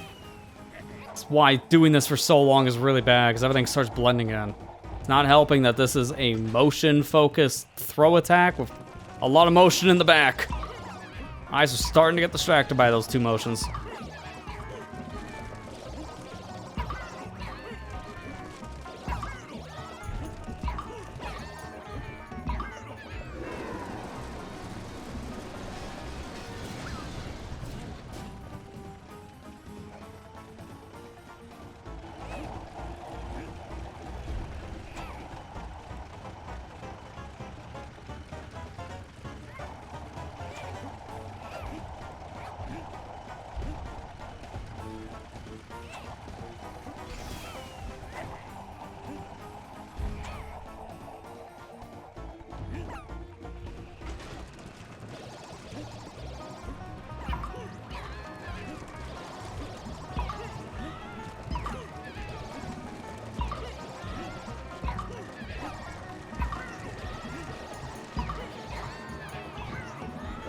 Alright, finally actually back to the real boss fight after like 20 minutes.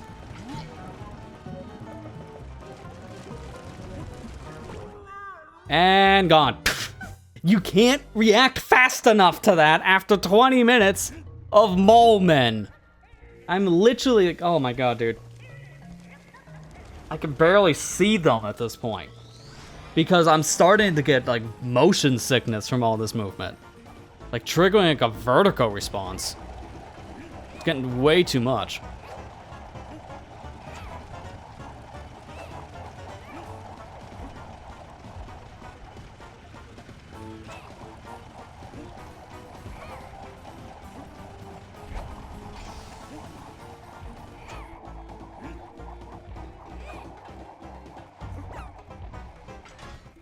I'm just trying to focus on the things that are stationary, which is Donkey and the minecarts itself. And it's not really helping when I gotta deal with all the throwing, which is gonna make me throw up.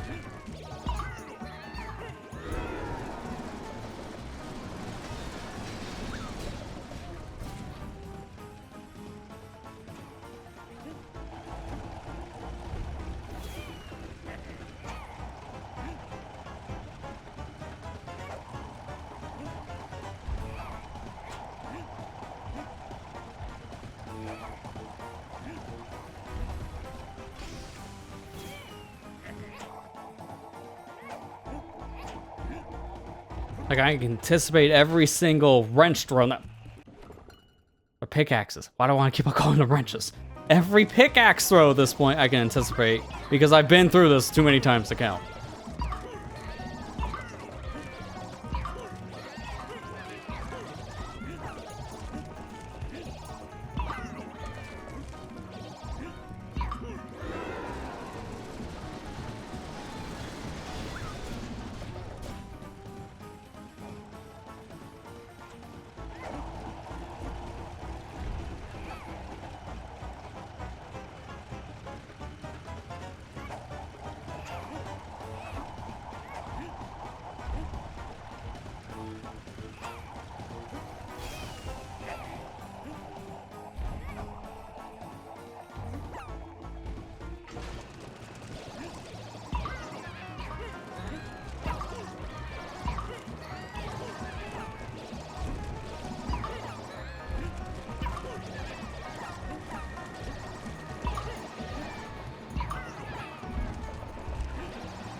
Alright, there. I'm going to do a thing just for my sanity. Give me back the game audio just for this, because I keep on having this specific problem at Mole Man.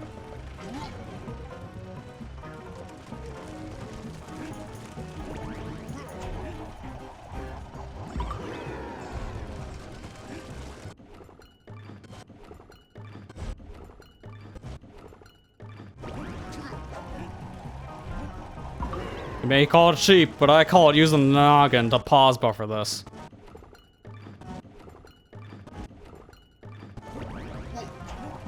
Then I can anticipate better where he is and naturally move.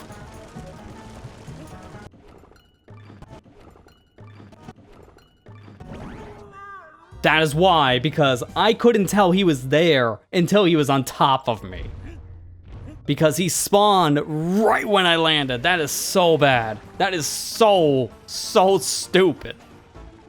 God, this is so torture. Can there just be a checkpoint in between this stuff and the actual boss, please? Like, oh my god. There's a lot of things. This is why I'm mixed on this version, because it is literally just a port. There's nothing else done to this one, but man, I really wish they had just like some extra quality of life to it, because a checkpoint in certain boss battles, like this one, would have been so nice.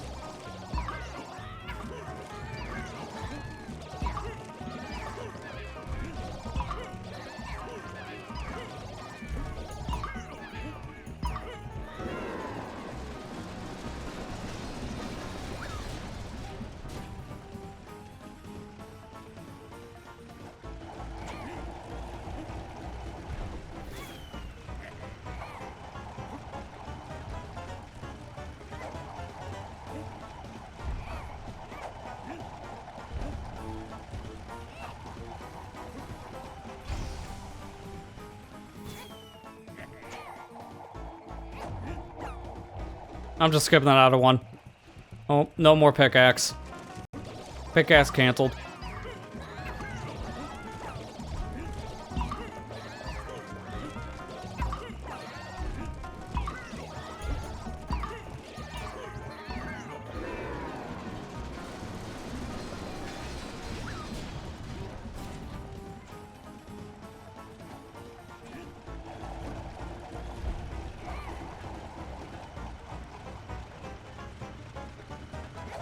Why am I jittering?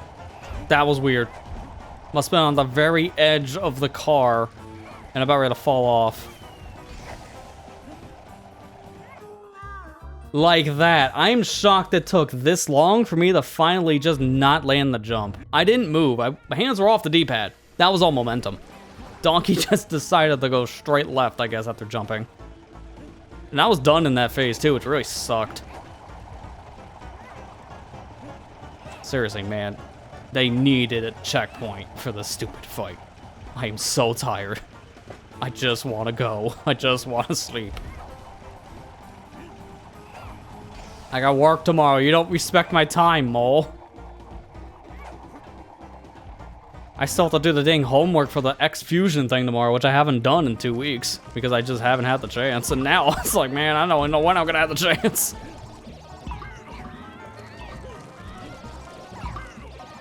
Maybe during lunch break, because I got the work during work.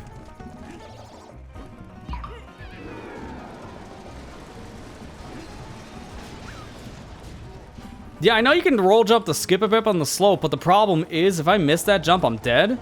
So that's why I haven't been chancing it, because it is pretty precise. Never mind, apparently it's easier than I thought. I've done that so many other times and missed. So I need a Diddy to make it up.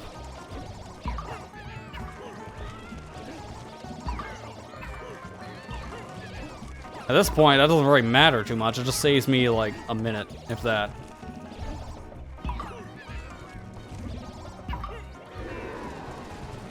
I literally just tried that just to show a point. I'm glad I didn't fail, but man. When you already have a hard time, you don't want to make it worse.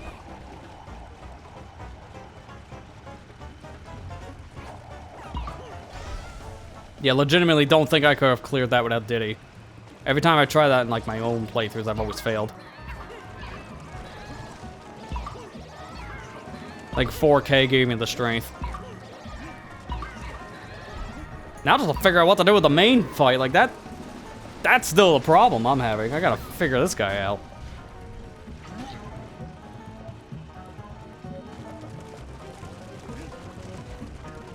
It's only gonna appear on the one that shakes. So if you see one that's not shaking, stand on that minecart. Just the spacing is the question here. Finally. Jeez, dude. Why did that have to take so long? Like, this fight legitimately does not respect your time as a player. It has way too much downtime.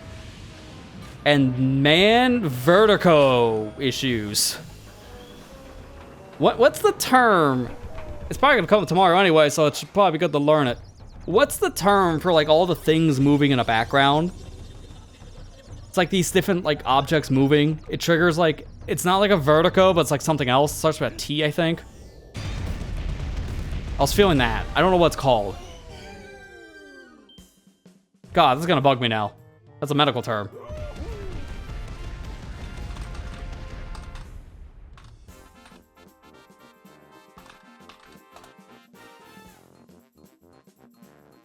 Oh, I got it. I figured it out. If I can get like a pronunciation of it, though, I'll tell you what it is.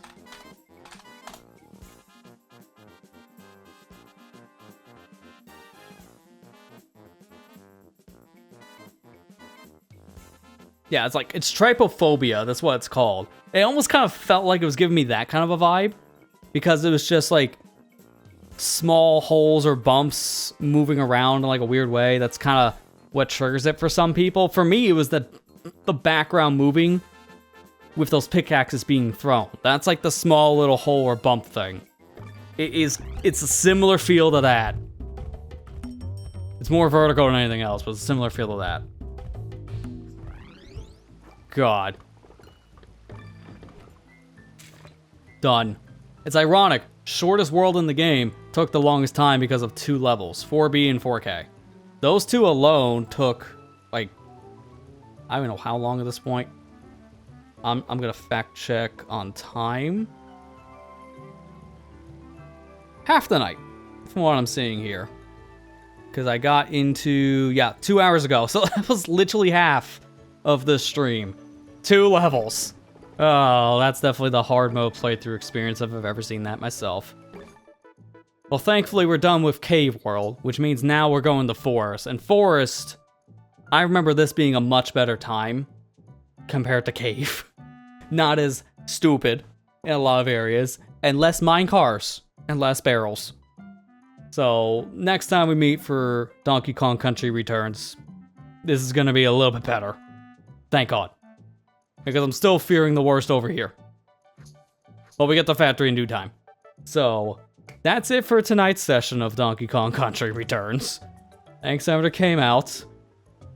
God, that was a trip. But we'll be back tomorrow for another stream of the week.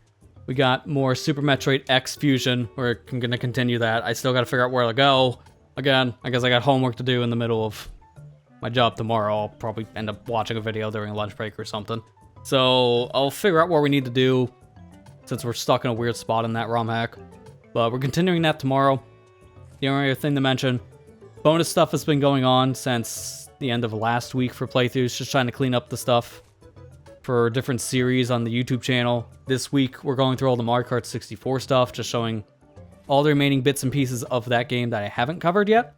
So check it out. Today was another multiplayer video related to that game, so we covered battle mode. One more for Friday, so that'll be pretty much the plan this week as I'm working on some other stuff for probably a November release, realistically.